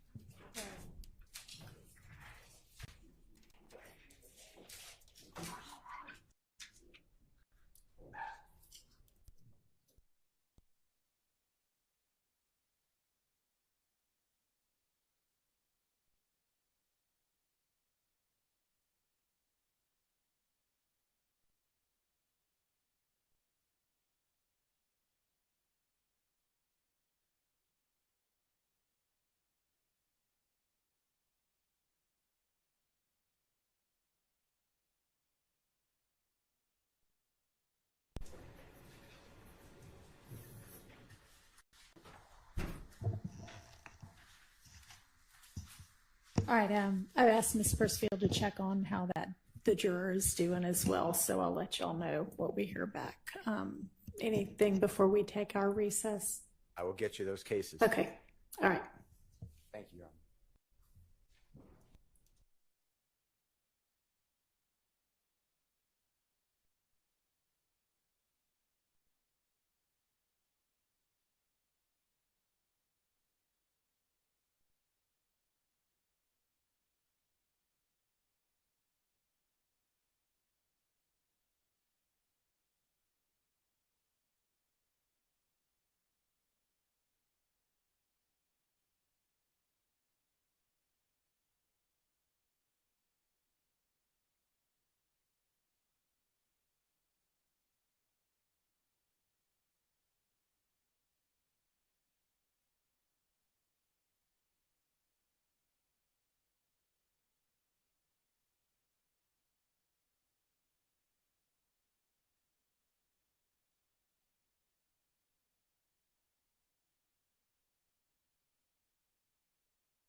would really appreciate if us wrapping up early today. So if we can go maybe about 45 more minutes or so, and then at least let them go for the day after that. All right.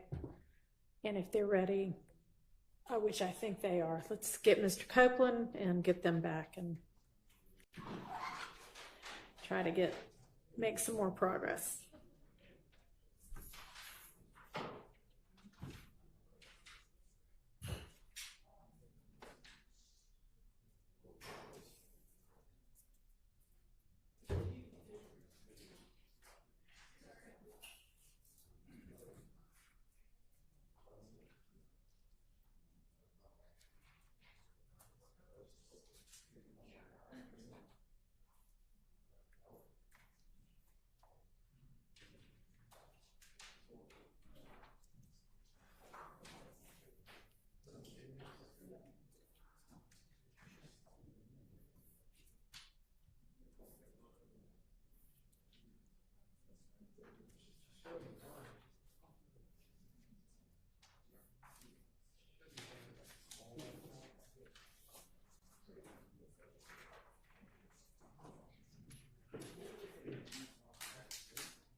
You right?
Break a little early. All right.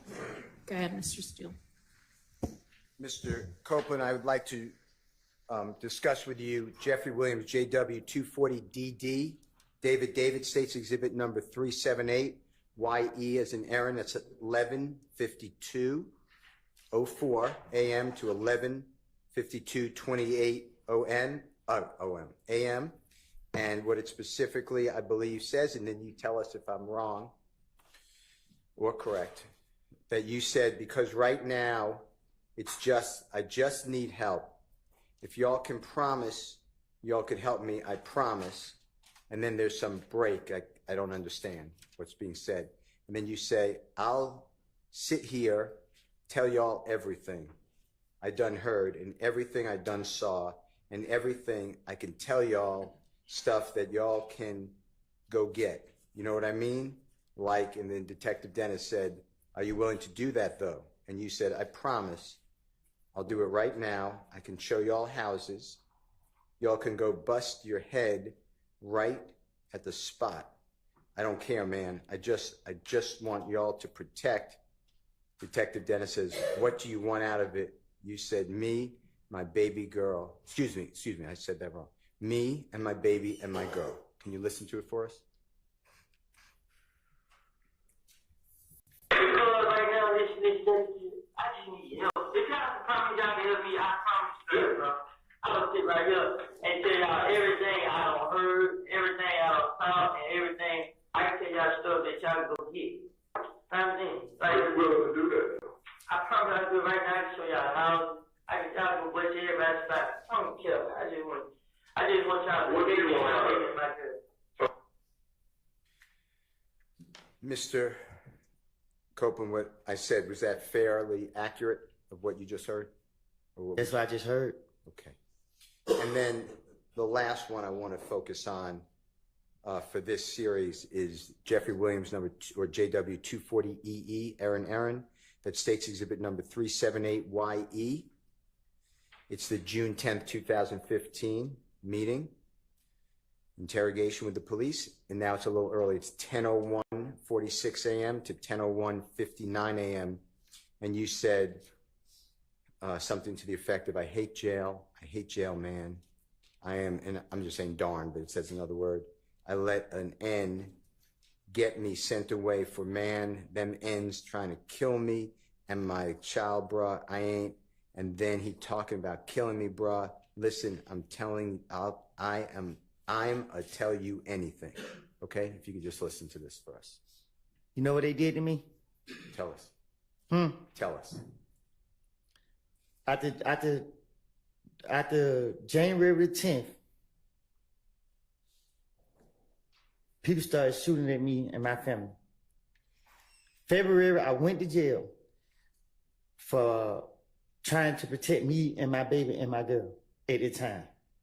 They put me in Rice Street on some stuff called medical flow. It's somewhere hid in the jail. It stink. It's crazy people in there talking, yelling through the door, putting feces all on the window and on the wall. They locked me in the room. It's one door right here, it's one door right here, and it's another door back here, and it's another door back here. I'm behind this door. I don't see nobody, I don't talk to nobody, I'm by myself. I'm at the verge of losing my mind. People trying to shoot at me while they got me locked in this room. I can't talk to nobody, I can't see nobody, I'm locked in this room. They held me in that room for 3 weeks. I got out of jail. I had a court date for another county where I never even been to for some charges I never even did. I don't steal out of stores. I went down to that courthouse and tried to get it situated, went in the wrong courtroom, told the deputy, hey, my name is such, such, such. I missed court. I'm here to fix it. He said, oh, I gave him my name, told him what happened. He said, oh, you got a warrant. And he locked me up. They put me right back in jail. I stayed in jail a whole month. I had to use the money for selling my four-wheeler to pay an attorney to come represent me. I got the lawyer to come represent me. That lawyer, he got me a bond. A friend of mine gave my baby mama the money to pay my bond. She paid my bond. I got out of jail. The very next day, Atlanta police came into the gym with a whole lot of them. They got me, said that this my bag, this my gun. They took me from my neighborhood to Turnerfield. They questioned me. I told them it wasn't my gun. They let me go. They came back and get me June 10th. They questioned me. I was at the verge of losing my mind because every time I come outside, they keep locking me up. They got me. They did it. They held me in the interrogation room for a whole day, probably. I don't know. They put me right back in Rice Street, put me right back behind all these doors. They constantly kept doing it to me.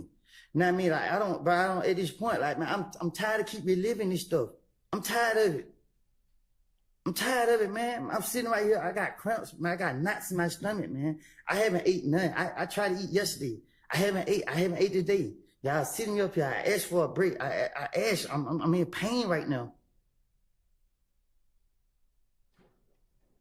I understand it might be my fault. I'm telling y'all, I made it up. I lied. Damn, man. This is crazy. I'm telling y'all, my stomach hurting, man. Well, with the honorable court's order, we're going to be leaving in a little bit of time. Can you try to just listen to the JW 240EE that I just said?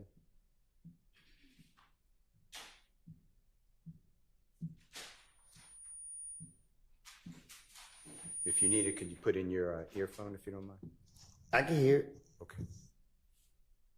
I hate jail. I hate jail, man. I'd be damn if I let nigga me shit with. Man, my nigga try to kill me and my child, bro. And then he come out and kill me, bro. Listen, I'm telling you, you can never do. Mr. Copeland, with your background and your experiences in jail,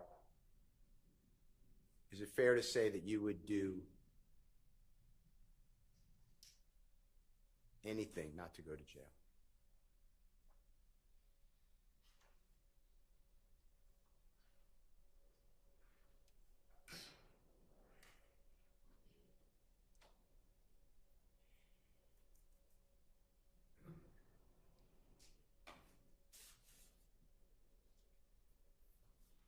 Mr. Copeland, can I ask you a couple of questions? I'm listening. Okay.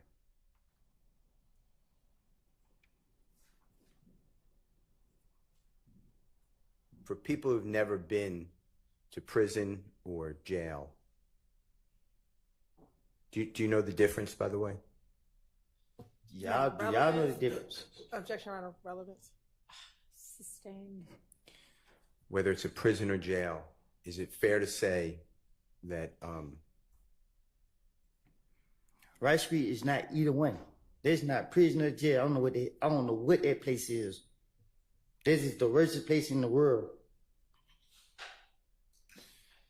Do you remember being in custody after Friday, June 7th, 2024, after the first time you testified before the ladies and gentlemen of the jury, and before you came back in the late morning of Monday, June 10th, 2024? Do you remember where you were held? You talking about they locked me up here? Yes, sir. What about it? Do you remember were you held in the Fulton County Jail, another jail? Do you remember? When they took me out of here? Yes, sir. Yeah. Where were you held? They took me to Rice Street, and then the next day came, they took me from Rice Street to DeKalb County Jail. And they down there just as worse as Rice Street. And DeKalb County Jail, describe to the ladies and gentlemen jury what it was like when you were in that jail. Objection relevant, Your Honor. Goes to his motivation for testifying here. I don't know that we need to get that far afield. He's already told us that Rice Street is horrible. It's the worst place in the world, and DeKalb is even worse. So let's move on. Okay. Mr.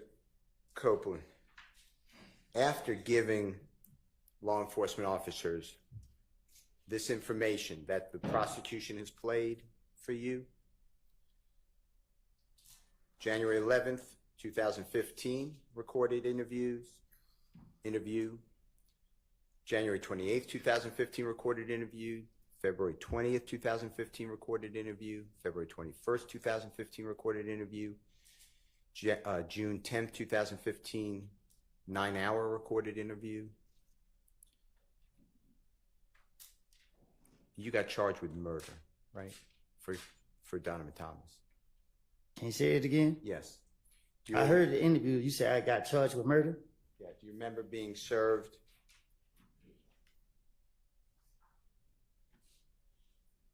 No, I'm marking Jeffrey Williams number 245. May I approach, Your Honor? You may. I'm going to show you this, Mr. Copeland. If you need any assistance, let me know. Do you remember Detective Thorpe swearing out a warrant for you for the offense of murder for you knowingly and intentionally with malice aforethought on January 10, 2015 at 330 McDaniel Street, Atlanta, Fulton County, state of Georgia, did participate in the Sexual drive-by murder- shooting. Hang on just a second. Yes. Reading something that's not into evidence and relevance. Okay. Well, overruled on relevance. What was the first thing? That he's reading something that's not in. All right. So have him. Are you asking him whether he recognizes it? Just Sure. Did he ask get him, charged? do you recognize it? That's Okay. the way to do that. Okay, look at Jeffrey Williams, number 245. It's several pages, but this is the first page at first. Do you recognize that as the warrant taken for your arrest for murder of Donovan Thomas by Detective Thorpe on October 20th, 2015?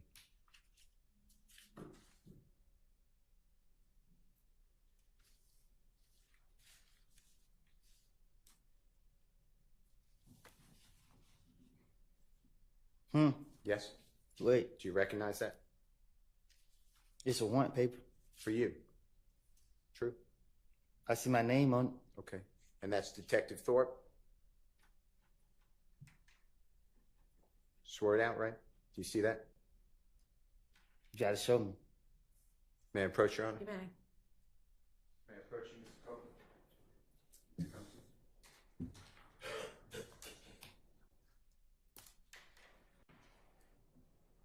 You see that? Yeah. And you see the date on there, Mr. Copeland? October 20th, 2015?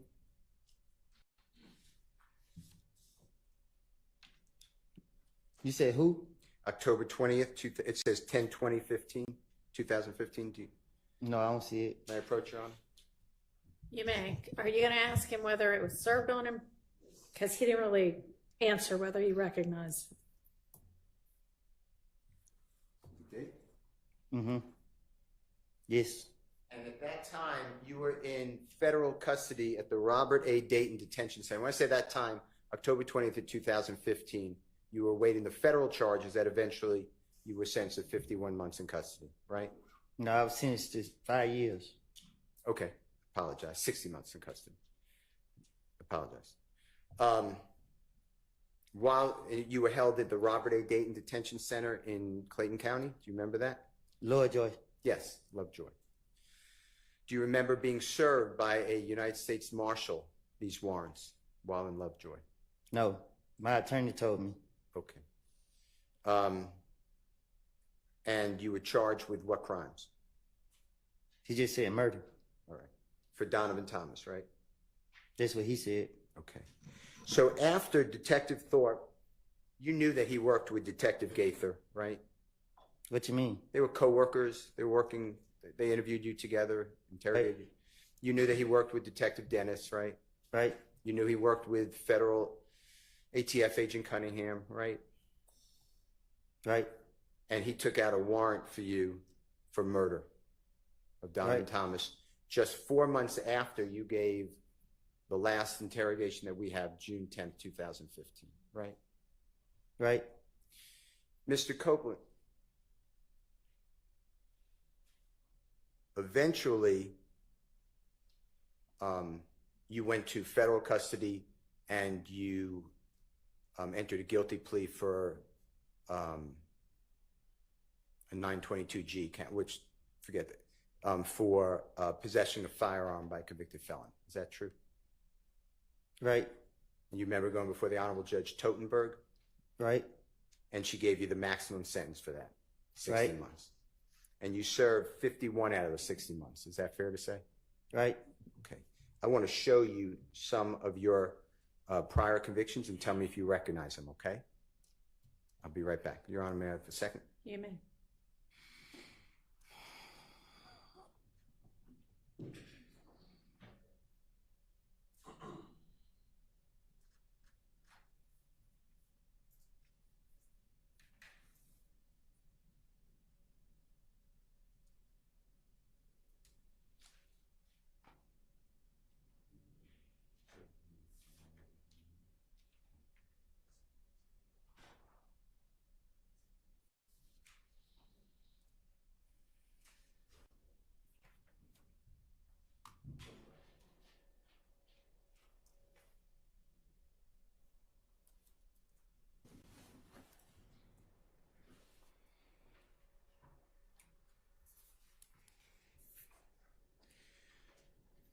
While they're looking for that, Mr. Copeland, Jeffrey Williams wasn't charged with murder of Donovan Thomas, right?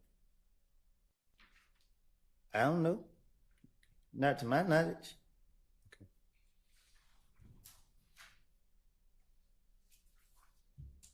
Even in this indictment, Jeffrey Williams not charged with murder of Donovan Thomas. Do you realize that? And if you don't know, just say it. I don't know. Objection, Your Honor. Improper speculation. It's the indictment on trial. Well, it really doesn't matter whether he knows it or not. Ask your next question. I'm just waiting on the certified copies.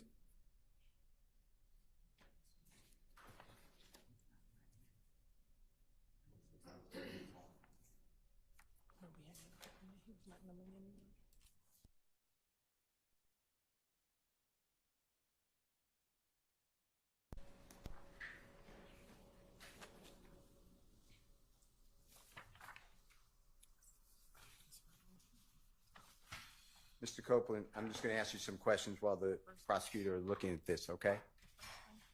While in jail, in the Fulton County Jail, as well as were you held in the Fayette County Jail? Do you ever remember that? Mm-hmm.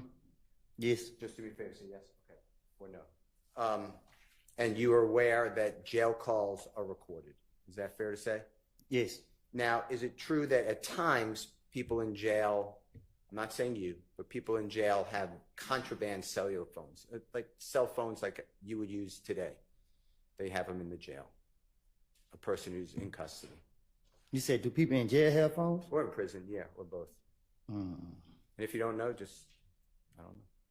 Yeah, people in jail, yeah, I guess. Okay. Okay. I'm going to show you what I've marked.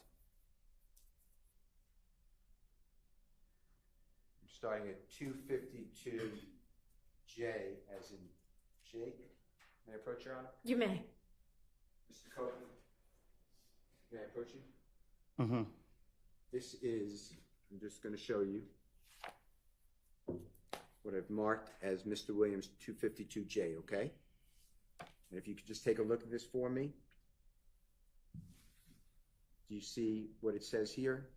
United States District Court, Northern District of Georgia. Mm-hmm. Atlanta Division, United States versus you. United States of America versus you, Mr. Copeland. You see that? Mm-hmm. And do you see your lawyer's name, Ms. Durrett? Mm-hmm. And that's D-U-R-R-E-T-T. And do you see the Honorable Judge Totenberg's signature on there? Mm-hmm. And that was your judge, correct? Yes. Yes. And you see the date, October 24th, 2018? Yes. And it has an amendment to the judgment, same case number, your name, right? Yes. And it just has October 22, the same date, but the judge signed October 31, and it just amended your sentence. Is that fair to say? Yes. And this is certified. Certified means the clerk, you feel that, if you want to feel it, feel that seal? Uh-huh. Okay. Yes. And this shows that you pled guilty to the offense of possession of a firearm under 18 United States Code 922G1. Do you see that? Yes. And your sentence is going to be on page 2, 60 months. Is that fair to say? And 3 years supervised release. It's not on there. Is it? It'll be on here, yes, sir. And I will show it to you. And supervised release is like what? Probation? Yeah. Okay. And it's right here on page 4. You see that? 3-year supervised release? Mm-hmm. Yes? Yes. Okay. Yes.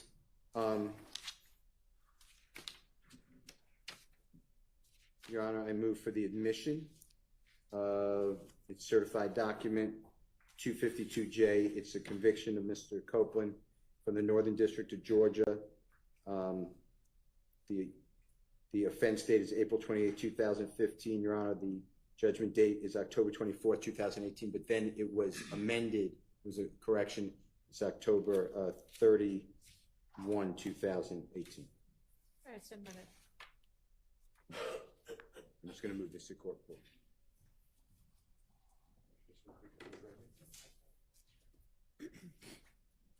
Mr. Copeland, I'm showing you what's been marked as Mr. Williams number 252I as an ice cream, okay? And again, do you feel that seal on it for a certified copy? Did you feel that? Mm-hmm. Is that a yes? Yes. Okay. Yes. And this is in the Superior Court of Fulton County, and that's state of Georgia versus you. You see your name? Yes. And that's indictment number, it actually says criminal action number 20 SC 176912. You see that? Yes. And do you see where it says that you entered a guilty plea under Alford? Do you know what Alford is? Remember? No. Okay. And it says 5 years to serve 3 years, balance of 2 years probated. Do you see that? Yes, I see it. On possession of a controlled substance, Schedule 1 or 2 with intent to distribute. Is that fair? That's what it says. That's what it says. Okay. And I'm going to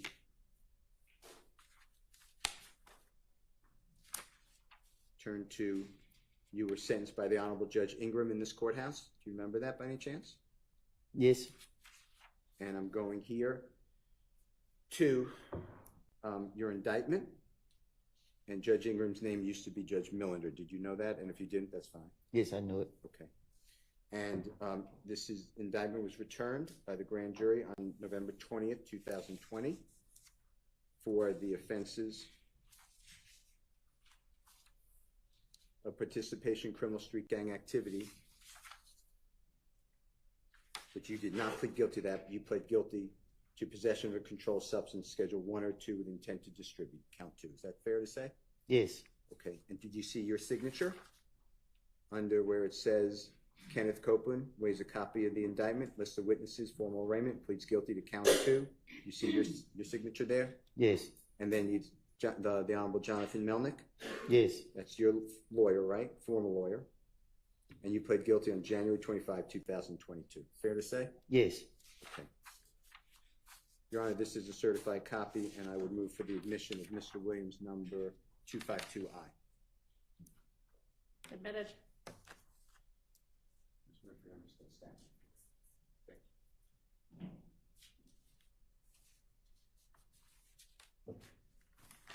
Mr. Copeland, if you don't mind, if you could feel the seal, that shows certification. Again, Fulton County Superior Court, State of Georgia versus Mr. Kenneth Copeland. That indictment number, I'm just looking at it and reading it, 22 SC 182134. Do you see that? Yes. And this charges you, and you pled guilty under Alford again to possession of firearm by a convicted felon. Do you see that? Yes. And you were sentenced to 5 years to serve 10 months in prison, balance of 4 years, 2 months to be served on probation. Do you remember that? Yes. And this is, again, you're represented by the Honorable Jonathan Melnick. You see that? Yes. And I'm going to the indictment in the same indictment number that we just said. And do you see your signature here? Yes. When it says you plead guilty, and it is only to the count 3. You got that? Yes. Is that all true, what I said? Possession of firearm by a convicted felon. You see that? Yes. And the grand jury, and you pled guilty to possession of firearm by a convicted felon in the county of Fulton, State of Georgia on the 27th day of October 2021. Did knowingly and without a lawful authority possess a certain firearm, a Glock handgun, accused having been convicted of felony in 10 SC 96938, Superior Court of Fulton County, offensive aggravated. Sorry. Yes, ma'am. Having been convicted of felony on indictment number 10 SC 96938 in the Superior Court of Fulton County, Georgia, for the offense of aggravated assault with a deadly weapon on March 7, 2011. Is that true? What's true? That's what it says. Yes. Okay. And that's the count that you pled guilty to. True? Yes. Your Honor, I move for the admission of Mr. Williams, number 252M as in magic. Admitted.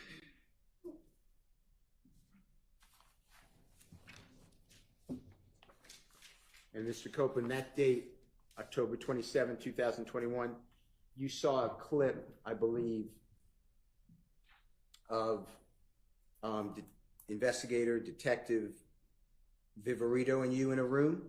Yes. And that was the same day, October 27, 2021. Is that fair to say? Yes. Okay. Mr. Copeland, I'm showing you Mr. Williams, number 252G is in Goldfetter. And this again in Fulton County, State of Georgia versus you, Mr. Copeland. This indictment number is 20 SC 17 68 51. You see that? Yes. And this has you pleading guilty under Alford to count 2, possession of a vehicle with an altered VIN number. You know what a VIN number is? Huh? Do you know what a VIN number is? No. Vehicle identification number? Yes. Okay. And it says 15 years to serve 3 years in prison, balance of 12 years on probation. You see that? Yes. And this date is also before Judge Ingram on the 25th day of January 2022. Is that fair to say? Yes. And here's the indictment. Same number that I announced before. State of Georgia versus you. And charge you with count 2 with possession of a vehicle with an altered VIN number. And you pled guilty to that count and count 3. Yes. Willful obstruction of law enforcement. See that? Yes. And that's your signature, or the judge? Maybe try turning that backup mic off. I don't know if that'll make any difference or not. Okay. I don't know why that's started happening. Go ahead. And you pled guilty to Jonathan Melnick's your lawyer, 25th day of January 2022. Fair to say? Yes. Your Honor, I move for the admission of Mr. Williams' certified copy, Your Honor, 252G is a vote. Admitted.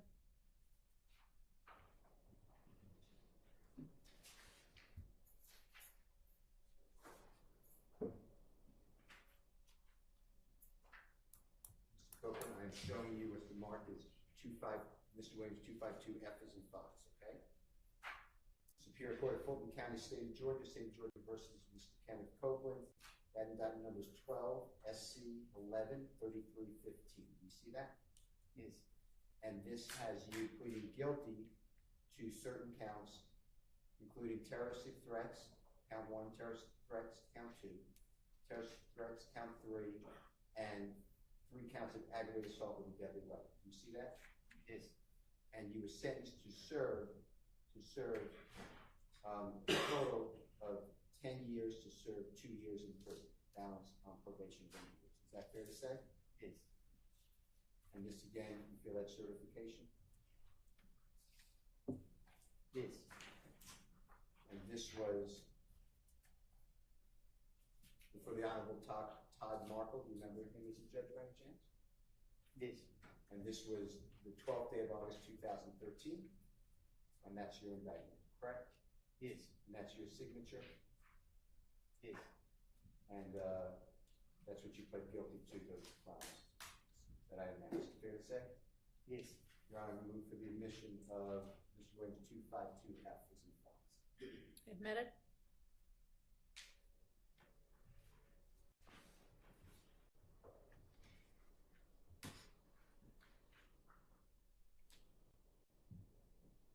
Mr. Copeland, I'm showing you what's certified, and if you don't mind just feeling, just make sure that you feel the same seal. Yes.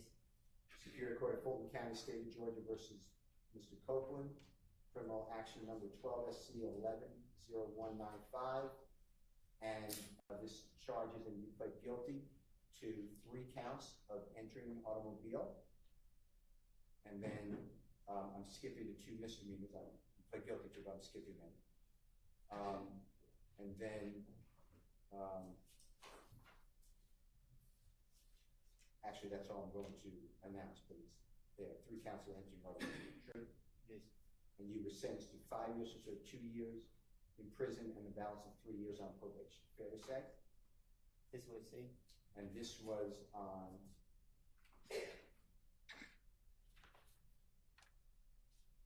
August 12, 2013. Correct? Yes. Also before Judge Markham? Yes. The Honorable Judge Markham. And here's the indictment charging you that you signature you pled guilty to these counts. Correct? Yes. Your Honor, I move for the admission of 252B as indictment. Admitted. Certified.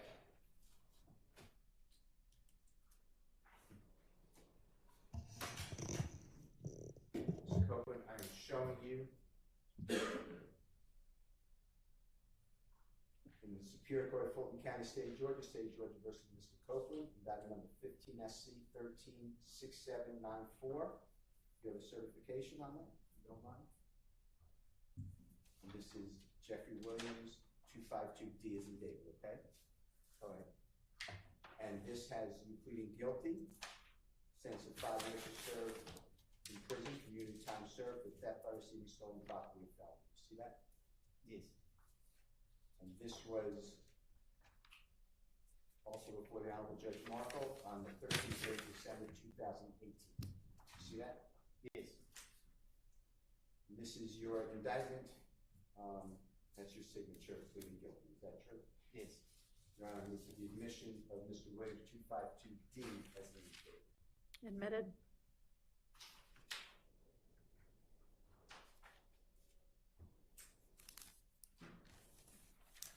Copeland, I am showing you Mr. Williams number 252C is in collect. And it's in the Superior Court of Fulton County, State of Georgia versus Mr. Copeland. And you entered a guilty plea to count 1, which is aggravated assault with a deadly weapon. This is indictment number 10 SC 96398. Does that all look accurate? Yes. And you were sentenced to 10 years in confinement, but upon the service of 1 year, 9 years would be served on probation. See that? Yes. And tell me if this is your signature. And here you were represented by Suzanne Pomey, P-O-M-E-Y. See that? Yes.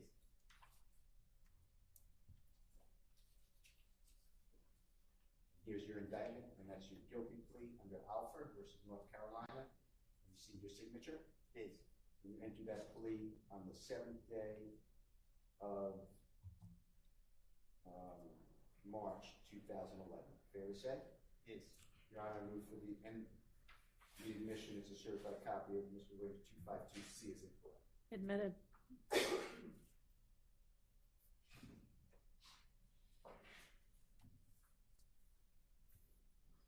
And Mr. Copeland, this is Mr. Williams number 252B as in Barry. And this again is in Superior Court of Fulton County, State of Georgia versus Mr. Copeland. And this is a non-negotiated plea of guilty on Alford versus North Carolina, and pleading guilty to 5 years to serve in prison, on probation. Is that what it says? Yes. And can you make sure that that's a certified copy? Yes. And what you pled guilty to?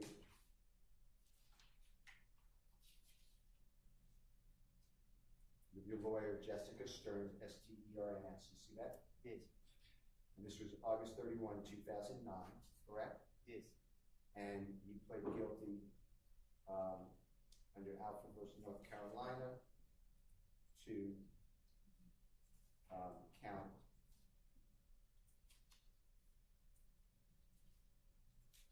theft by taking an automobile. You see that? Count 1? Yes. And that's your signature. I think I asked you that earlier. Is that true? Yes. And you did that on August 31, 2009, I think I asked. Yes. Your Honor, I move for the admission of Mr. Williams 252B. Admitted.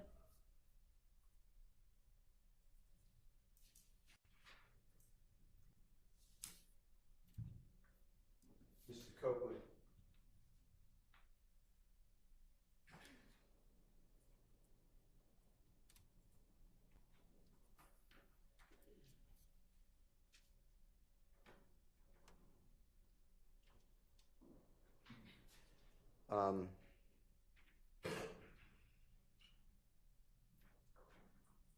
When you were able to be around Jeffrey for that short period of time that you said,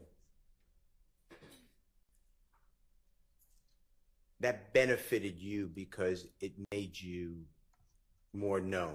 People, am I saying that right? Is that true? Objection on vague as to what period of time?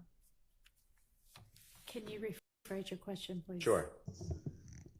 You testified already that you were with Jeffrey for a short period of time from the end of 2014 to 2015, and you were arrested and didn't get out of custody on June 10th, 2015. So somewhere in that period. Is that fair to say?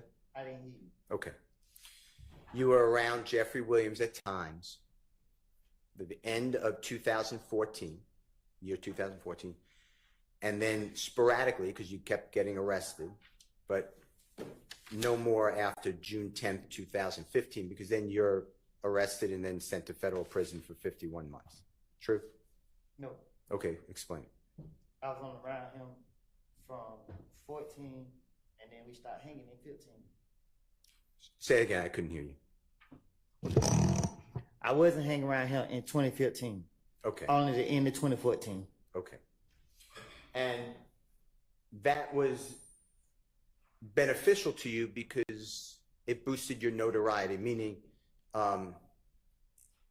people took more note of you because you were around people like Jeffrey Williams and the people that he knew. Is that true? It really was based off the experience. Explain that to the jury. What you mean? Explain what you mean by it was based off the experience. It wasn't about attention. It was just about flying on planes, going different, like just seeing more than just hanging in the neighborhood. Before Jeffrey Williams allowed you, took you, asked you, or Tick or Mr. Trentavious Stephen, whoever, how far outside of the Atlanta area had you ever been? Only once. I've been to, no, I'm lying. Twice I've been out of town, but it was just, I went with, when I got out of jail in 2013, my baby mama, she was going to college in South Carolina, so I traveled down there with her, and then when my friend got killed, I stopped. But before that, I had went with some old friends. He took me deep sea fishing, but that was it. But had you, in those experiences, had you ever been on an airplane? No. Or did you drive? Yeah, we drove. Okay. Okay.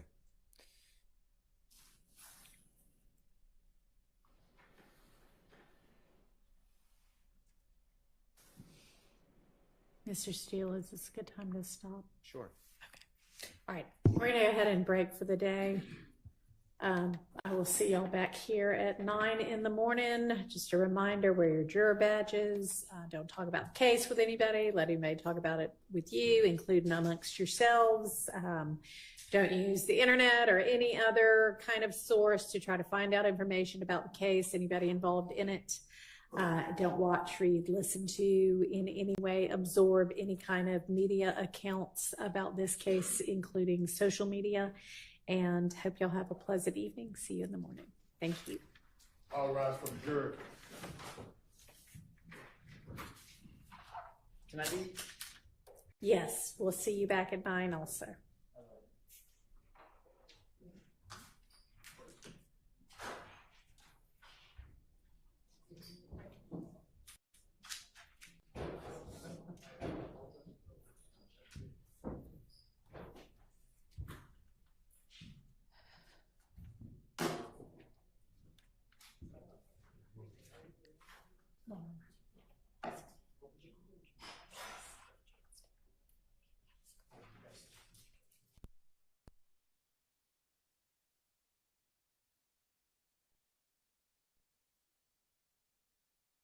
All right.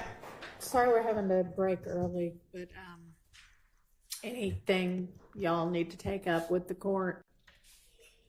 Anything we can go ahead and take care of?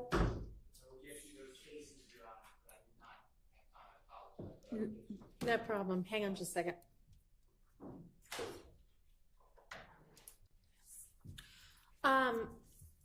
So time-wise tomorrow, what are we anticipating in terms of?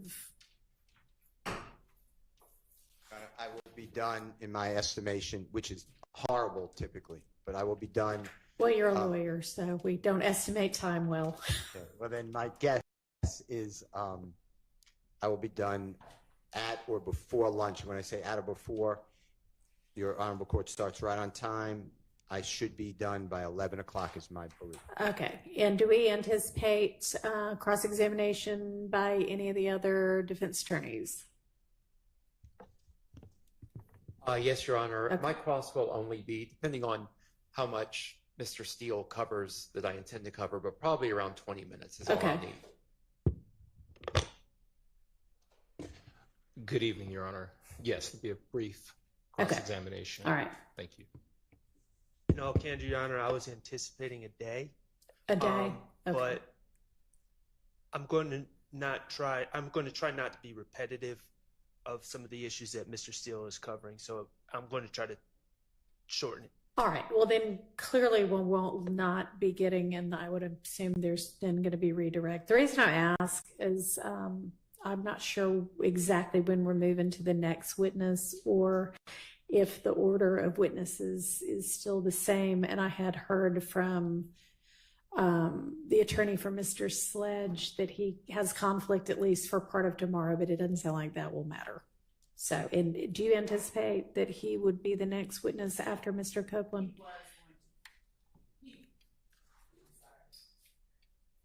He was, and I've just seen the same notification Okay. from Mr. Wright that you did. Okay. So, but I had reached the same conclusion that the court did regarding our likelihood of even reaching him. Okay, based on what we but just it said. may be, so given that we're off Thursday, Friday, and Monday, it would probably be Tuesday at the earliest. Yes. Okay, so maybe if you want to communicate that that's when we anticipate reaching him. Okay. All right. Anything else? Okay. Have the state, Your Honor. All right. Y'all use the extra hour to work on the case. Or just take a break from the case. See y'all at 8:40.